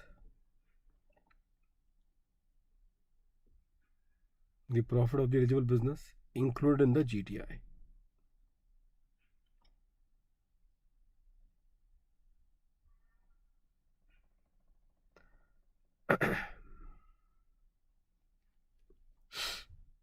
Fine, students. Students, ATIAC, I'll just quickly tell you about ATIAC. All of you are aware of that fact that it is the ATIAC is the eligible startup company, isn't it? And eligible startup means, students, 100 crore. Eligible startup, students, will mean 100 crore. Be careful on that one. Okay, so now this is revised. Earlier it was 25. Now it has been increased to 100 crores. So that is the Finance Act 2020 amendment. Now for ATIAC, students, for eligible startup, they get the deduction, students. They all get the deduction, which is for in the 10 consecutive year. Any 3 consecutive AY. They get deduction of any 3 consecutive AY. That is what the deduction that they all get it, isn't it? In the 10 consecutive AY, any 3 consecutive AY, they get a deduction. Now, students, here there is one last particular point. Supposingly, students, consider this particular fact and you answer me this particular point last thing before we move out to the next segment which has been there. Consider this particular fact, students. Supposingly in the first year there would have been a loss. Then tell me one thing. If the first year there would have been a loss of 100, instead of profit of 100, I'm making this as loss of 100. In year number 2, you need to tell me, in year number 2, students, you all need to tell me that how much would have been the profit eligible for deduction. Considering in year number 2, students, considering the year number 2, the 10 is a profit now. The 10 is a profit. So please tell me in year number 2, what is the profit eligible for deduction? How much will be the profit eligible for deduction in the year number 2, students? This is already uploaded in Bhuvnesh in the YouTube itself. The charts you can take by contacting the bookshop 977-943-0034. The charts you can take by contacting 977-943-0034. Contact here the booksellers and you can take the charts over there through the WhatsApp. So students, 977-943-0034. Now students, tell me the answer quickly, all of you. Whether this 100, students, whether this 100, if first year it is 100 negative, first year the 100 is negative, students. My question to all of you therefore is, in year number 2, SRK, in year number 2, my question to all of you is that how much would have been the profit which is eligible for deduction? Don't you think that the legal fiction will create an embargo? The legal fiction, students, will create an embargo in this case. Don't you think that way? The legal fiction, students, you can see for yourself. The legal fiction may create an embargo in this particular case. But as you all know, do you think the SSC is going to opt for the profit deduction in the first year? In the first year, do you think that the SSC is going to opt for a profit deduction? And the answer is no, he won't. He is not a fool to opt for the profit deduction. So he will say, let me start from year number 2 onwards. That is the year number 2, which is the year of profit. He will start from year number 2 in claiming the profit deduction. Because obviously he will say that if it is a year of loss, I don't want to take the profit deduction for the first year. And then from the year number 2, he says that now I want to start. Now once you start, students, always keep in mind, once you start, then you have to go consecutive. Then you cannot stop in between. Students, always keep in mind, once you start, then you have to go consecutively. You cannot stop in between.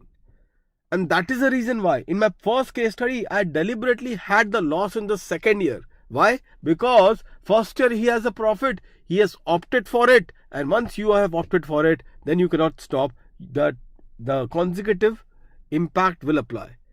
But if the very first year is a loss, then definitely I will not be opting for that first year, this 80IA or 80IB or 10AA, etc. I will definitely wait for the turnaround to happen. That is the year from which the profit will start. On that very year onwards, I will opt for the profit link deduction. And the year from which the SSC has opted for the profit link deduction, from that year onwards, the legal fiction shall start applying. From that year onwards, the legal fiction shall start applying. Bhuvnesh. Yes, so that exactly what it will be considered. So you will have to be very careful about this one. The ICI in the question, they have done it in November 17 attempt. This kind of a trap, they have done it in November 17. And what is the trap that they have done? First year loss and the subsequent year was profit. And many students got carried away with that information, and they in fact applied the legal fiction, and they said that okay, there is only a loss to be adjusted, and therefore there is no set off to be done. Absolutely a wrong answer. No. If you are having a loss in the first year, what is the conclusion that we will do? Our conclusion would be that I'm not going to opt for this profit link deduction, and if I'm not going to opt for this profit link deduction, in that particular case, we will say that from the year the profit will commence or will happen, from that year, I will put my finger on the profit link deduction, and from that year onwards, the legal fiction will apply. The legal fiction will apply. I hope that every one of you are clear with this one, because students, this they have asked in the examination, and therefore I have thought of revising with all of you. With this, students, congratulations. You all are through with this. We have done today a much impactful, a high voltage impactful area.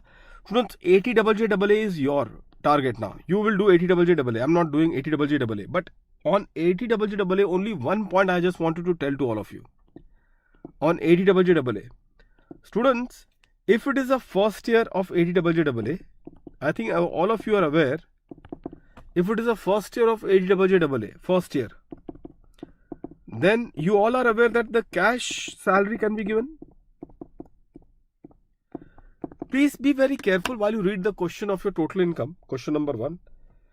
They say that this is a year of commencement of business, and accordingly the SSC would have recruited employees.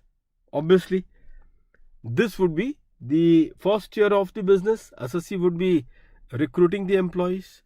We will have to see who are the eligible employees as per 80JJAA, and based on those eligible criteria, based on what, students? The eligible criteria, we will finally conclude on what? Based on the eligible criteria of that 80JJAA, we shall conclude on what, students? Exactly.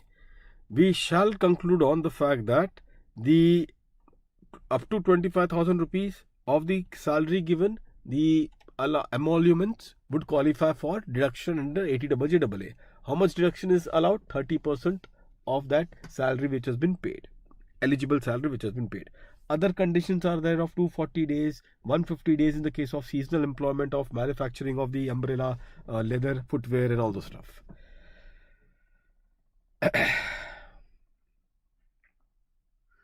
Students, here the question is that if it is a first year, they will tell to you that there is a cash salary which has been given to 5 employees of rupees 20,000 per month. 5 employees, cash salary has been given of rupees 20,000 per month. Here the question to all of you therefore is, if 5 employees, 20,000 per month is a cash salary which has been given to you, in that particular case, students, whether 80JJAA deduction, is it available? 80JJAA deduction, is it available? All of you will say, yes sir, it is available. Because of the fact that the first year is a exception which is carved out, and therefore 30% of that salary amount, whatever it comes to, that will qualify for deduction of 80JJAA. But you have missed upon on a very important point, and that important point is what? That you will have to disallow this particular cash salary while computing your PGBP under section 40A3. Because as far as 40A3 is concerned, students, as far as 40A3 is concerned, there are no exception that if you are having a first year of your employment, then we are giving you an exception. Exception of what? Exception of that you can pay the salary in cash. In 40A3, that is Rule 6DD, there is no exception that the first year you can give the salary in cash.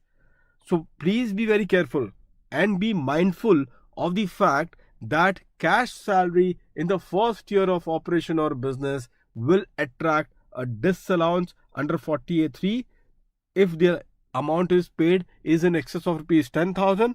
But in the case of 80JJAA, it is something which is allowed, and 30% is what would be considered. Is that clear to all of you? All of you are clear? Shiv, Vyathi, Jayakshmi, Mamta, Bhunesh. Bhunesh, these lectures which we are doing it are only on Saturday and Sundays. Saturday 5 to 10, Sunday it is 7 to 1. So these lectures are only on Saturday and Sunday, students. 5 to 10 and 7 to 1. I hope that all of you are clear with this one. So students, this is where you have to put your attention in that question. That is the question talking about the first year of operation. Because if it is the first year of operation, then this is what you will try to always look upon. First year of operation, this is what you will try to always look upon. Students, with that now we are done with 80JJAA, the unique point. Students, that is there. One point, students, which is there. One very, I will say, students, keep in mind this thing, that if the employment is less than 240 days or 150 days, in the current year, if the employment is for less than 240 days or 150 days as the case may be, so current year he is ineligible. Current year he is ineligible, but next year will he be eligible? Next year being the first year, will he be eligible? Next year being the first year, will he be eligible, students? To that the answer is yes. Next year, and in fact next year and another 2 years, that would be the eligibility. That will be the eligibility. My last question on 80JJAA for all of you is this, that students, the first year of employment, you can give the salary in cash, or first year of business, you can give the salary in cash. The first year of employment, that you can give the salary in cash, or the first year of business, that you can give the salary in cash. Quickly, students! First year of what? Employment, or the first year of the business? Quickly, as I told you, students. Mamta? Bhuvnesh? Yes, it is the first year of business, students, and not the first year of employment. The first year of business, students, and not the first year of employment. Is that clear to all of you, students? All of you are clear, students? I hope that every one of you have got hold with this one. Students, again I am repeating this one. ICDS, I told you yesterday also, and I am repeating it again. ICDS, we are doing it through the link. 6-7 hours, we have done a good ICDS lecture. I'll share the link in the descriptive box. Although today it may not be there, because the staff is not there. Tomorrow definitely I'll ensure to put it. Okay, ICDS will be covered there. Because next Saturday I'm starting with NR taxation. Saturday and Sunday, NR taxation and transfer pricing. That is a revision. So the target today up till here is that, students, we have to complete up till here. In this week, if possible, you will revise the ICDS, through the link which I'm sharing. As I told you, the link I'll share it by tomorrow, first half itself. If it is not there today because of the fact that today is Sunday and the staff will not be there. PDF students, any PDF Telegram channel I've told you, CA Durgesh Singh is a Telegram channel which you just join in there because I keep giving the updates. At least join in there, CA Durgesh Singh. Okay. So that next Saturday 5 to 10, any before the lecture updates are there, I will just give it to you there itself. Fine. So that's a medium of our communication. Now students, I'll directly now take across presumptive income of non-resident, presumptive taxation of non-resident. Let's take across students presumptive income of non-resident. I just want to show you only one thing. Rest of it students, it is very simple. Only one thing students I just want to show you. Can you see that students? Students, in the MCQ of the ICI, as I told you students, we are considering even the MCQs and all the typical MCQs has been considered. So in the MCQs of the ICI students, one question was there. 44B, can you see that? It is for non-resident.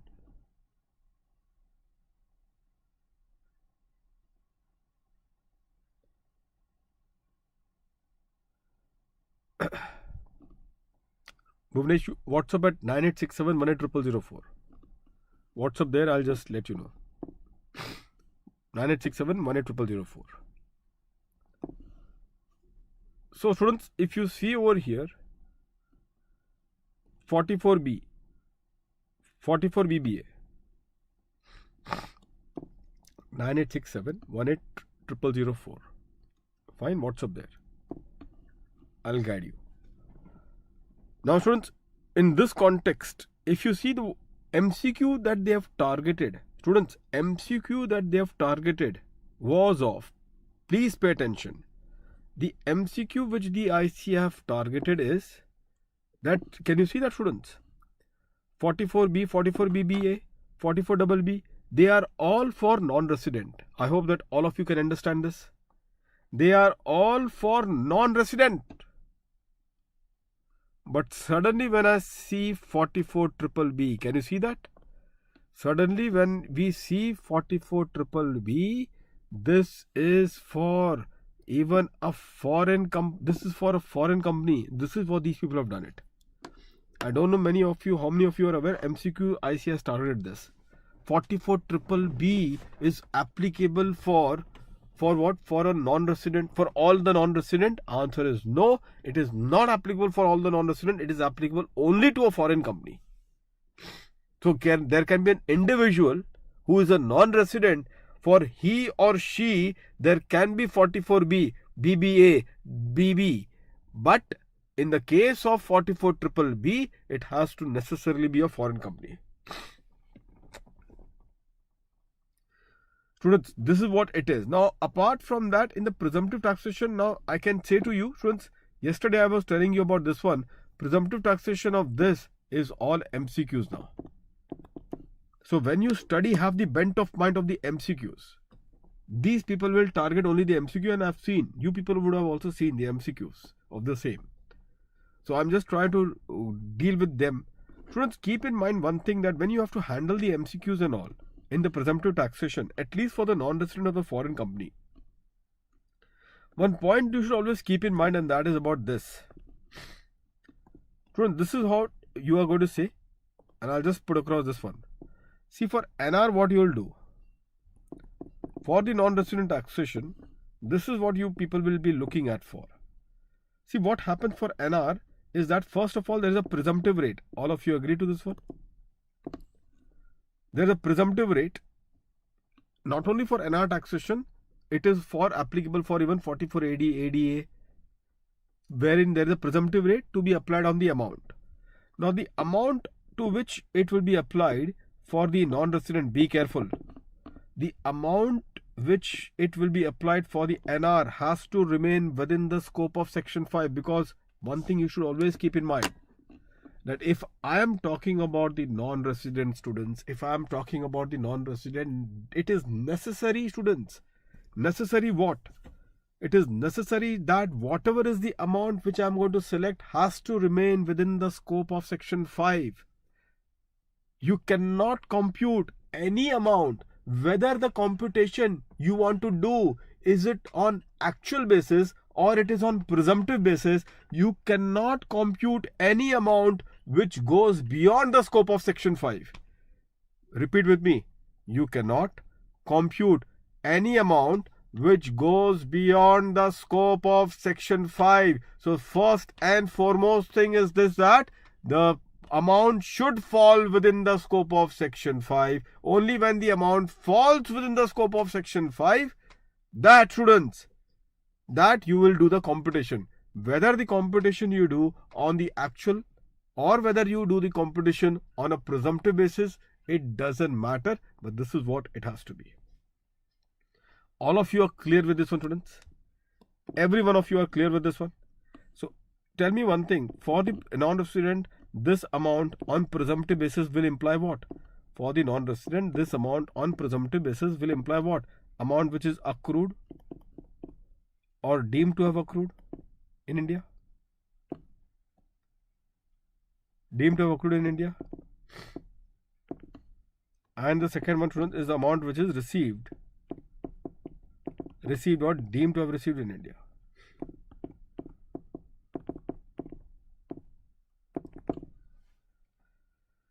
Accrued or deemed to have accrued in India, or received or deemed to have received in India. Is that clear to all of you, students? All of you are clear with this one? Now tell me one thing. Let's start with one by one. I start with 44B. Now this 44B is for that non-resident which is engaged in the shipping business, students. This 44B is for whom?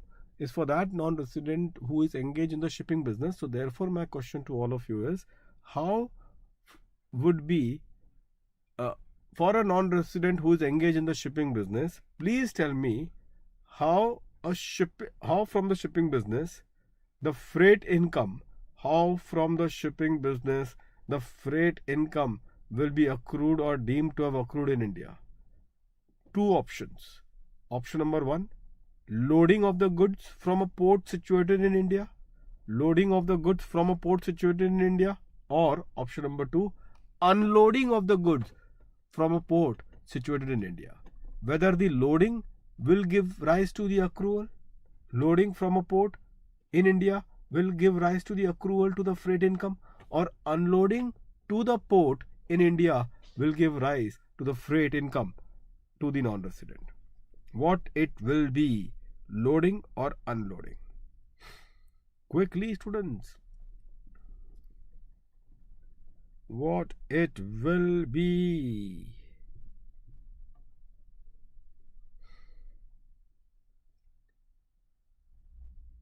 Loading or unloading?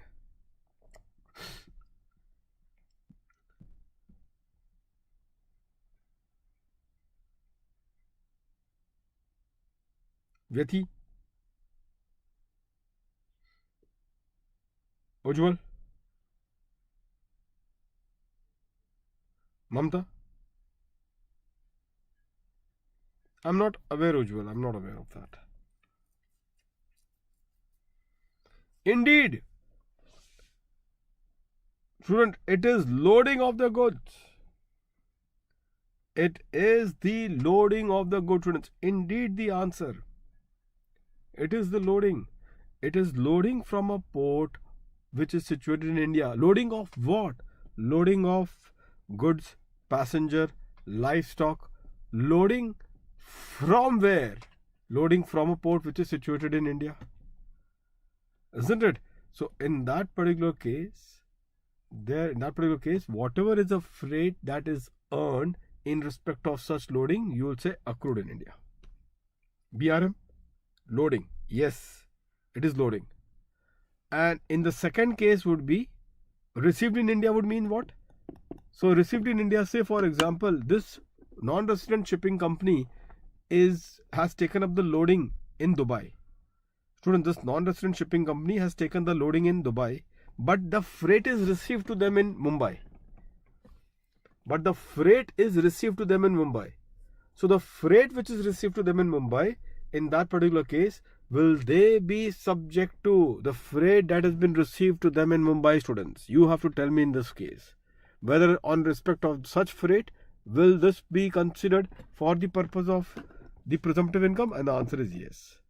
So, accrued and received is what has... So, you have to only focus on the loading is the accrual.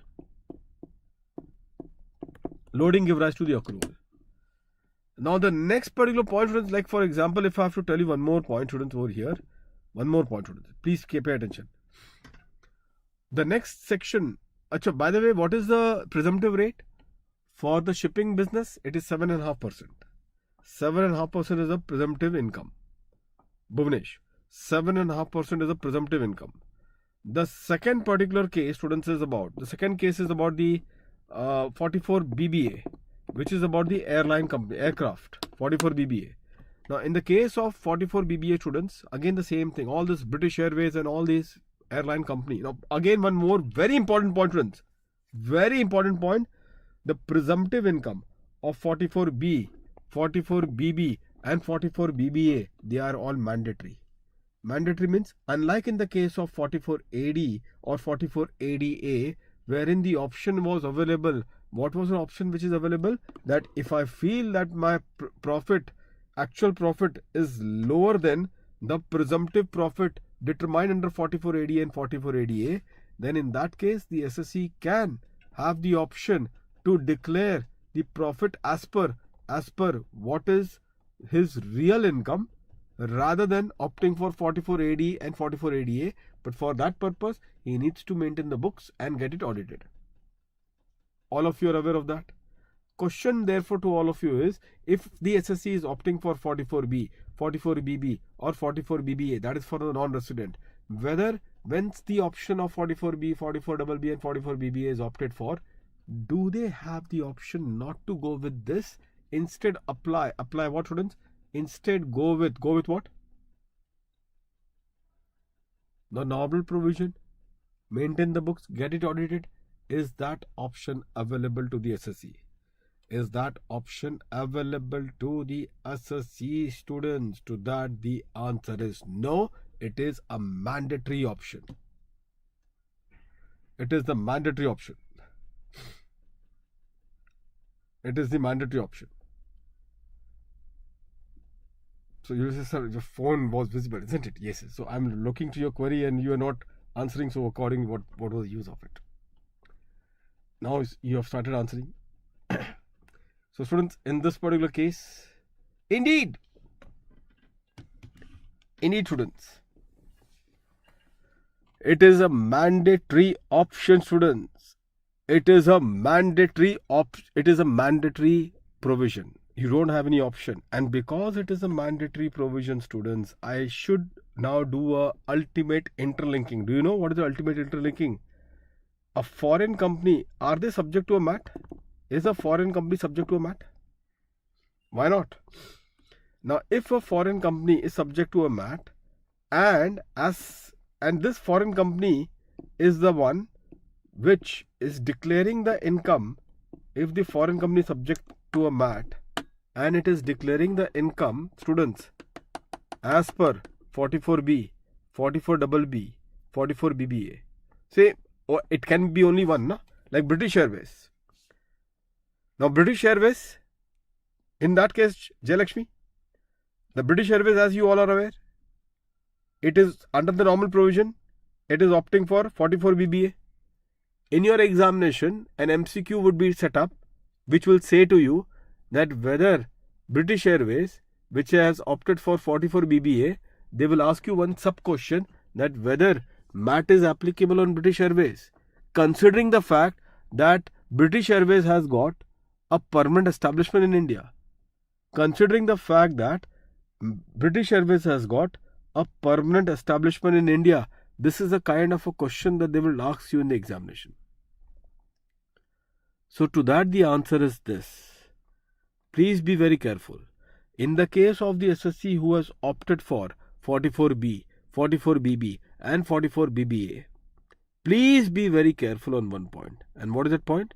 That they will not be subject to any MAT provision. already their income is not as per the total income. Their income is computed on a presumptive basis. And the fact that their income is computed on the presumptive basis, which is a mandatory provision for them, then there cannot be a double whammy for them. What is this double whammy? Double whammy said at one place you say 44B, 44BB, 44BBA is a mandatory provision. On one side you say this is a mandatory provision, and on the other side you are also subjecting them to a MAT. This is a non-sickle scenario, and they have recognized that this could be a non-sickle scenario, and hence in the MAT provision, in computing the book profit, you people would have realized. What is the realization that you people would have got? That in the case of a foreign company, no MAT will be applicable where the option, there's no option, where the income is assessable in the hands of the foreign company under which section? 44B, 44BB and 44BBA. Therefore, this is the positioning. I hope that all of you are clear with this one. So the interlinking with MAT is such a necessity at this stage. Did you realize that, by the way? The interlinking of the MAT with the MAT. So MAT not applicable.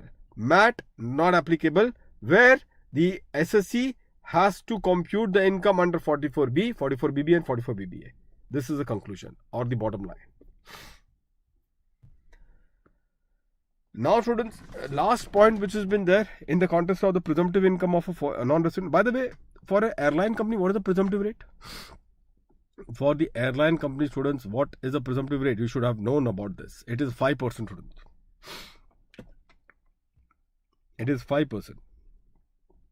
And the 5% will be applied on what? This 5% students would be applied on what students? It would be applied on the same one.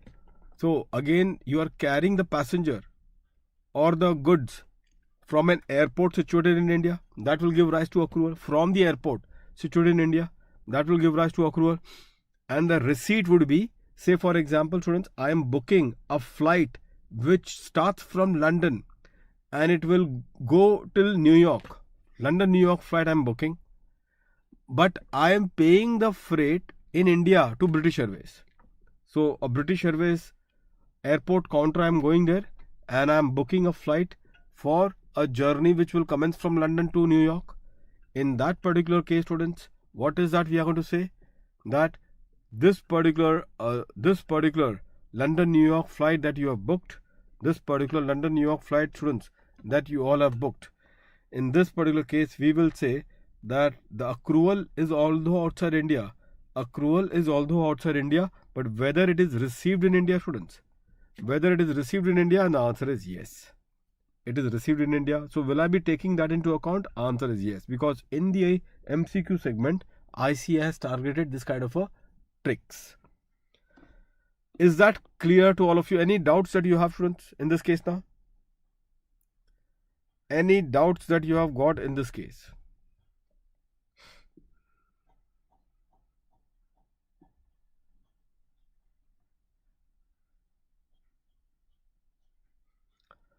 Students, one last particular point which was, now let's not take a chance on this one. Do you know, in the case of a shipping business, 44B and 172, they have got section 172. As per section 172 students, they have to pay advance tax. This is an advance tax section.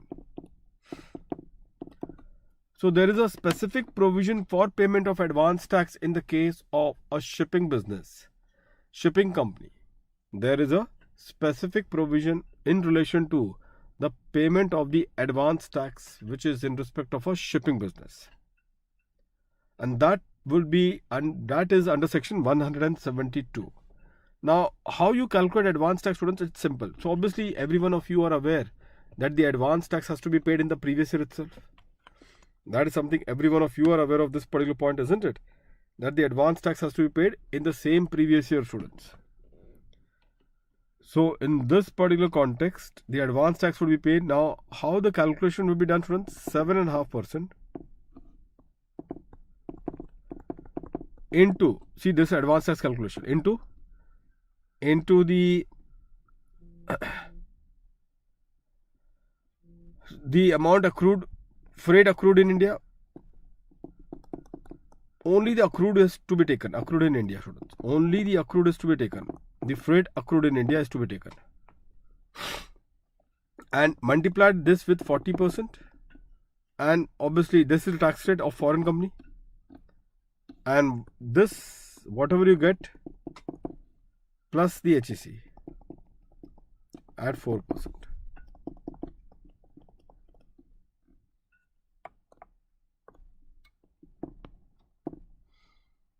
Plus HEC of 4%. Okay, so what I have written here, students, is that in this context, the freight advance tax calculation, yes, that is what I said. 44B, 44BB and 44BB are presumptive provisions in which you are mandatorily required to follow this provision. Maintenance of the books in this case is not applicable. Dheeraj, maintenance of the books in this case is not applicable. So students, if you all see in this regard, students,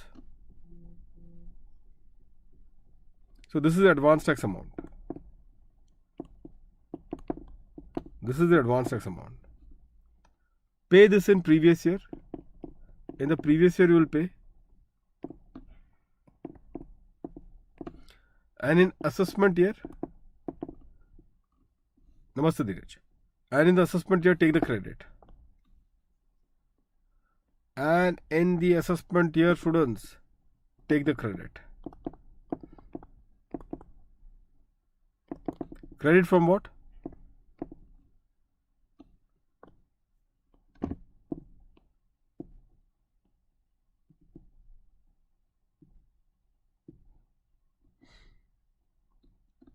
Take the credit, students, from the tax.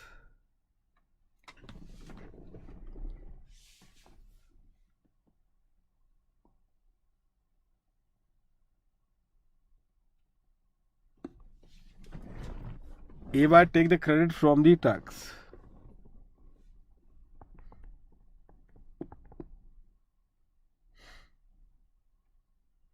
Assessment year, AY, take the credit from the tax.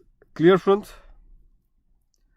So how you will compute in assessment year, students, the tax amount? How will you compute in the assessment year the tax amount?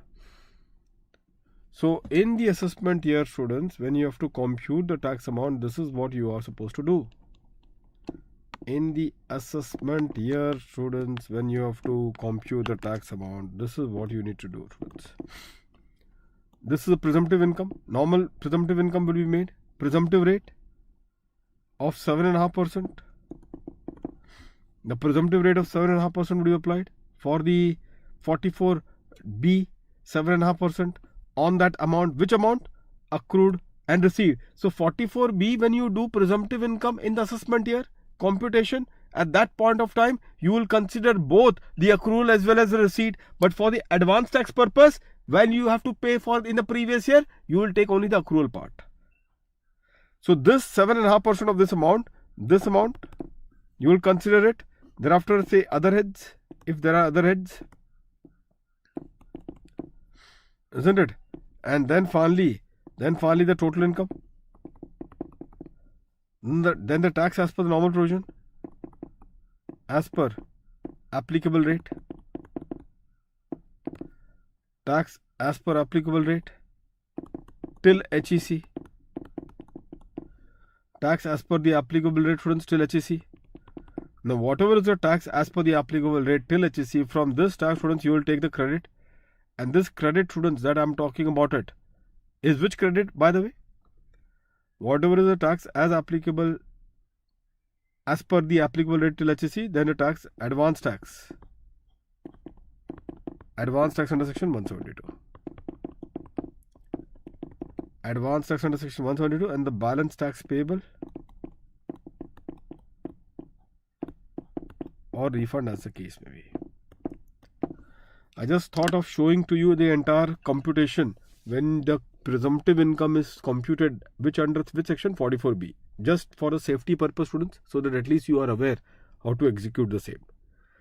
Now we are done with this particular part, students. Over here, we are done with this particular entire aspect of this particular aspect in this case. With this one now, students, 44AD and 44ADA are now the simplest of the version. Just you can do it on your own. The only one particular factor which I just wanted to ask to all of you. Students, tell me one thing and let me see if you people are aware of it or not. You people have to tell to me about this part. Supposingly, students, if I have to say to you in this particular context that, just pay attention to this part. My turnover in the first year, as you all know, 44AD, the turnover threshold is 2 crores. Isn't it? The turnover threshold is 2 crores. So, if the turnover, students, in this context is, say, first year is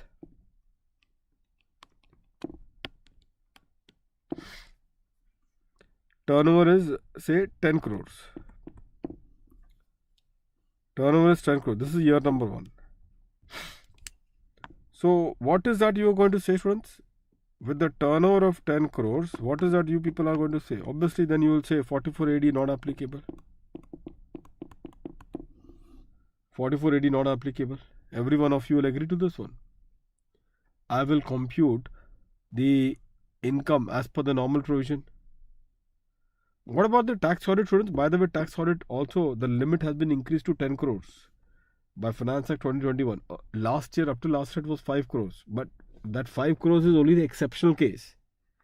And we know what is that exceptional case. Your cash receipt and also your cash expenditure should not be more than 5%. So both the receipt side, now the receipt can be not only from your trading receipt, it can also be a capital receipt.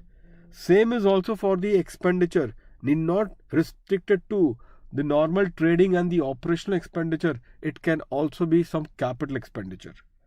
So whatever be your receipts or your expenditure, now students should not cross 5%. Cash receipts and the cash expenditure should not cross the 5% of the aggregate receipt or the 5% of the aggregate expenditure.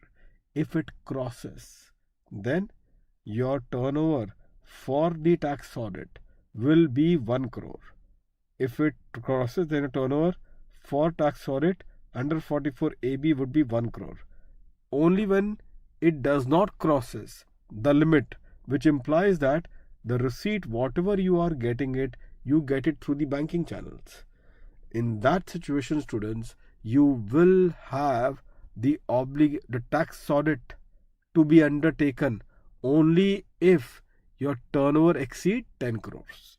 That is the amendment of the Finance Act 2021. So it is, in a way, the government wants to reward those business which are essentially undertaken through the banking channel. If the business are essentially undertaken through the bank channel, even if the government says that don't do the audit, we don't care, because you people have done it through the banking channel, there is no chance or very less chance of any tax avoidance or tax evasion. And hence the reward that now it is our responsibility also. If you people are coming forward to pay extra tax by full disclosure through banking channels, so we will try to ease out the burden on you as far as the tax audit is concerned. So ease of doing the business, students, and therefore they have increased the limit of tax audit to 10 crores, but only when you satisfy these conditions.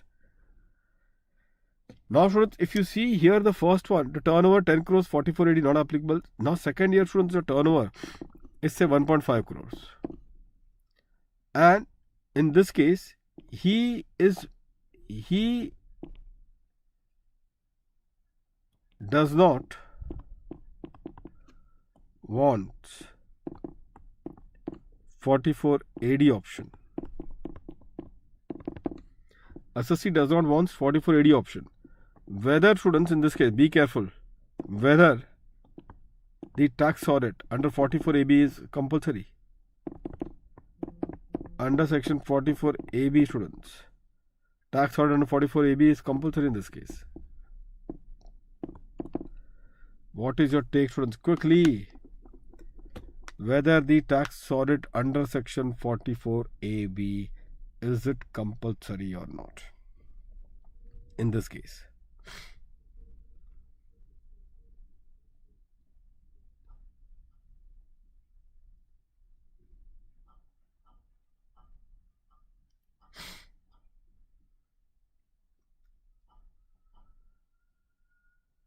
What is your take, students, on this one? Quickly say.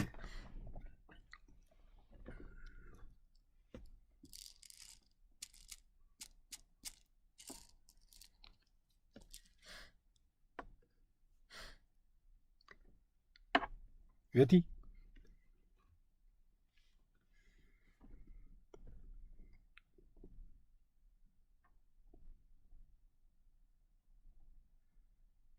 BRM?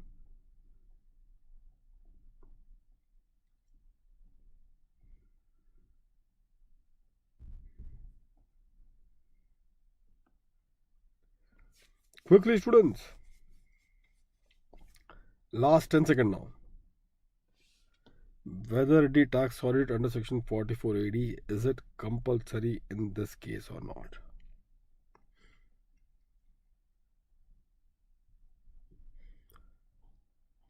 Students,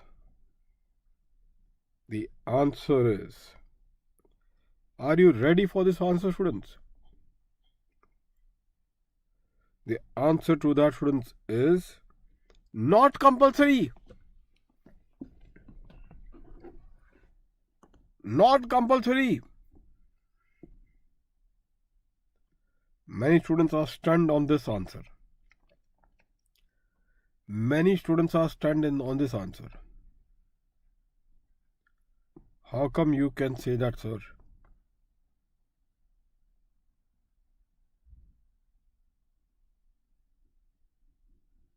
Jayalakshmi?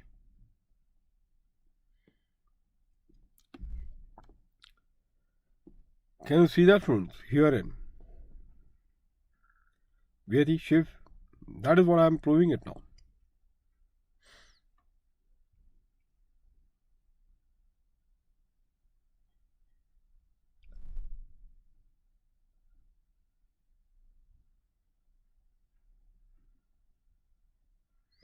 Now, students, if you see over here, what the situation would be. Have a look, students, over here.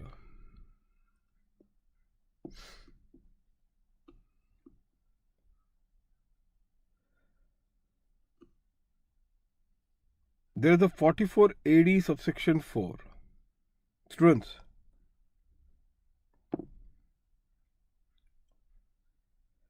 44AD subsection 4. Now, what is this 44AD subsection 4, students? As far as this 44AD subsection 4, it says that, by the way, friends, just hold on.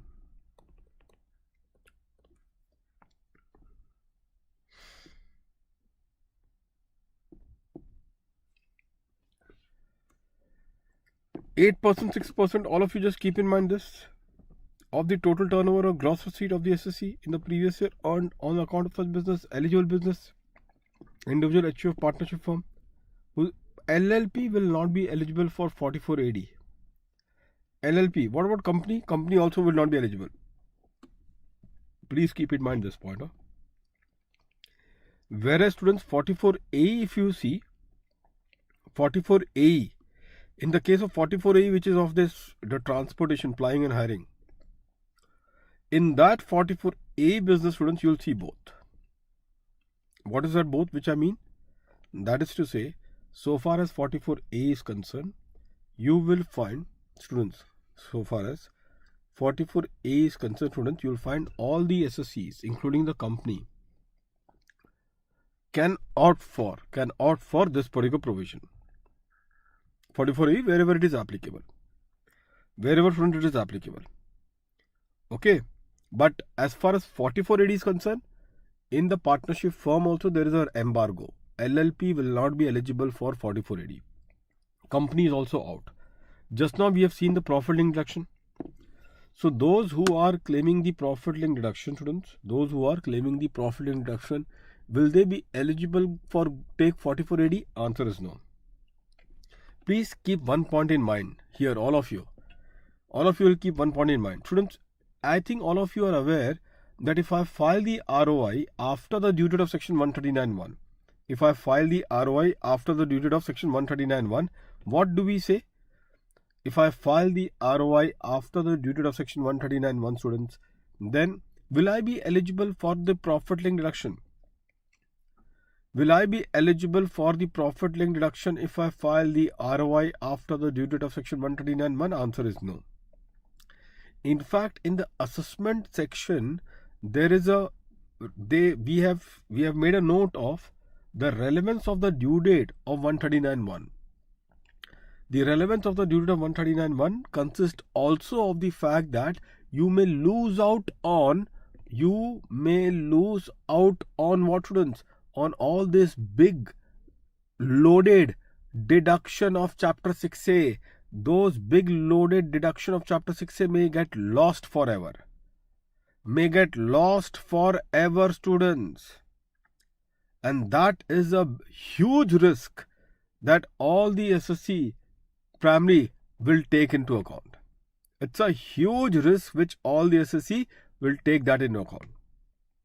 Did you got this one, students? And that is the reason why filing the ROI within the due date only will save you with the deduction. So I am a partnership firm. I am eligible for, say, ATIA deduction. Okay, but I have filed my ROI after the due date, students. After the due date. So what is the implication in this case? So just let's look upon to a case study. This is such an interesting point.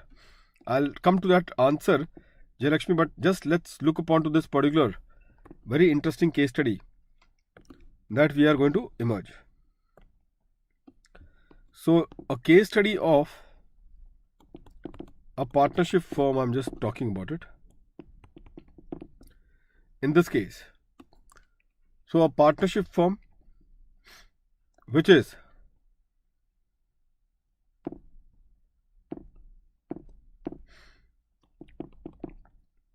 students, a partnership firm, what will we say about them? So this are the partnership firm which is, as I told you, I'll give you two particular points. One particular point is about the fact that file the return,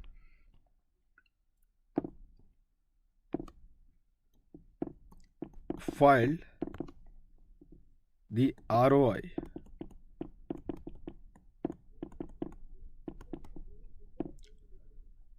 after the due date, and here filed the ROI on or before the due date. This partnership firm eligible for ATIA deduction. So this is a case study. Now, if he has filed the return of income after the due date, students, can we say deduction? Deduction, students, under section ATIA is lost. Deduction under ATIA is lost. Can we say that? Yes, we can. The next particular point, students, which is there. The next particular point which is there, students, is about, tell me one thing, 44AD, is it available? But just before that, just before going to 44AD, please tell me whether AMT, alternate minimum tax, students, whether AMT will it apply? All you know, if you have not taken the deduction, which is the deduction, profit link deduction, whether the AMT, students, will that apply or not? And the answer is yes, AMT will apply. AMT will apply. And the third particular point, students, in this particular context is that whether 44AD, students, will that be applicable?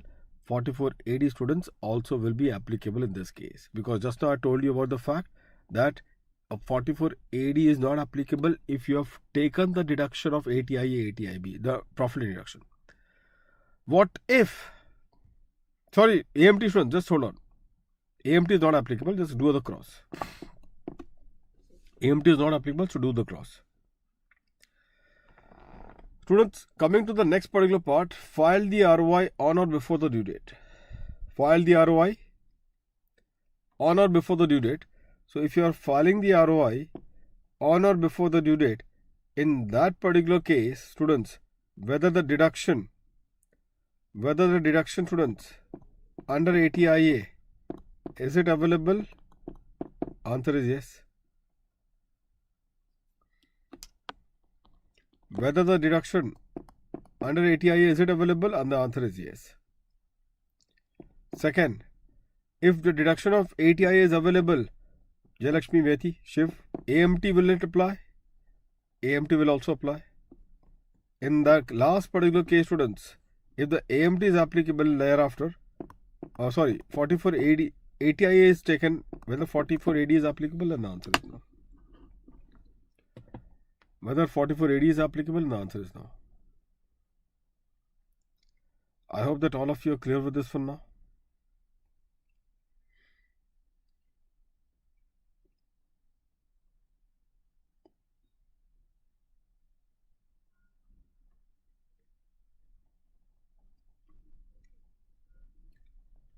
If you all are through, students,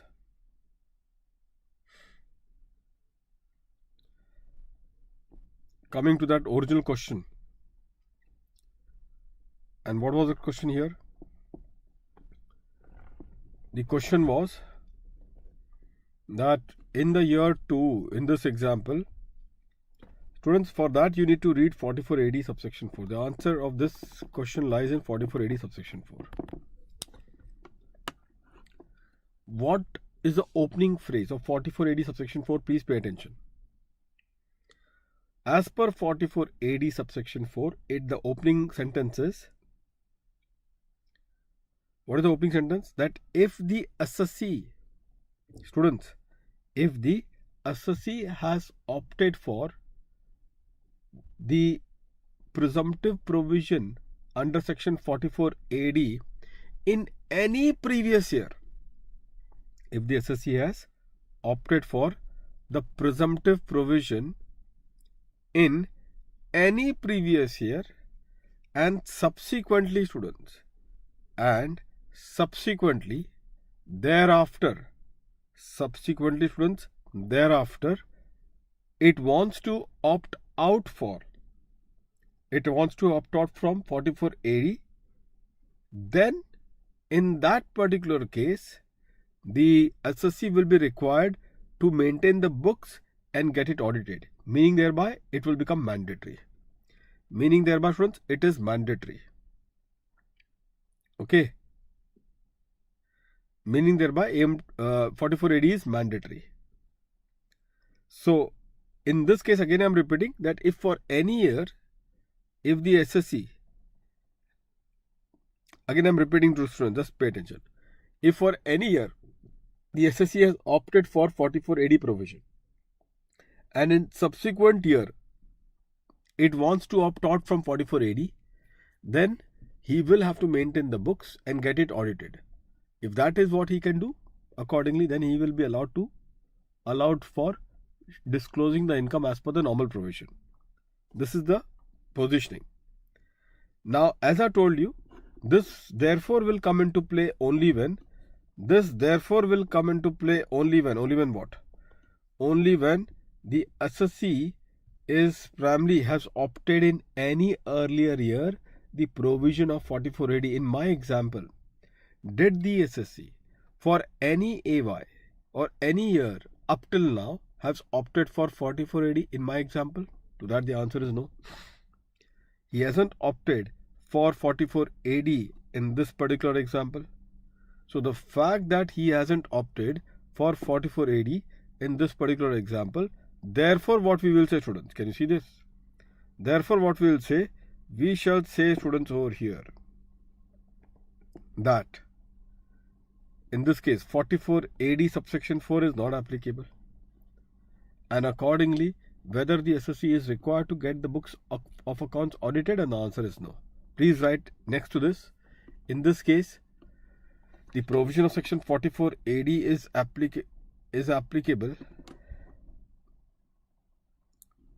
44 AD subsection 4 is applicable only when 44 AD subsection 4 is applicable only when the SSE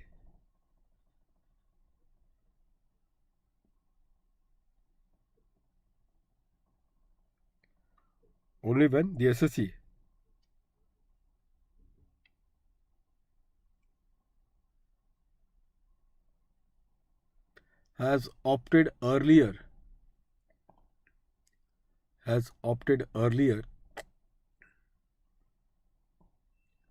the provision of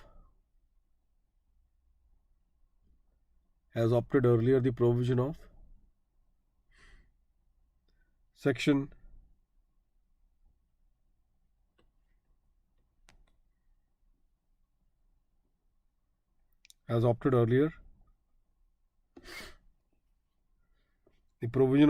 44 AD,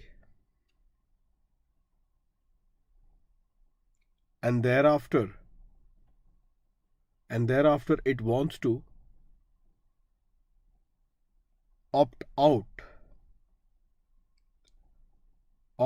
from this particular provision, even if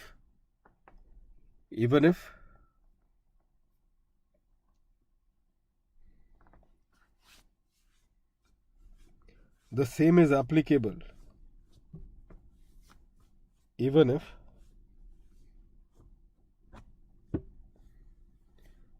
is applicable,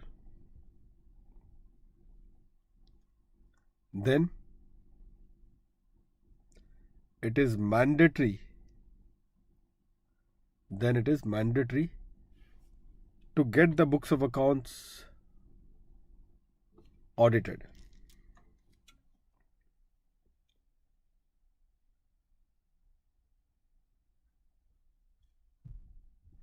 However,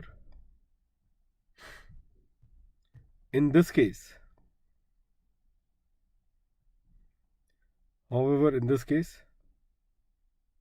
the SSC has not opted for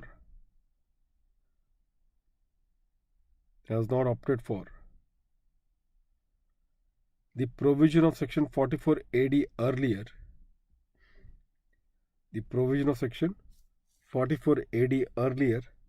and therefore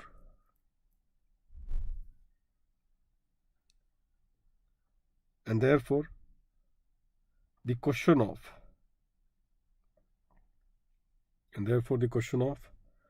opting out will not arise in year 2. The question of opting out will not arise in year 2, and hence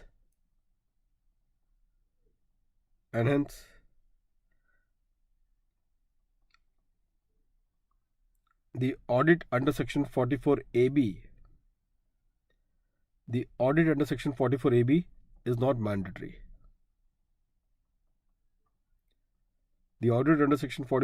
not mandatory. Full stop.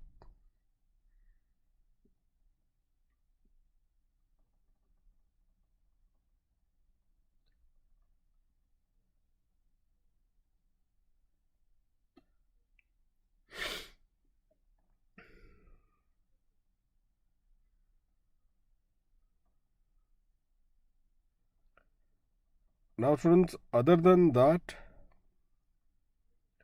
one thing I should let you know,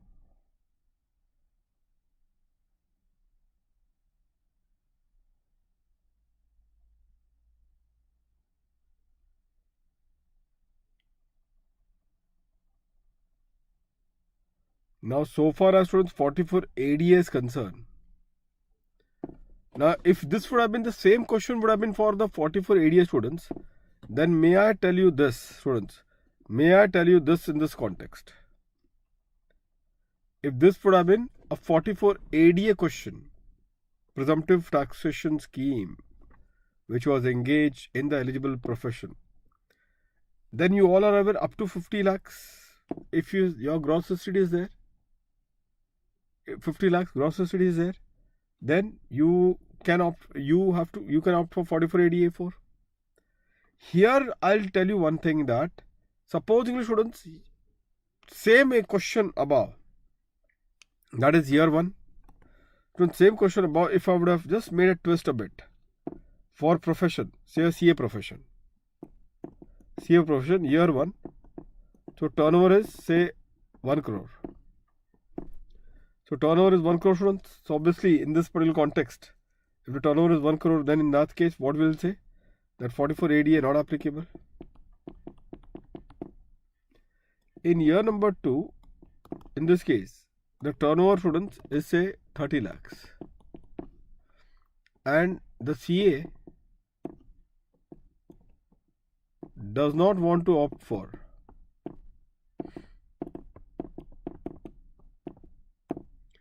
what? 44 ADA. Whether audit mandatory? Whether audit, students, mandatory in this case is the question. So what is I have written to you in year number 2? Turnover is 30 lakhs and the CA does not want to opt for 44 ADA. Whether the audit, will it be mandatory in this case? Audit, will it be mandatory, students, in this particular case? What is your take on this one? Whether the audit, will it be mandatory in this particular case, students? To that the answer is yes, it will be. You say, sir, but he is not opted for that provision of Mamta. That provision of 4484 is not applicable here. That what the way we have discussed, that first, if you have opted earlier under 4480 and subsequently you don't want to opt for 4480 even if the turnover is less than 2 crores, then mandatory audit is required. That kind of a provision is not there over here. Here they have made it very simple, that if your turnover is less than 50 lakhs and you don't want to opt for 4480 subsection 4, 4480A provision, then in that case please get it audited. As simple as that, no nonsense. So students, just write a note herein. If you have taken a note of the question, just write herein. Audit is mandatory since unlike section 44AD,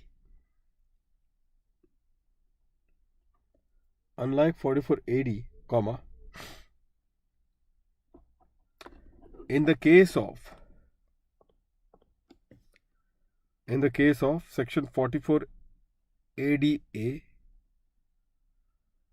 in the case of section 44 ADA,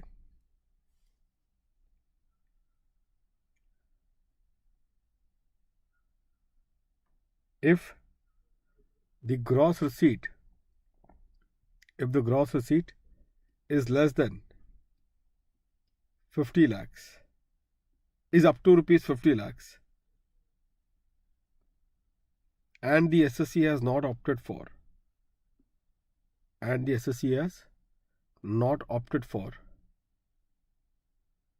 the presumptive provision,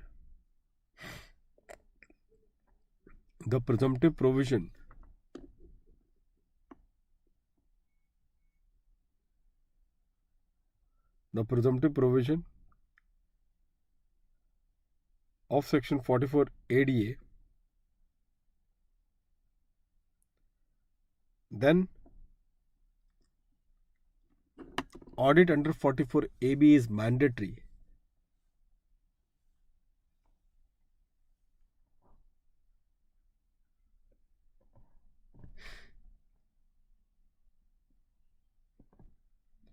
Audit under 44 AD is mandatory.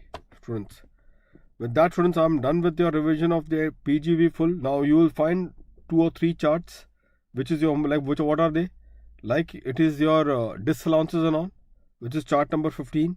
So all that rule 6DD exception, everything is been, I am not doing it over here. you can easily run through the same. Chart 15 and 16. Two charts. The simplest one, friends, you can just 15, 16 and 17. 15, 16 and 17 are the three charts which you just will have to look into it. The rest of it I have done it.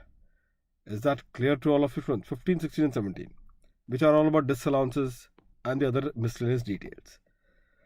ICDS, I told you already and I'm repeating this point again. I will give you the link in this video itself. The link would be available. If not today, tomorrow. Please do ensure, students, that you see the link in this week itself. Next session that we do on Saturday will be on NR taxation and transfer pricing. NR taxation and transfer pricing is our next target. Okay. Even there are practical questions which are being attached over here. So we are going to discuss those things as well. We are going to discuss, students, even those things as well. So even those will get captured in the process. NR taxation and the transfer pricing is what we are going to touch upon in our next session. Okay, so that is what it would be. Saturday again, same time, 5 o'clock. And then the Sunday, students, is at 7 o'clock. Shiv, thank you. So students,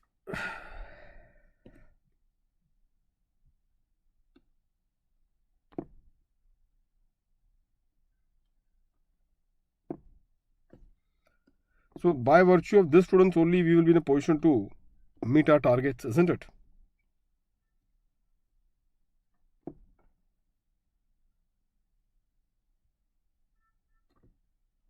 Now, students, by the way, 3 o'clock, there is a amendment session also, first amendment class, Mamta. So those who are yet to have to do their amendments. In English, today is the first class. Hindi, already I've done it. Yesterday, one lecture. So even that is Saturday and Sunday, amendment session. So I'm doing today 3 p.m. to 6 p.m. And thereafter, students, as you all are aware, the iconic subscription, which is the hallmark. So you can just tell to your friends about the iconic subscription, students. 12 months, those who have got their attempt due in May 23, November 23, do tell them to subscribe this wonderful platform. And they get, on this code of CADS, they get discount also. So that is what it is, students. Did you got this one? So that is about the iconic subscription, students. What are the features? As you all are aware, evaluated test series are there. Every paper, student, there will be 3 test papers. And that will be evaluated. One-on-one live mentorship program would be there, and mentors would be provided to you to get resolved to your queries and disputes. Thereafter, one-on-one doubt solving, printed books, all are the feature of the iconic program. So this is what it is, students. So do when you're communicating to your juniors about this iconic program, obviously it is for May 23 and all. So do tell them about the same, and do tell them about the fact that they need to subscribe this through this particular code which I have told you, CADS, so that they can take the discount. Okay, students? Well, yeah, everything is covered. Whatever is there in the chart, everything is covered, and your chart covers the full syllabus, Vethi. So surrogate taxes, everything will get covered. Dividend taxation, everything. But first we need to cover up the NR and transfer pricing, because obviously 30 marks stakes are very high. So I need to cover that thing first. And thereafter I will come to the trust taxation and the surrogate taxation and the other small topics which are being there. Dividend taxation, etc. Assessments and all the stuff. Okay. So that has been planned on the later side. But let's do these things immediately. So students, now then, ICDS in this week, if possible, you just ensure to go through to the ICDS lectures, which I'm putting it for all of you tomorrow, so that at least the load of ICDS is done.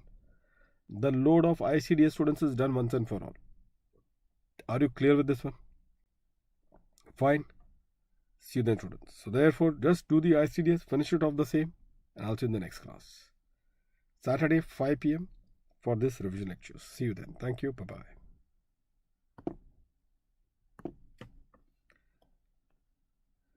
Mamta, you took the first class of Amendment yesterday morning, will join in second. Yeah, Mamta, in that particular case, you join for the Hindi, na? I suppose you are taking in Hindi then.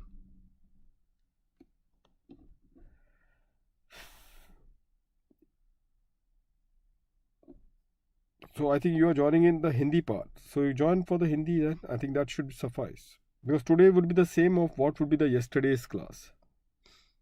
BRM.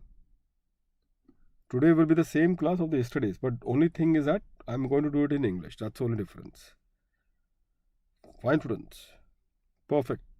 So just do the ICD, students. Once I put the link, get it sorted out. Stay tight, stay focused, and let's crack it together, students. See you then next Saturday. Up till then, take care. Bye-bye. Good night. Not good night. Good day.